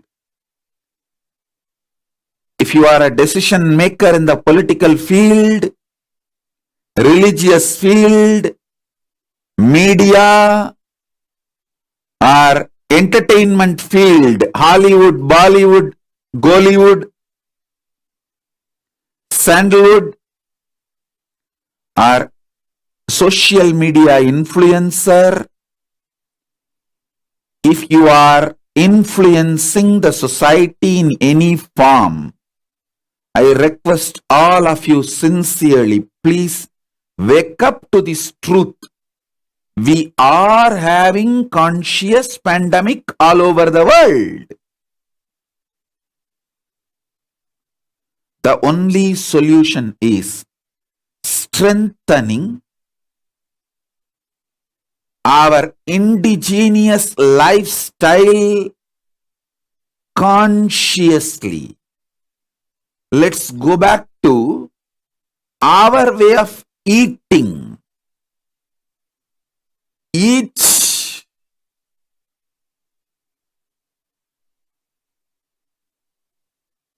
part of the world, country, had their way of diet before this multinational companies started dumping food-like products in the name of food into our stomach and make our body as their source for income. Understand, a patient cured is a client lost for big pharmas. They are not going to think for your health. It is very open. It's a business for them. So why will they think they are not charitable organization? They are not compassion-centric ideology organization. They are declared for-profit companies. Why don't we wake up? The big pharmas are going to only work for their profit. For them, your body is an income source. Why don't we wake up to the simple truth and drop the blind spot with which we are pushing our life and masses, billions of human beings into irreversible physical, mental, psychological, emotional damages we are collectively causing. Please understand.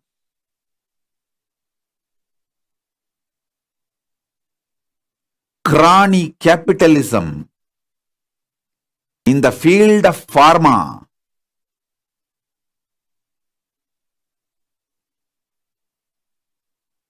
in the field of food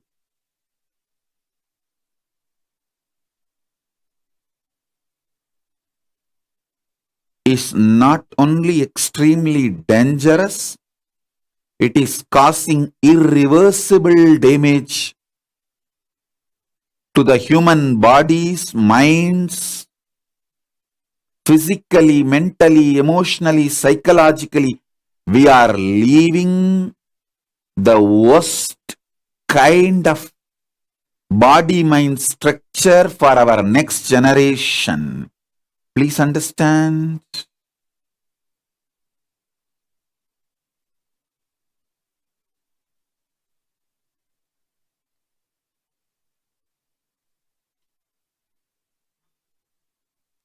In multi-level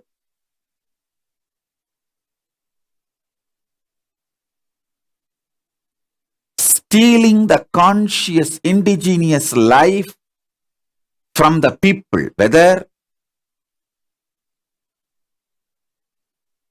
the indigenous Hindu traditions are stolen away, destroyed from the Hindus living in remote villages of Nepal, India, Malaysia, or the indigenous homegrown family lifestyle of worshipping voodoos, the voodoo traditions being stolen away,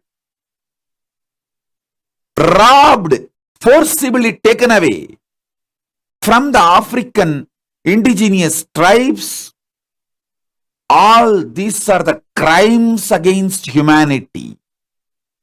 Please understand, whether a Munishwaran temple is getting demolished in a remote village in Tamil Nadu, or Mariamman temple is getting demolished in a remote village in Malaysia, or The village Hindu tribes getting brainwashed and forcibly getting converted in Nepal, or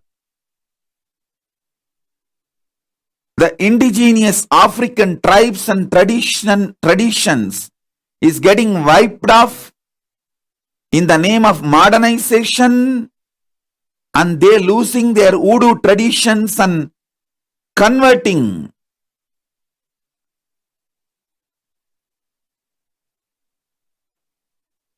Losing their conscious roots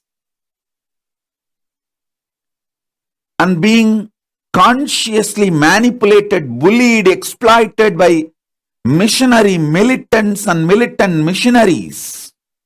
All these are causing conscious pandemic for human beings. The deadly combination of these three all over the world is causing chaos. It is time consciously we the people, we the humanity reclaim our indigenous lifestyle traditions consciously.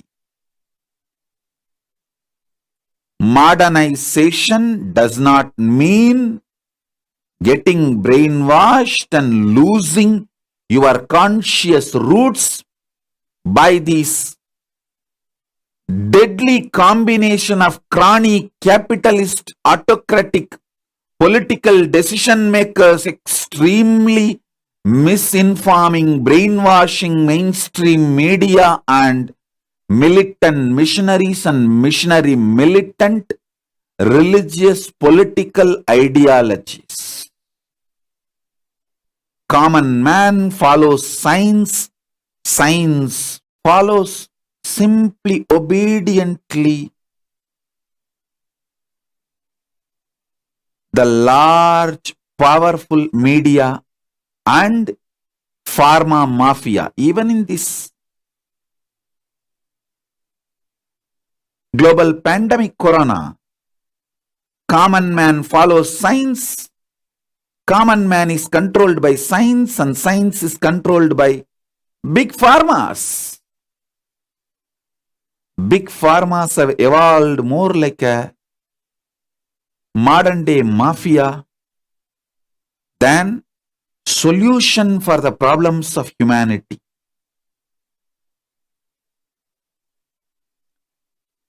It is time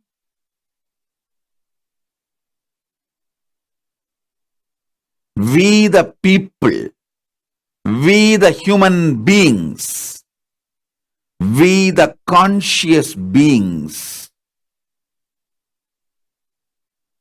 wake up and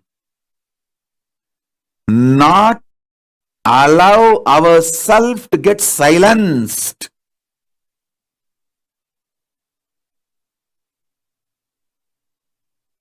by those powerful forces trying to silence us.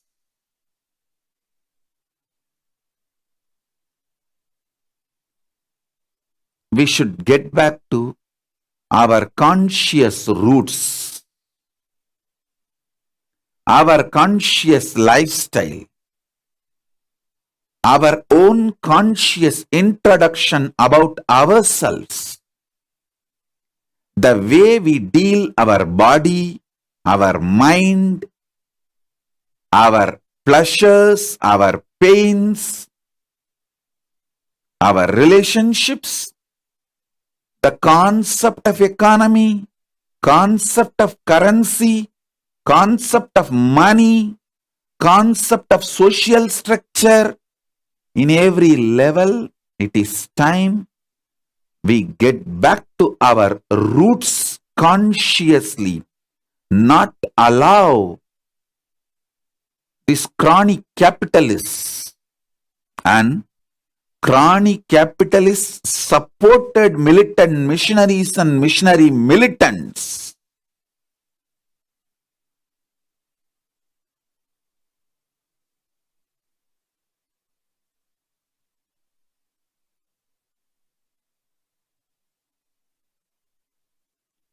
Get to our conscious roots.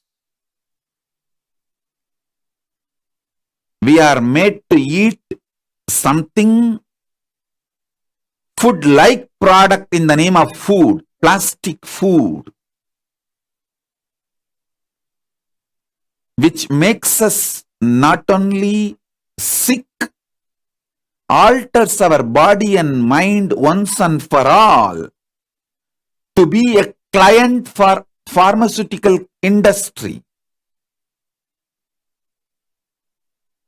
Big pharma mafias, and we continue to earn, live just to make big pharmas richer and richer and richer. Patient cured is a client lost is their ideology. And common mass, billions of people are just being treated as the clients, not as patients.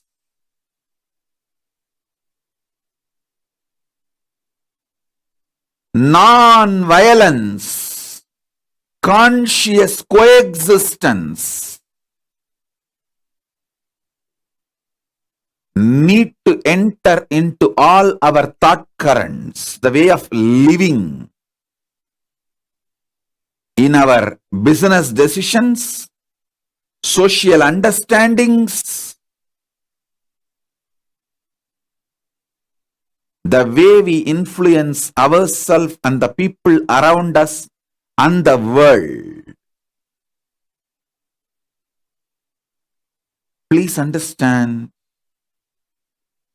70% of the world population is imploding.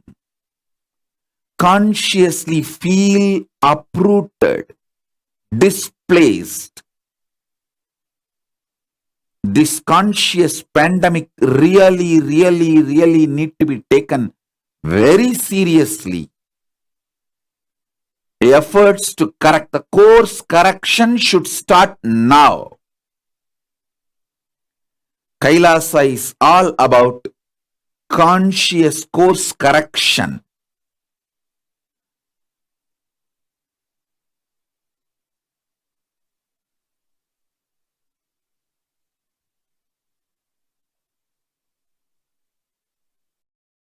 We are not interested in who committed the crime. We are only interested in waking up the human beings that the crime has been committed on them and move them away from the sufferings and make them consciously grounded again.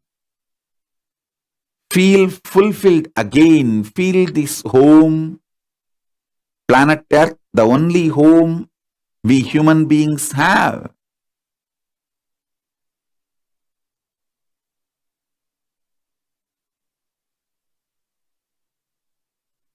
We have some more guests joining. Honorable Jose Miguel Benitez, the Mayor of Guatemala Zone, representing Guatemala. Thank you for being here.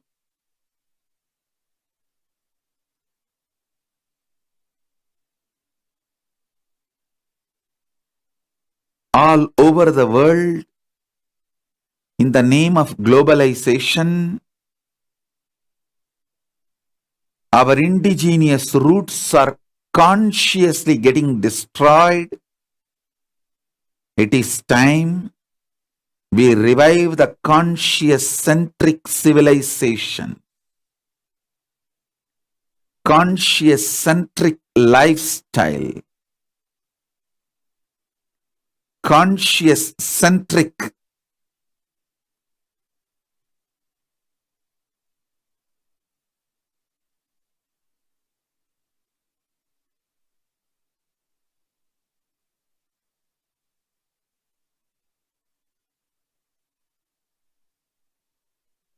Life solutions,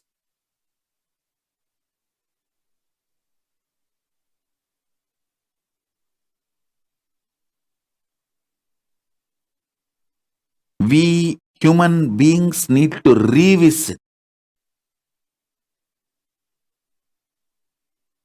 all the ideas about what is money, what is currency, what is crime, who should be put in prison, who should be rewarded, awarded, what is science. All these definitions need to be revisited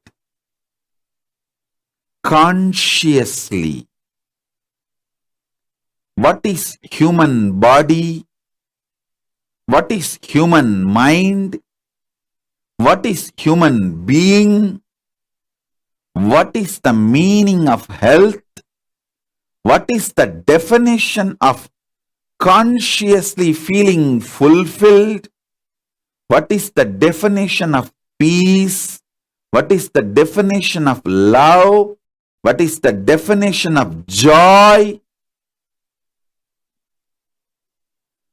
All this need to be redefined, revisited consciously.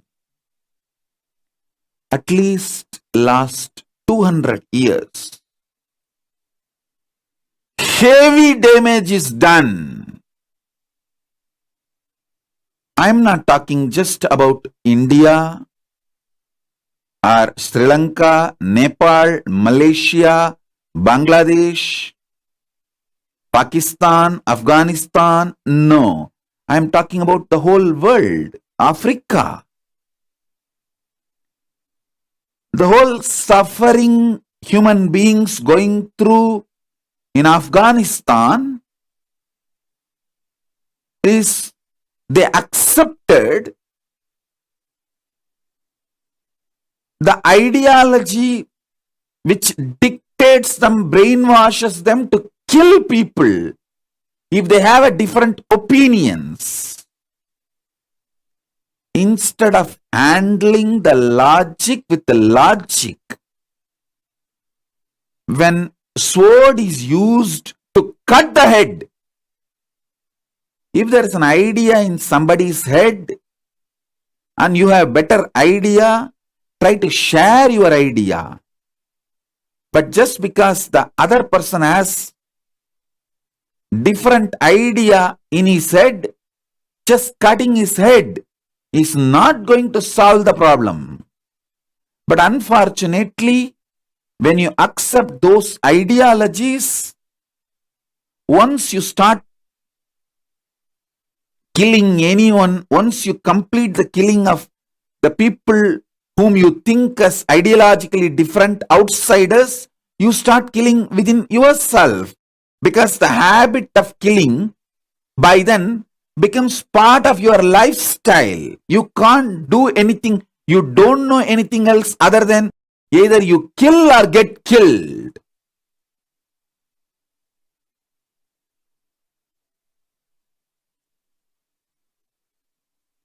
The militant missionary ideology are causing millions of people getting even physically uprooted, making them refugees. And then missionary militants, conversion, religious conversion, for the sake of political motives, the mass conversion is terrorism. We human beings need to know an individual, for the sake of conscious reason, changing his ideologies due to conscious evolution is absolutely okay. That's a freedom. But mass conversion with a political ideology heavily funded externally is a terrorism. It's a violence. Just like gun terrorism, gun violence, humanity should wake up and realize conversion terrorism and conversion violence. Gun violence kills only in thousands. Conversion violence kills in millions. We Hindus, who are the victims of militant missionaries and missionary militants,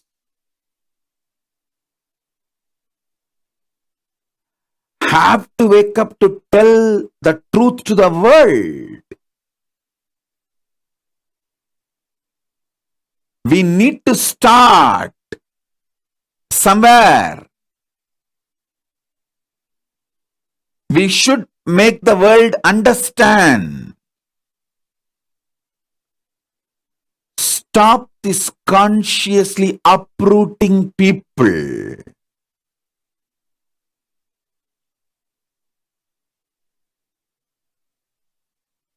By terrorizing us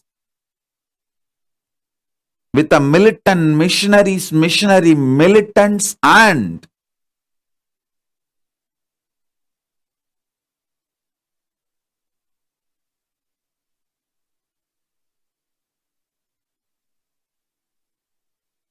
the lifestyle, consumeristic lifestyle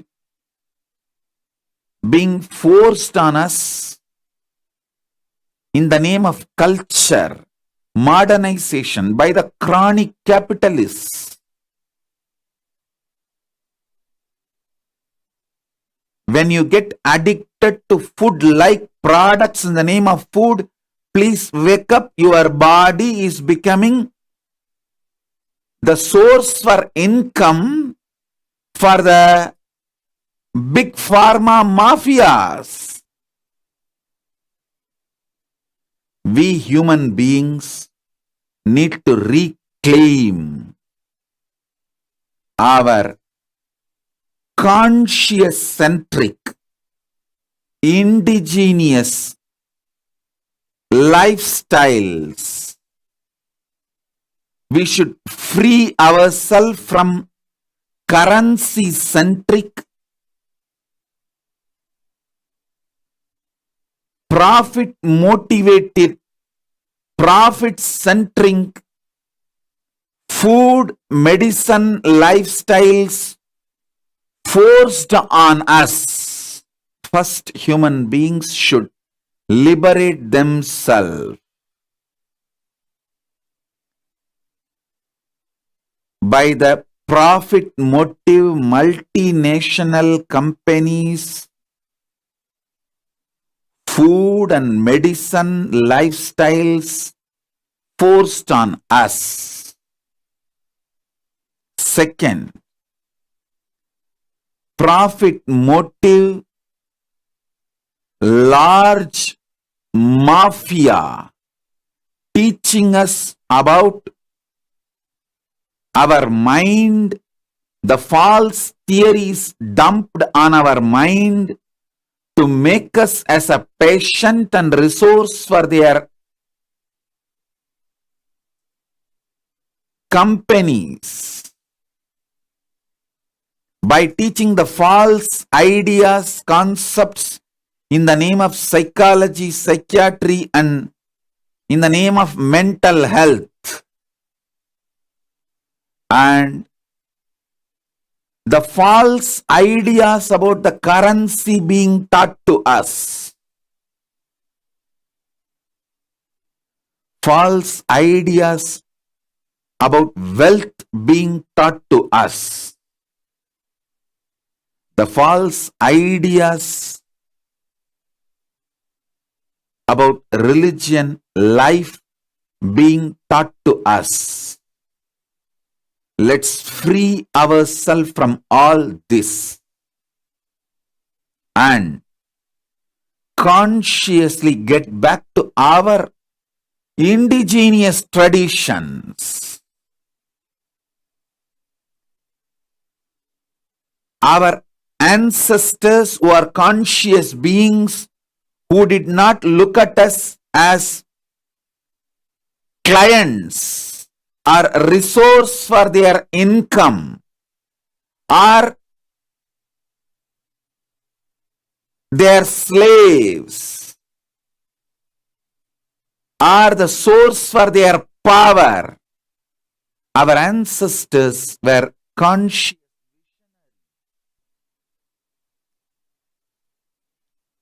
My sincere request to all the decision makers, social influencers who are here,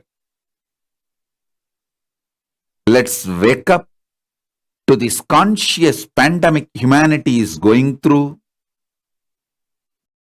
Let's start now.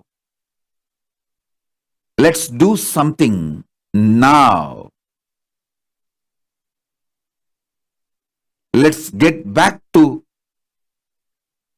food style, lifestyle, medicines, everything our ancestors gave us consciously. Understand?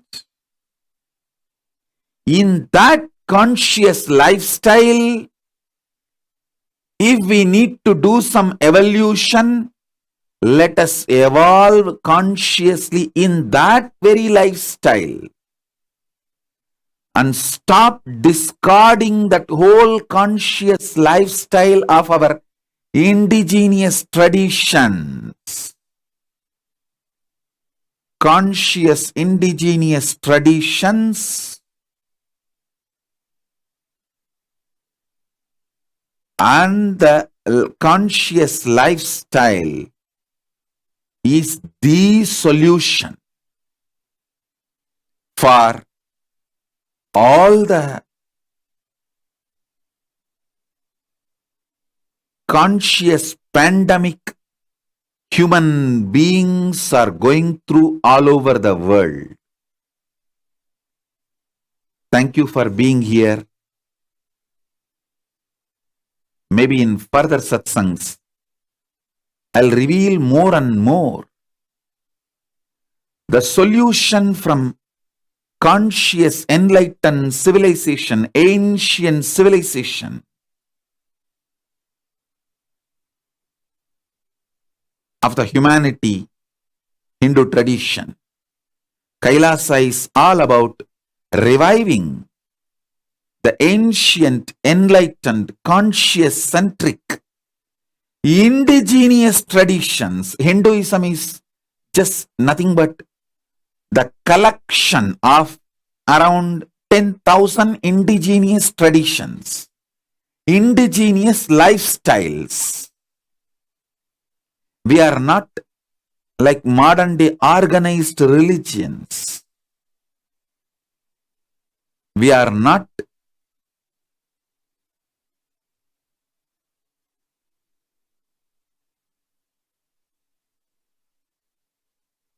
enforced cookie cutter solutions.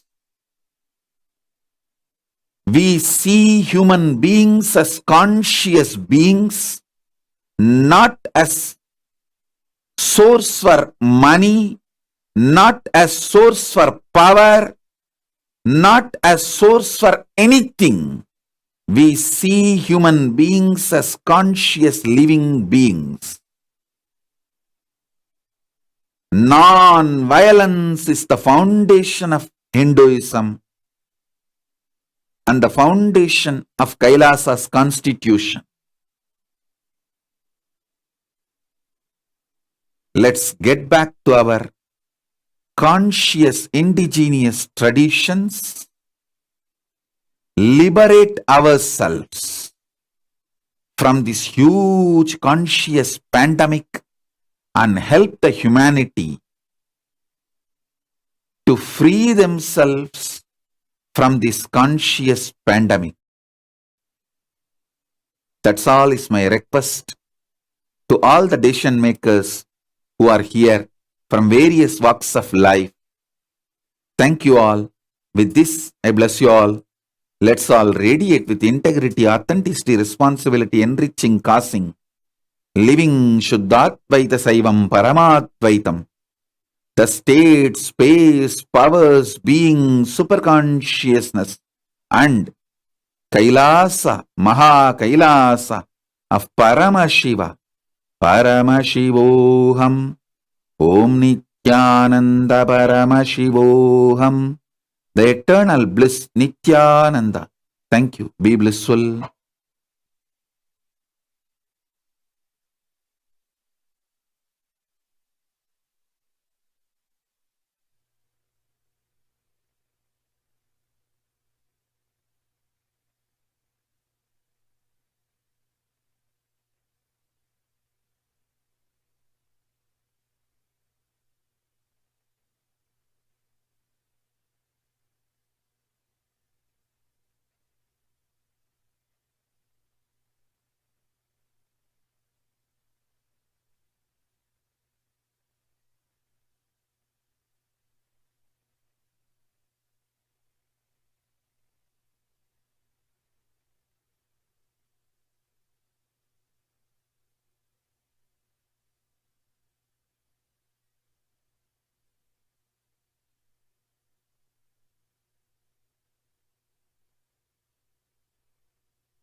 Nithyanandam, Jnanapatiti Manual, under the guidance of Supreme Pontiff of Hinduism, Jagadguru Mahasanidhanam, His Divine Holiness, Bhagwan Nithyananda Paramashivam.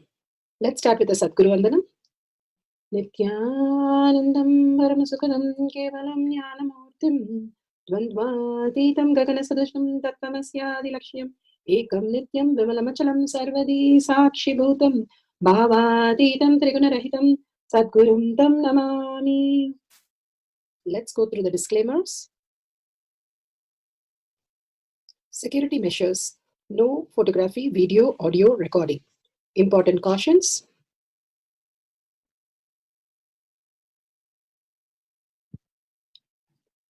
please be aware of the important cautions.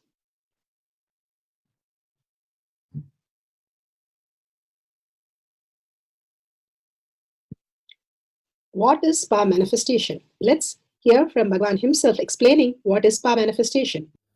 All the 25 states of consciousness, when they happen in you, due to your chemicals and hormones ups and downs, it is powerlessness.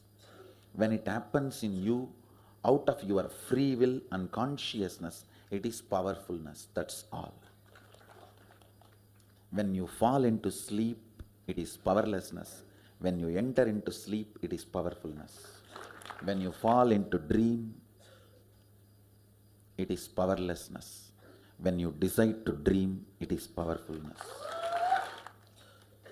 So I've added the ultimate powerfulness, Turyatita, in your whole being and doing, manifest all the powers. Understand, power manifestation is nothing but cognitive shift. It is not work. It is cognitive shift. Understand? It is just cognitive shift. It's not work. Work is a 4-letter word. Power manifestation is cognitive shift, playing with life, playing with being alive. Static matter, dynamic activity, strategic existence, all these three has no boundary. You are one with it. You are alive in everything. Everything listens to you. Everything decides as you want.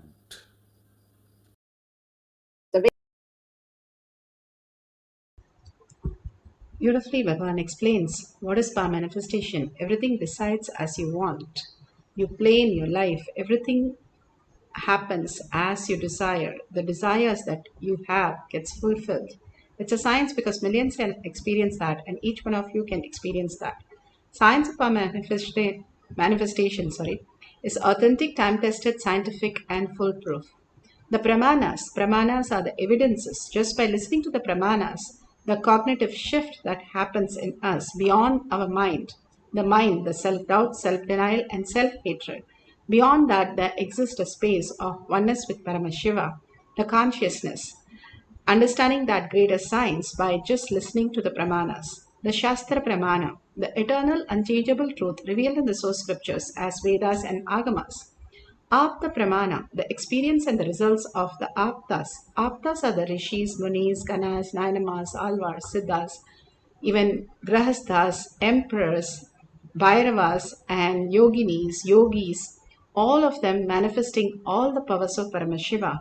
Millions of them were authority of Hinduism, manifesting all the powers authentically, time-tested, scientific, and foolproof. Atma Pramana, account of His Divine Holiness, Bhagavan Nithyananda Paramashivam, this millennium's avatar's personal experience of our manifestation, Bhagavan's very own Leela to showcase to the world how the cognitive shift can manifest as powers and become a new species on planet Earth. Shakshi Pramana, the experience of millions of disciple, devotees, followers all around the world initiated by Bhagavan into the science of power manifestation. Bhagavan's very own Leela to showcase to the world how when you go to the Kailash courtyard, you experience the Garbha Mandir manifesting the powers of Paramashiva.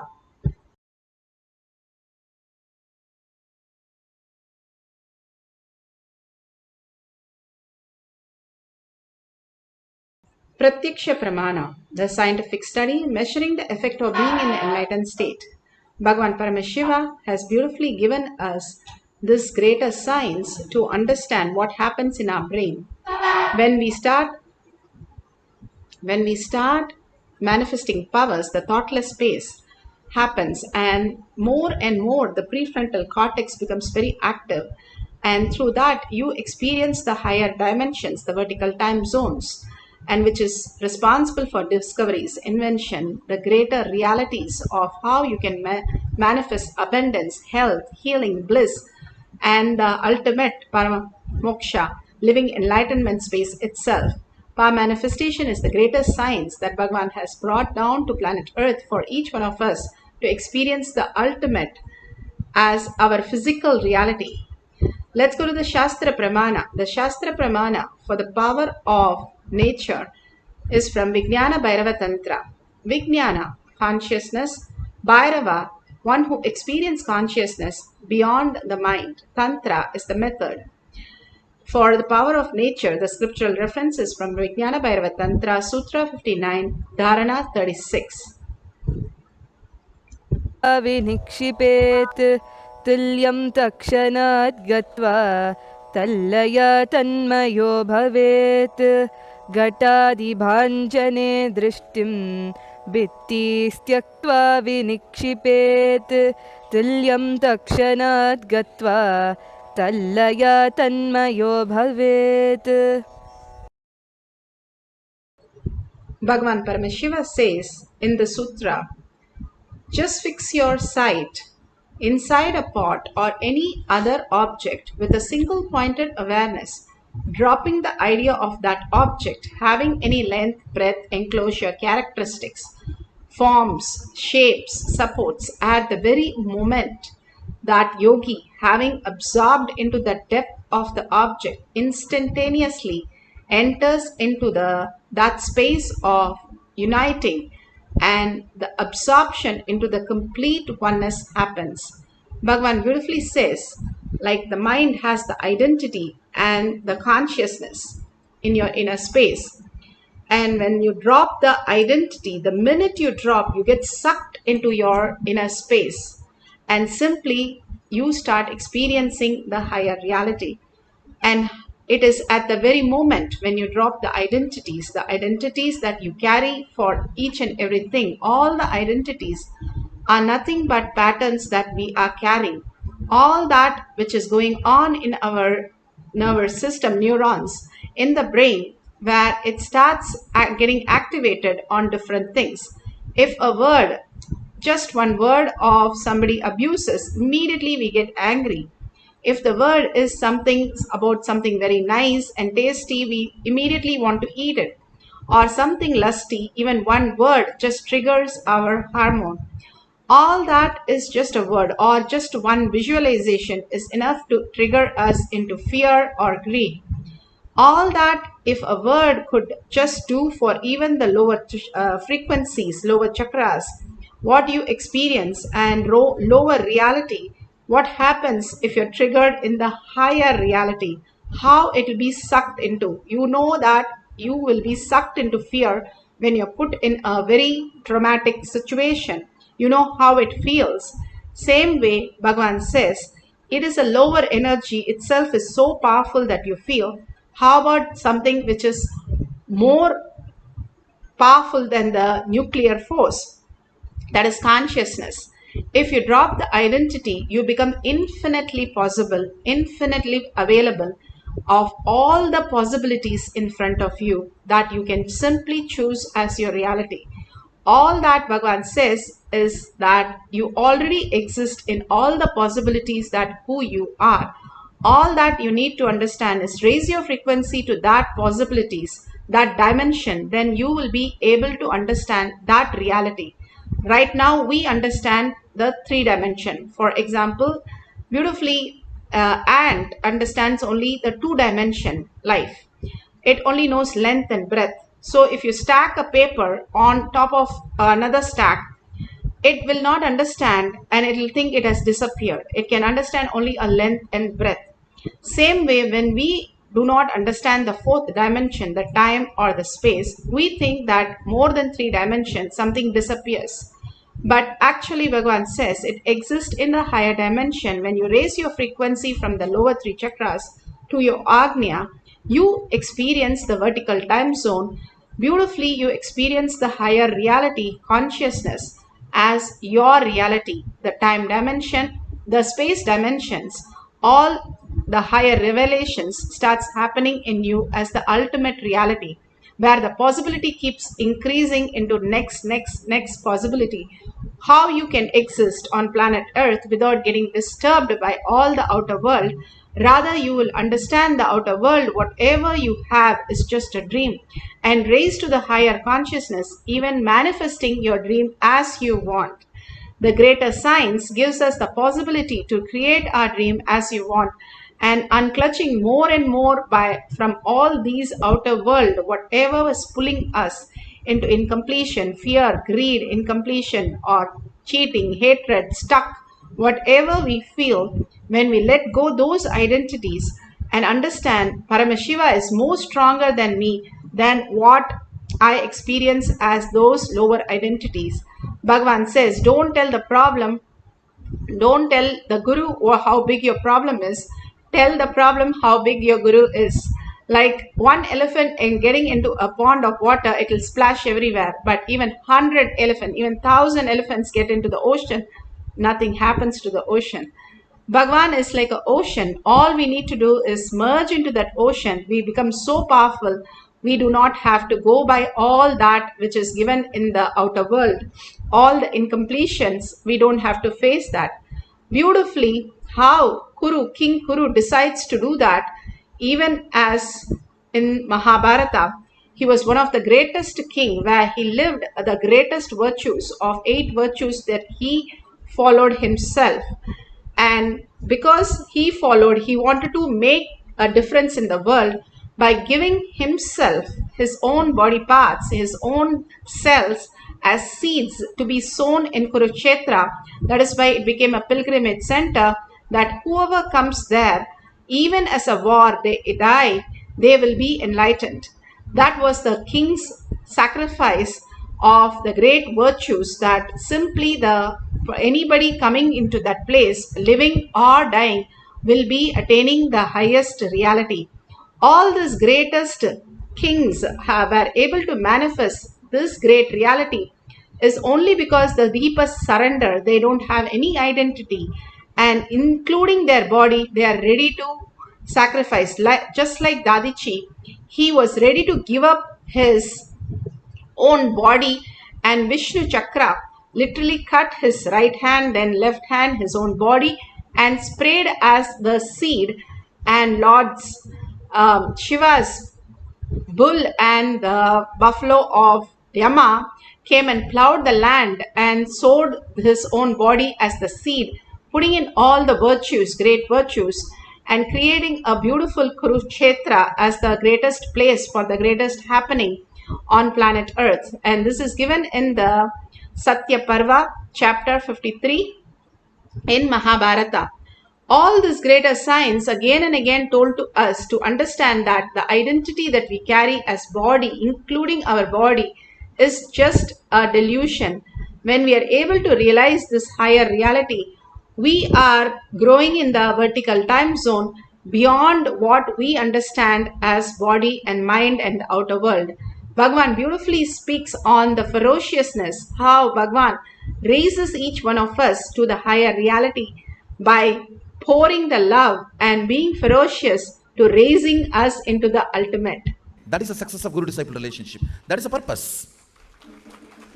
The fundamental, primary secret, Raja Vidya, Raja Hukyam, royal knowledge and royal secret is to make guru-disciple relationship successful is realizing by his state is compassionate, all-encompassing, all committed and non-demanding. He is more responsible than you.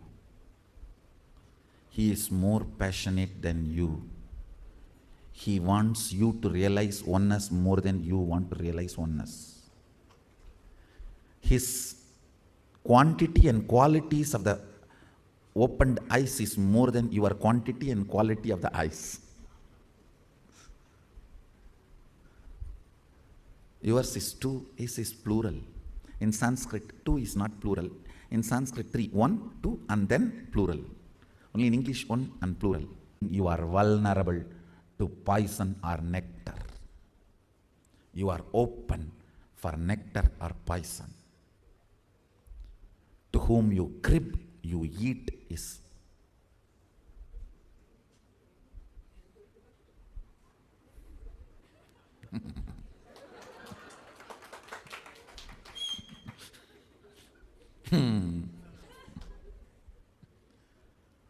To whom you crib, you eat is.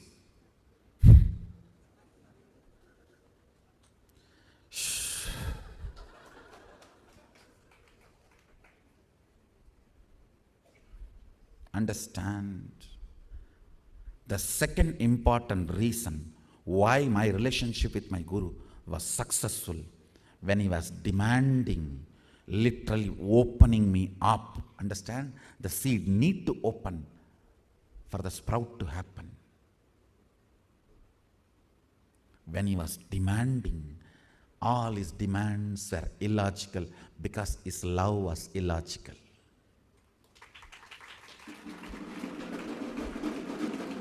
The way he empowered me was illogical.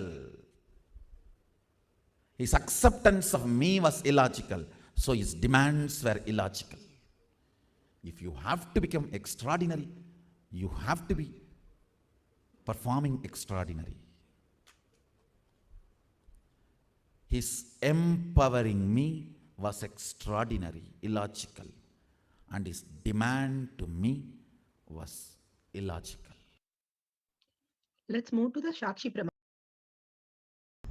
Beautifully, Bhagavan said how ferociousness of the Guru raises us to the ultimate, and how he pours his love on each one of us, and he is more present here than all of us, and that makes the seed open.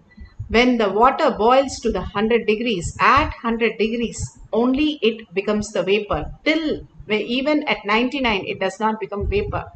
Till it boils to the 100, and at 100 something else happens where it triggers the molecular to change and transform and transit into the another state. Same way Bhagavan boils us into the space that dropping all our identities and raising ourselves, understanding that we are not just the matter, materialistic world, but we are energy, quantum, consciousness, frequency is the right way to understand our very being. Raising to the higher frequency, this becomes our reality. Beautifully, Bhagavan helped all the Balasans in the Kailash courtyard manifesting the power of nature and animals, and he initiated all of us into the greater science. The birds in the Kailash courtyard will be coming only when Bhagavan is there. And even if the grains are there, nobody is there, they will not come and pick it up. Only when Bhagavan comes in, even if there are hundreds of them, they will simply come and pick up the grains. It was such a beautiful space, and Bhagavan beautifully initiates us into the nature and animals, manifesting powers with the nature. Are the disciples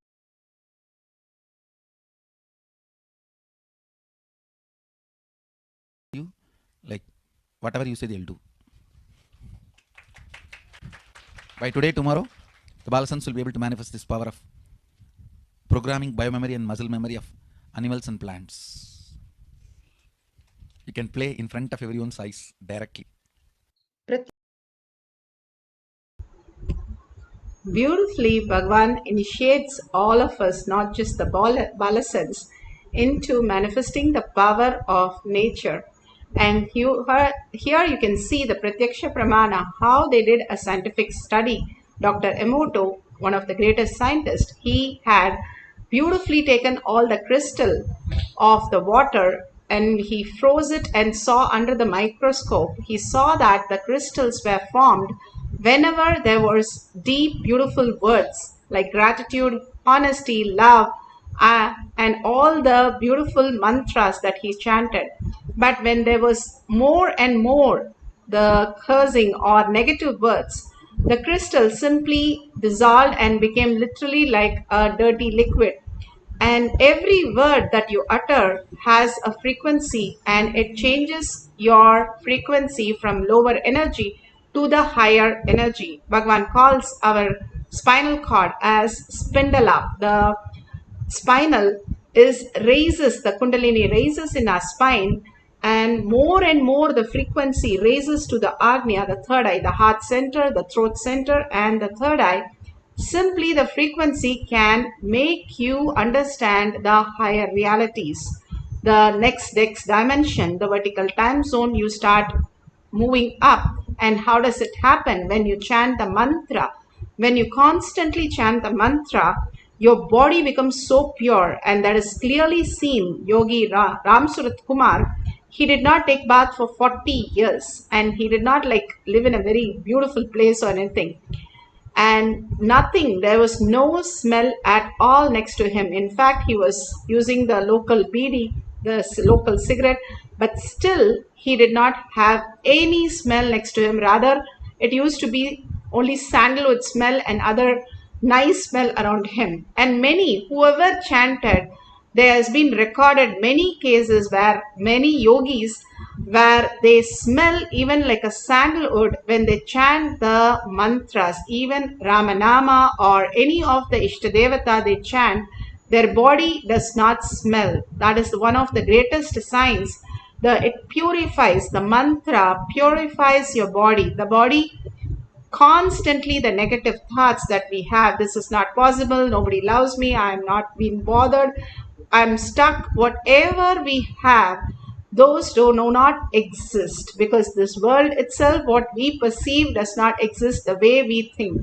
The perception what we have is triggered from the constant our narration from the past. But beyond that, there exists a space of oneness with Paramashiva. When we unclutch from this and understand that everything that exists is consciousness, vibrating in the higher frequency, higher possibility, who you are, when we understand this greater reality, we start manifesting the higher dimension powers in each of us. All it needs is chanting Mahavakya and experiencing the oneness, deep feeling connection with Bhagavan, Bhagavan himself manifesting through each one of us as the reality. The pure space, Bhagavan can manifest all the greater signs. Today we are going to play with some seeds. You can have fenugreek seeds, sesame seeds, or any other seeds that you can bring and put little soil and little water if you can, or just put it in water and take a picture clearly that it does not have any shoot or root coming out or any crack. Take a picture, and after the end of the session, take a picture and you can share it with the world. Bhagavan says, when you mature from inside, you are the new tree and new possibilities that open up. When you are cracked from outside, that is when life gives you root shocks and opens you up, you break down. All that we can do is just unclutch and be in the space of oneness. We are growing more and more in the strength of inner space of our vertical time zone. We can manifest powers and reach the higher consciousness. Beautifully, Bhagavan gives all the possibility for us to manifest these greater powers, especially with the nature. The body is very much the nature, how we exist. So the nature listens to us in a very, very easy way. And right now it can happen. All that we need to do is drop all the identities. How you unclutch going to sleep. Same way you're going to unclutch from all that you know as you. Bhagavan is more present than you in Kailash Courtyard. Simply when you connect to him, he is going to flow through you, manifesting all your desire into reality. All you need to do is drop all the identities that you're carrying.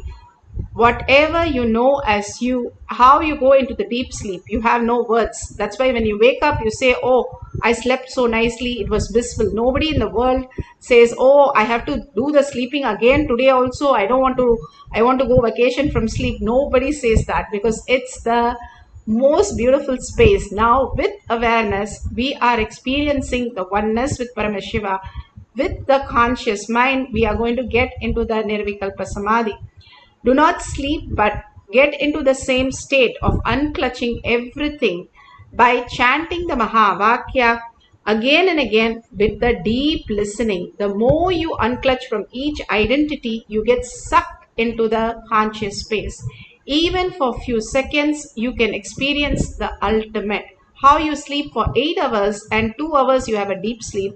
Same way, 20 minutes if you do the chanting, few seconds you can experience the unclutching, and simply you can start manifesting all your reality and abundance. Let's start chanting the Mahavakya, all of us in all the social media. Collectively start chanting the Mahavakya with a deep listening and deep feeling connection with Paramashiva, and surrendering yourself at his lotus feet again and again when the thoughts come. Paramashiva, I know you are manifesting. I am just experiencing that oneness. Hold that space very powerful, not as, oh please, Bhagwan, manifest through me. Do not have any powerless space. Hold the space, Paramashiva. You are manifesting through me. I am enjoying the whole space, whole experience. And I am Paramashiva holding that space, manifesting the powers, and start chanting the Mahavakya intensely with deep listening. Paramashivoham. Om Nithyananda Paramashivoham. Om Nithyananda Paramashivoham. Om Nithyananda Paramashivoham. Om Nithyananda Paramashivoham. Om Nithyananda Paramashivoham.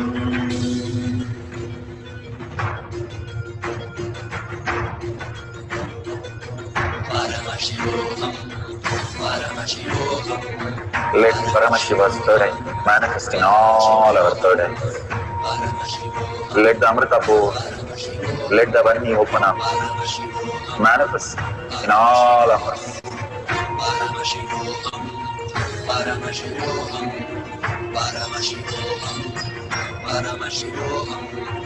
Let Paramashiva overflow, manifest the powers in all our third eyes.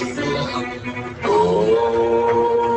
Nithyananda Paramashivoham.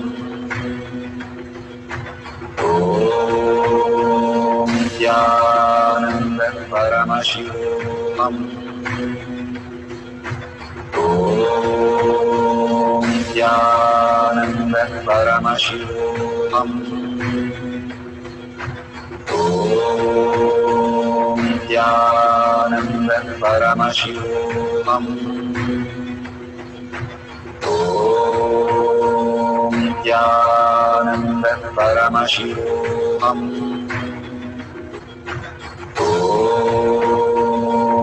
Nithyananda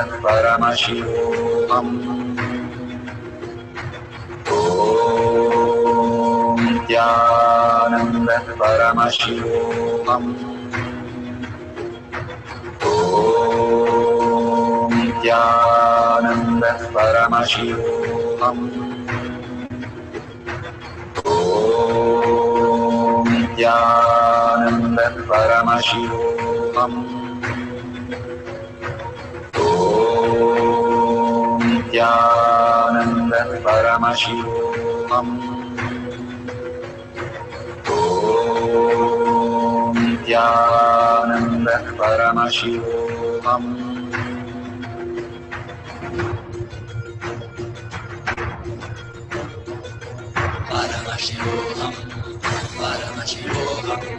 Let Paramashiva's third eye manifest in all our third eyes. Let the Amrita pour, let the Varni open up, manifest in all of us.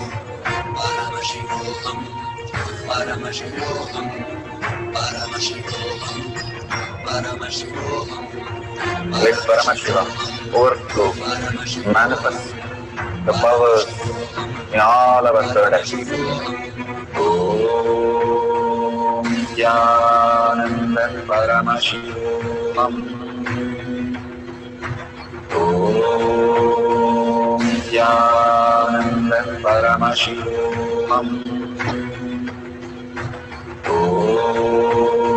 Nithyananda Paramashivoham. Om Nithyananda Paramashivoham. Om Nithyananda Paramashivoham. Om Nithyananda Paramashivoham. Om Nithyananda Paramashivoham. Om Nithyananda Paramashivoham. Om Nithyananda Paramashivoham. Om Nithyananda Paramashivoham. Om Nithyananda Paramashivoham. Om Nithyananda Paramashivoham.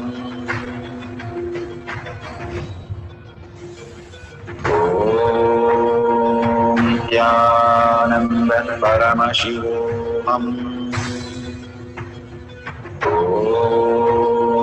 Nithyananda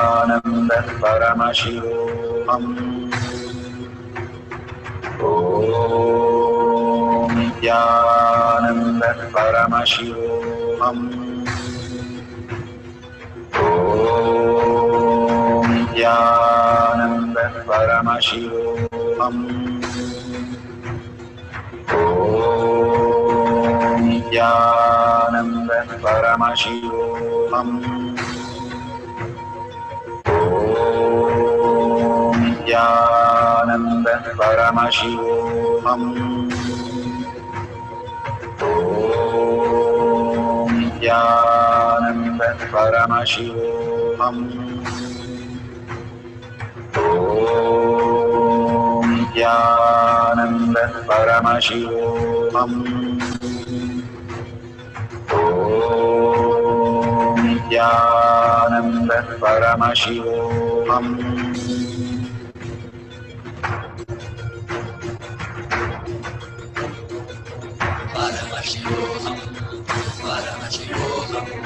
Let Paramashiva's third eye manifest in all our third eyes. Let the Amrita pour, let the Varni open up.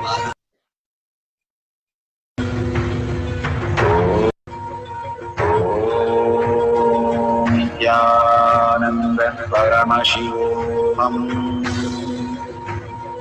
Om Nithyananda Paramashivoham. Om Nithyananda Paramashivoham. Om Nithyananda Paramashivoham.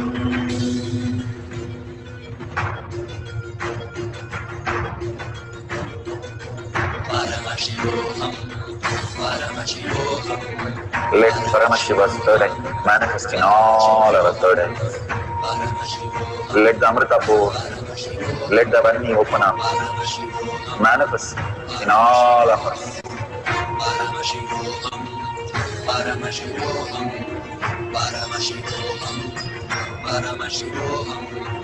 Let Paramashiva overflow, manifest the powers in all our third eyes.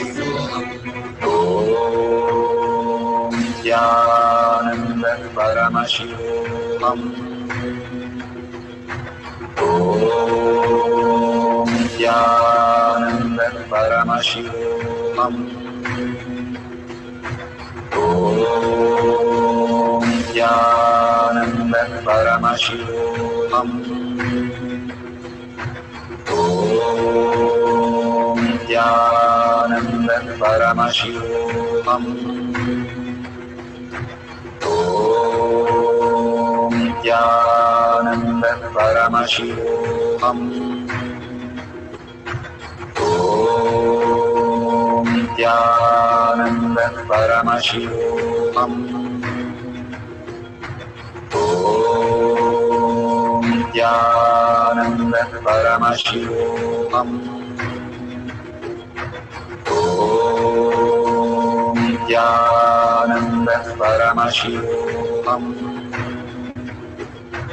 Om Nithyananda Paramashivoham. Om Nithyananda Paramashivoham. Om Nithyananda Paramashivoham.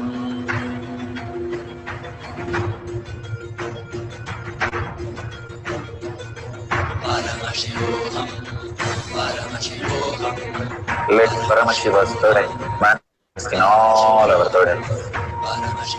Let the Amrita pour, let the Varni open up, manifest in all of us.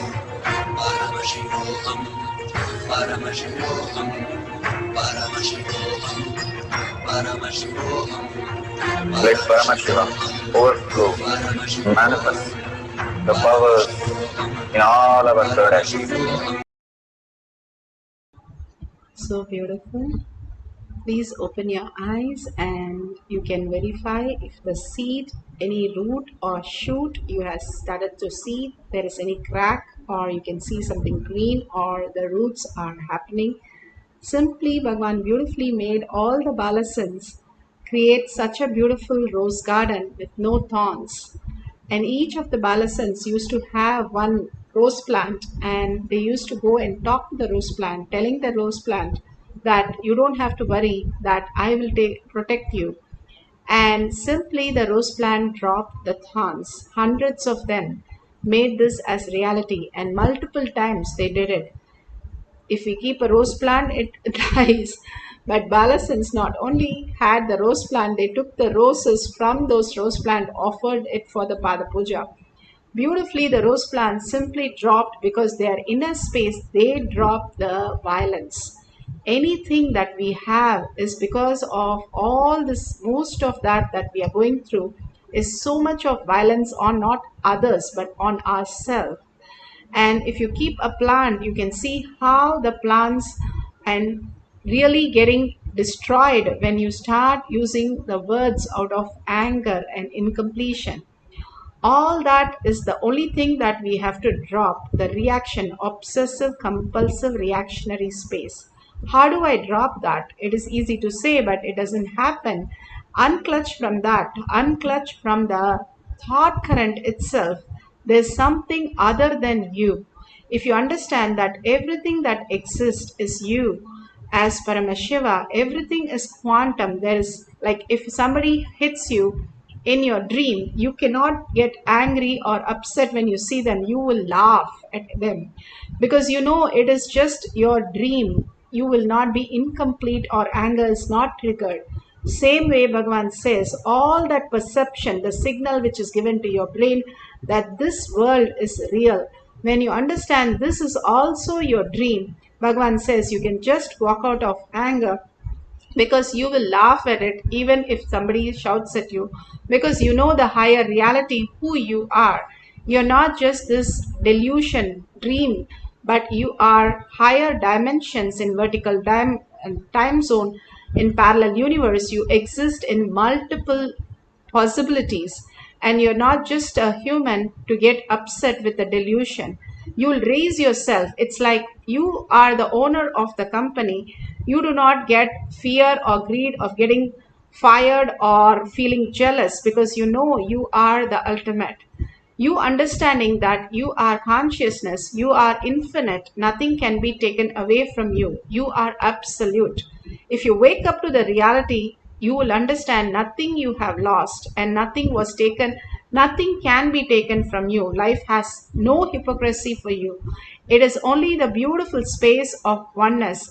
And literally, you, as everybody who is manifesting as you see your father, mother, brother, sister, friends, everybody is nothing but your own version in their own definitions that you're given. When you see everyone as Paramashiva, suddenly all that merges. If you give this input to your brain that everything, that everybody is Paramashiva, that I'm going to see everyone as Paramashiva. How can that be? It is just your decision how you hold. How you have fear for something and somebody does not have. Same thing, it is your decision to hold the fear. You can hold Paramashiva as your reality, that everybody is your reality is Paramashiva. Simply the violence drops. Simply you will be in such a oneness with the whole thing. Same way you talk to the seed will start sprouting immediately because it has no fear. It feels such a beautiful incubation space that it will simply sprout just now. Hold that space of powerful space, no powerless, unclutched from anything that you have powerless, and chant the Mahavakya. The frequency itself removes you out of the powerless and raises you again and again to the pure space. With a deep listening, when you chant, it becomes ajapa japa. The more and more it becomes the inner sound of you, you become purified, that you raise into the higher time zones. So let's start chanting the Mahavakya and deep surrender, just getting absorbed into Paramashiva as your ultimate reality. Let's have few more minutes of second cycle of manifesting the power of germinating the seed. You can take a picture again before you start, and at the end of the session you can take another picture. Let's start chanting the Mahavakya with a deep listening. Nithyananda Paramashivam. Om Nithyananda Paramashivam. Om Nithyananda Paramashivam. Om Nithyananda Paramashivam. Om Nithyananda Paramashivoham. Om Nithyananda Paramashivoham. Om Nithyananda Paramashivoham. Om Nithyananda Paramashivoham. Om Nithyananda Paramashivoham. Om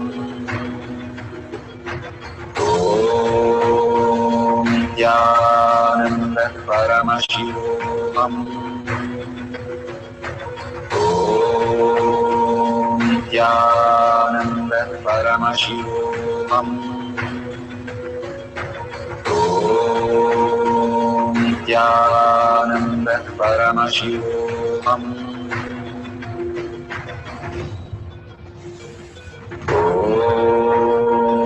Nithyananda Paramashivoham. Om Nithyananda Paramashivoham. Om Nithyananda Paramashivoham.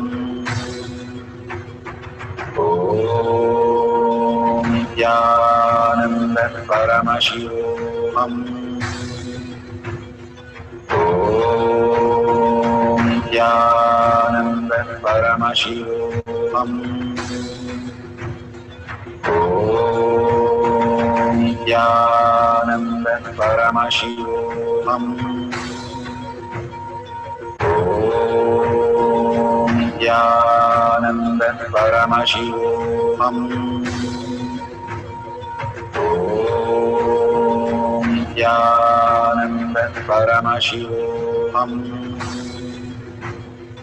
Om Nithyananda Paramashivoham. Om Nithyananda Paramashivoham.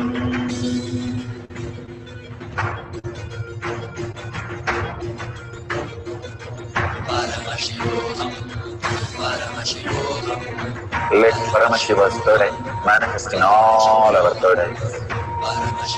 Let the Amrita pour, let the Om Nithyananda Paramashivam. Om Nithyananda Paramashivoham. Om Nithyananda Paramashivoham. Om Nithyananda Paramashivoham. Om Nithyananda Paramashivoham. Om Nithyananda Paramashivoham. Om Nithyananda Paramashivoham. Om Nithyananda Paramashivoham. Om Nithyananda Paramashivoham. Om Nithyananda Paramashivoham.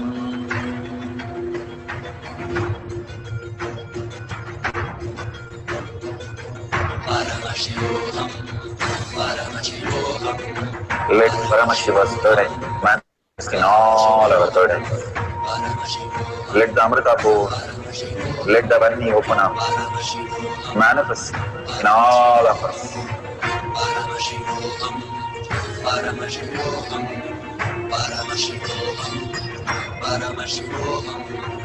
Let Paramashiva overflow, manifest the powers in all our third eyes. Om Nithyananda. Such a beautiful space. Please open your eyes.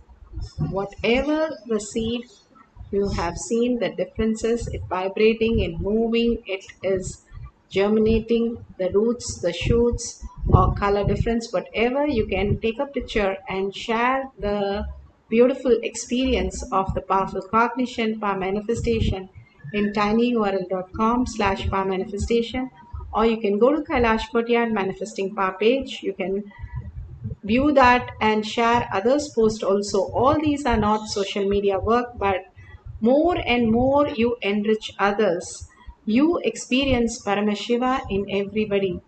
When you are able to see Paramashiva in everyone, you become Paramashiva. The more and more we enrich and cause, the highest reality starts happening. When we manifest powers, we recognize we are Paramashiva. When you enrich and cause, you understand the world is Paramashiva. You become oneness with the world. That is why Bhagavan says it's very important. Extreme manifestation is extreme causing. Again and again, when you share the greater signs of all your powerful cognition, especially from such a beautiful space, just take a couple of minutes and share and thank Bhagavan. Let's surrender all this powerful cognition, power manifestation at Bhagavan's lotus feet in deep gratitude, thanking Bhagavan for all these greater signs every single day, and thanking all of you manifesting the powers of Paramashiva in all the social media. Collective integrity, collective consciousness simply happens with all of your presence. And with the deep earning, Paramashiva is real in my thought, word, and action, seeing Paramashiva in my reality continuously in everyone, holding that as my powerful cognition, ending the session with the Purna Mantra. Om Purnamada Purnamidam Purna Purnamudashyate Purnasya Purnamataya Purnamevavashishyate. Om Shanti Shanti Shanti. Hari Om Tat Sat Sarvam Bhagavate Sri Nithyananda Paramashivam Padukarpanamastu. Om Nithyanandam.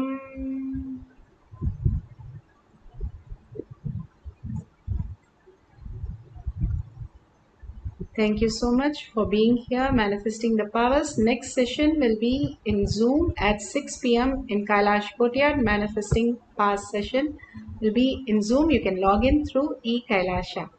Thank you, Nithyanandam.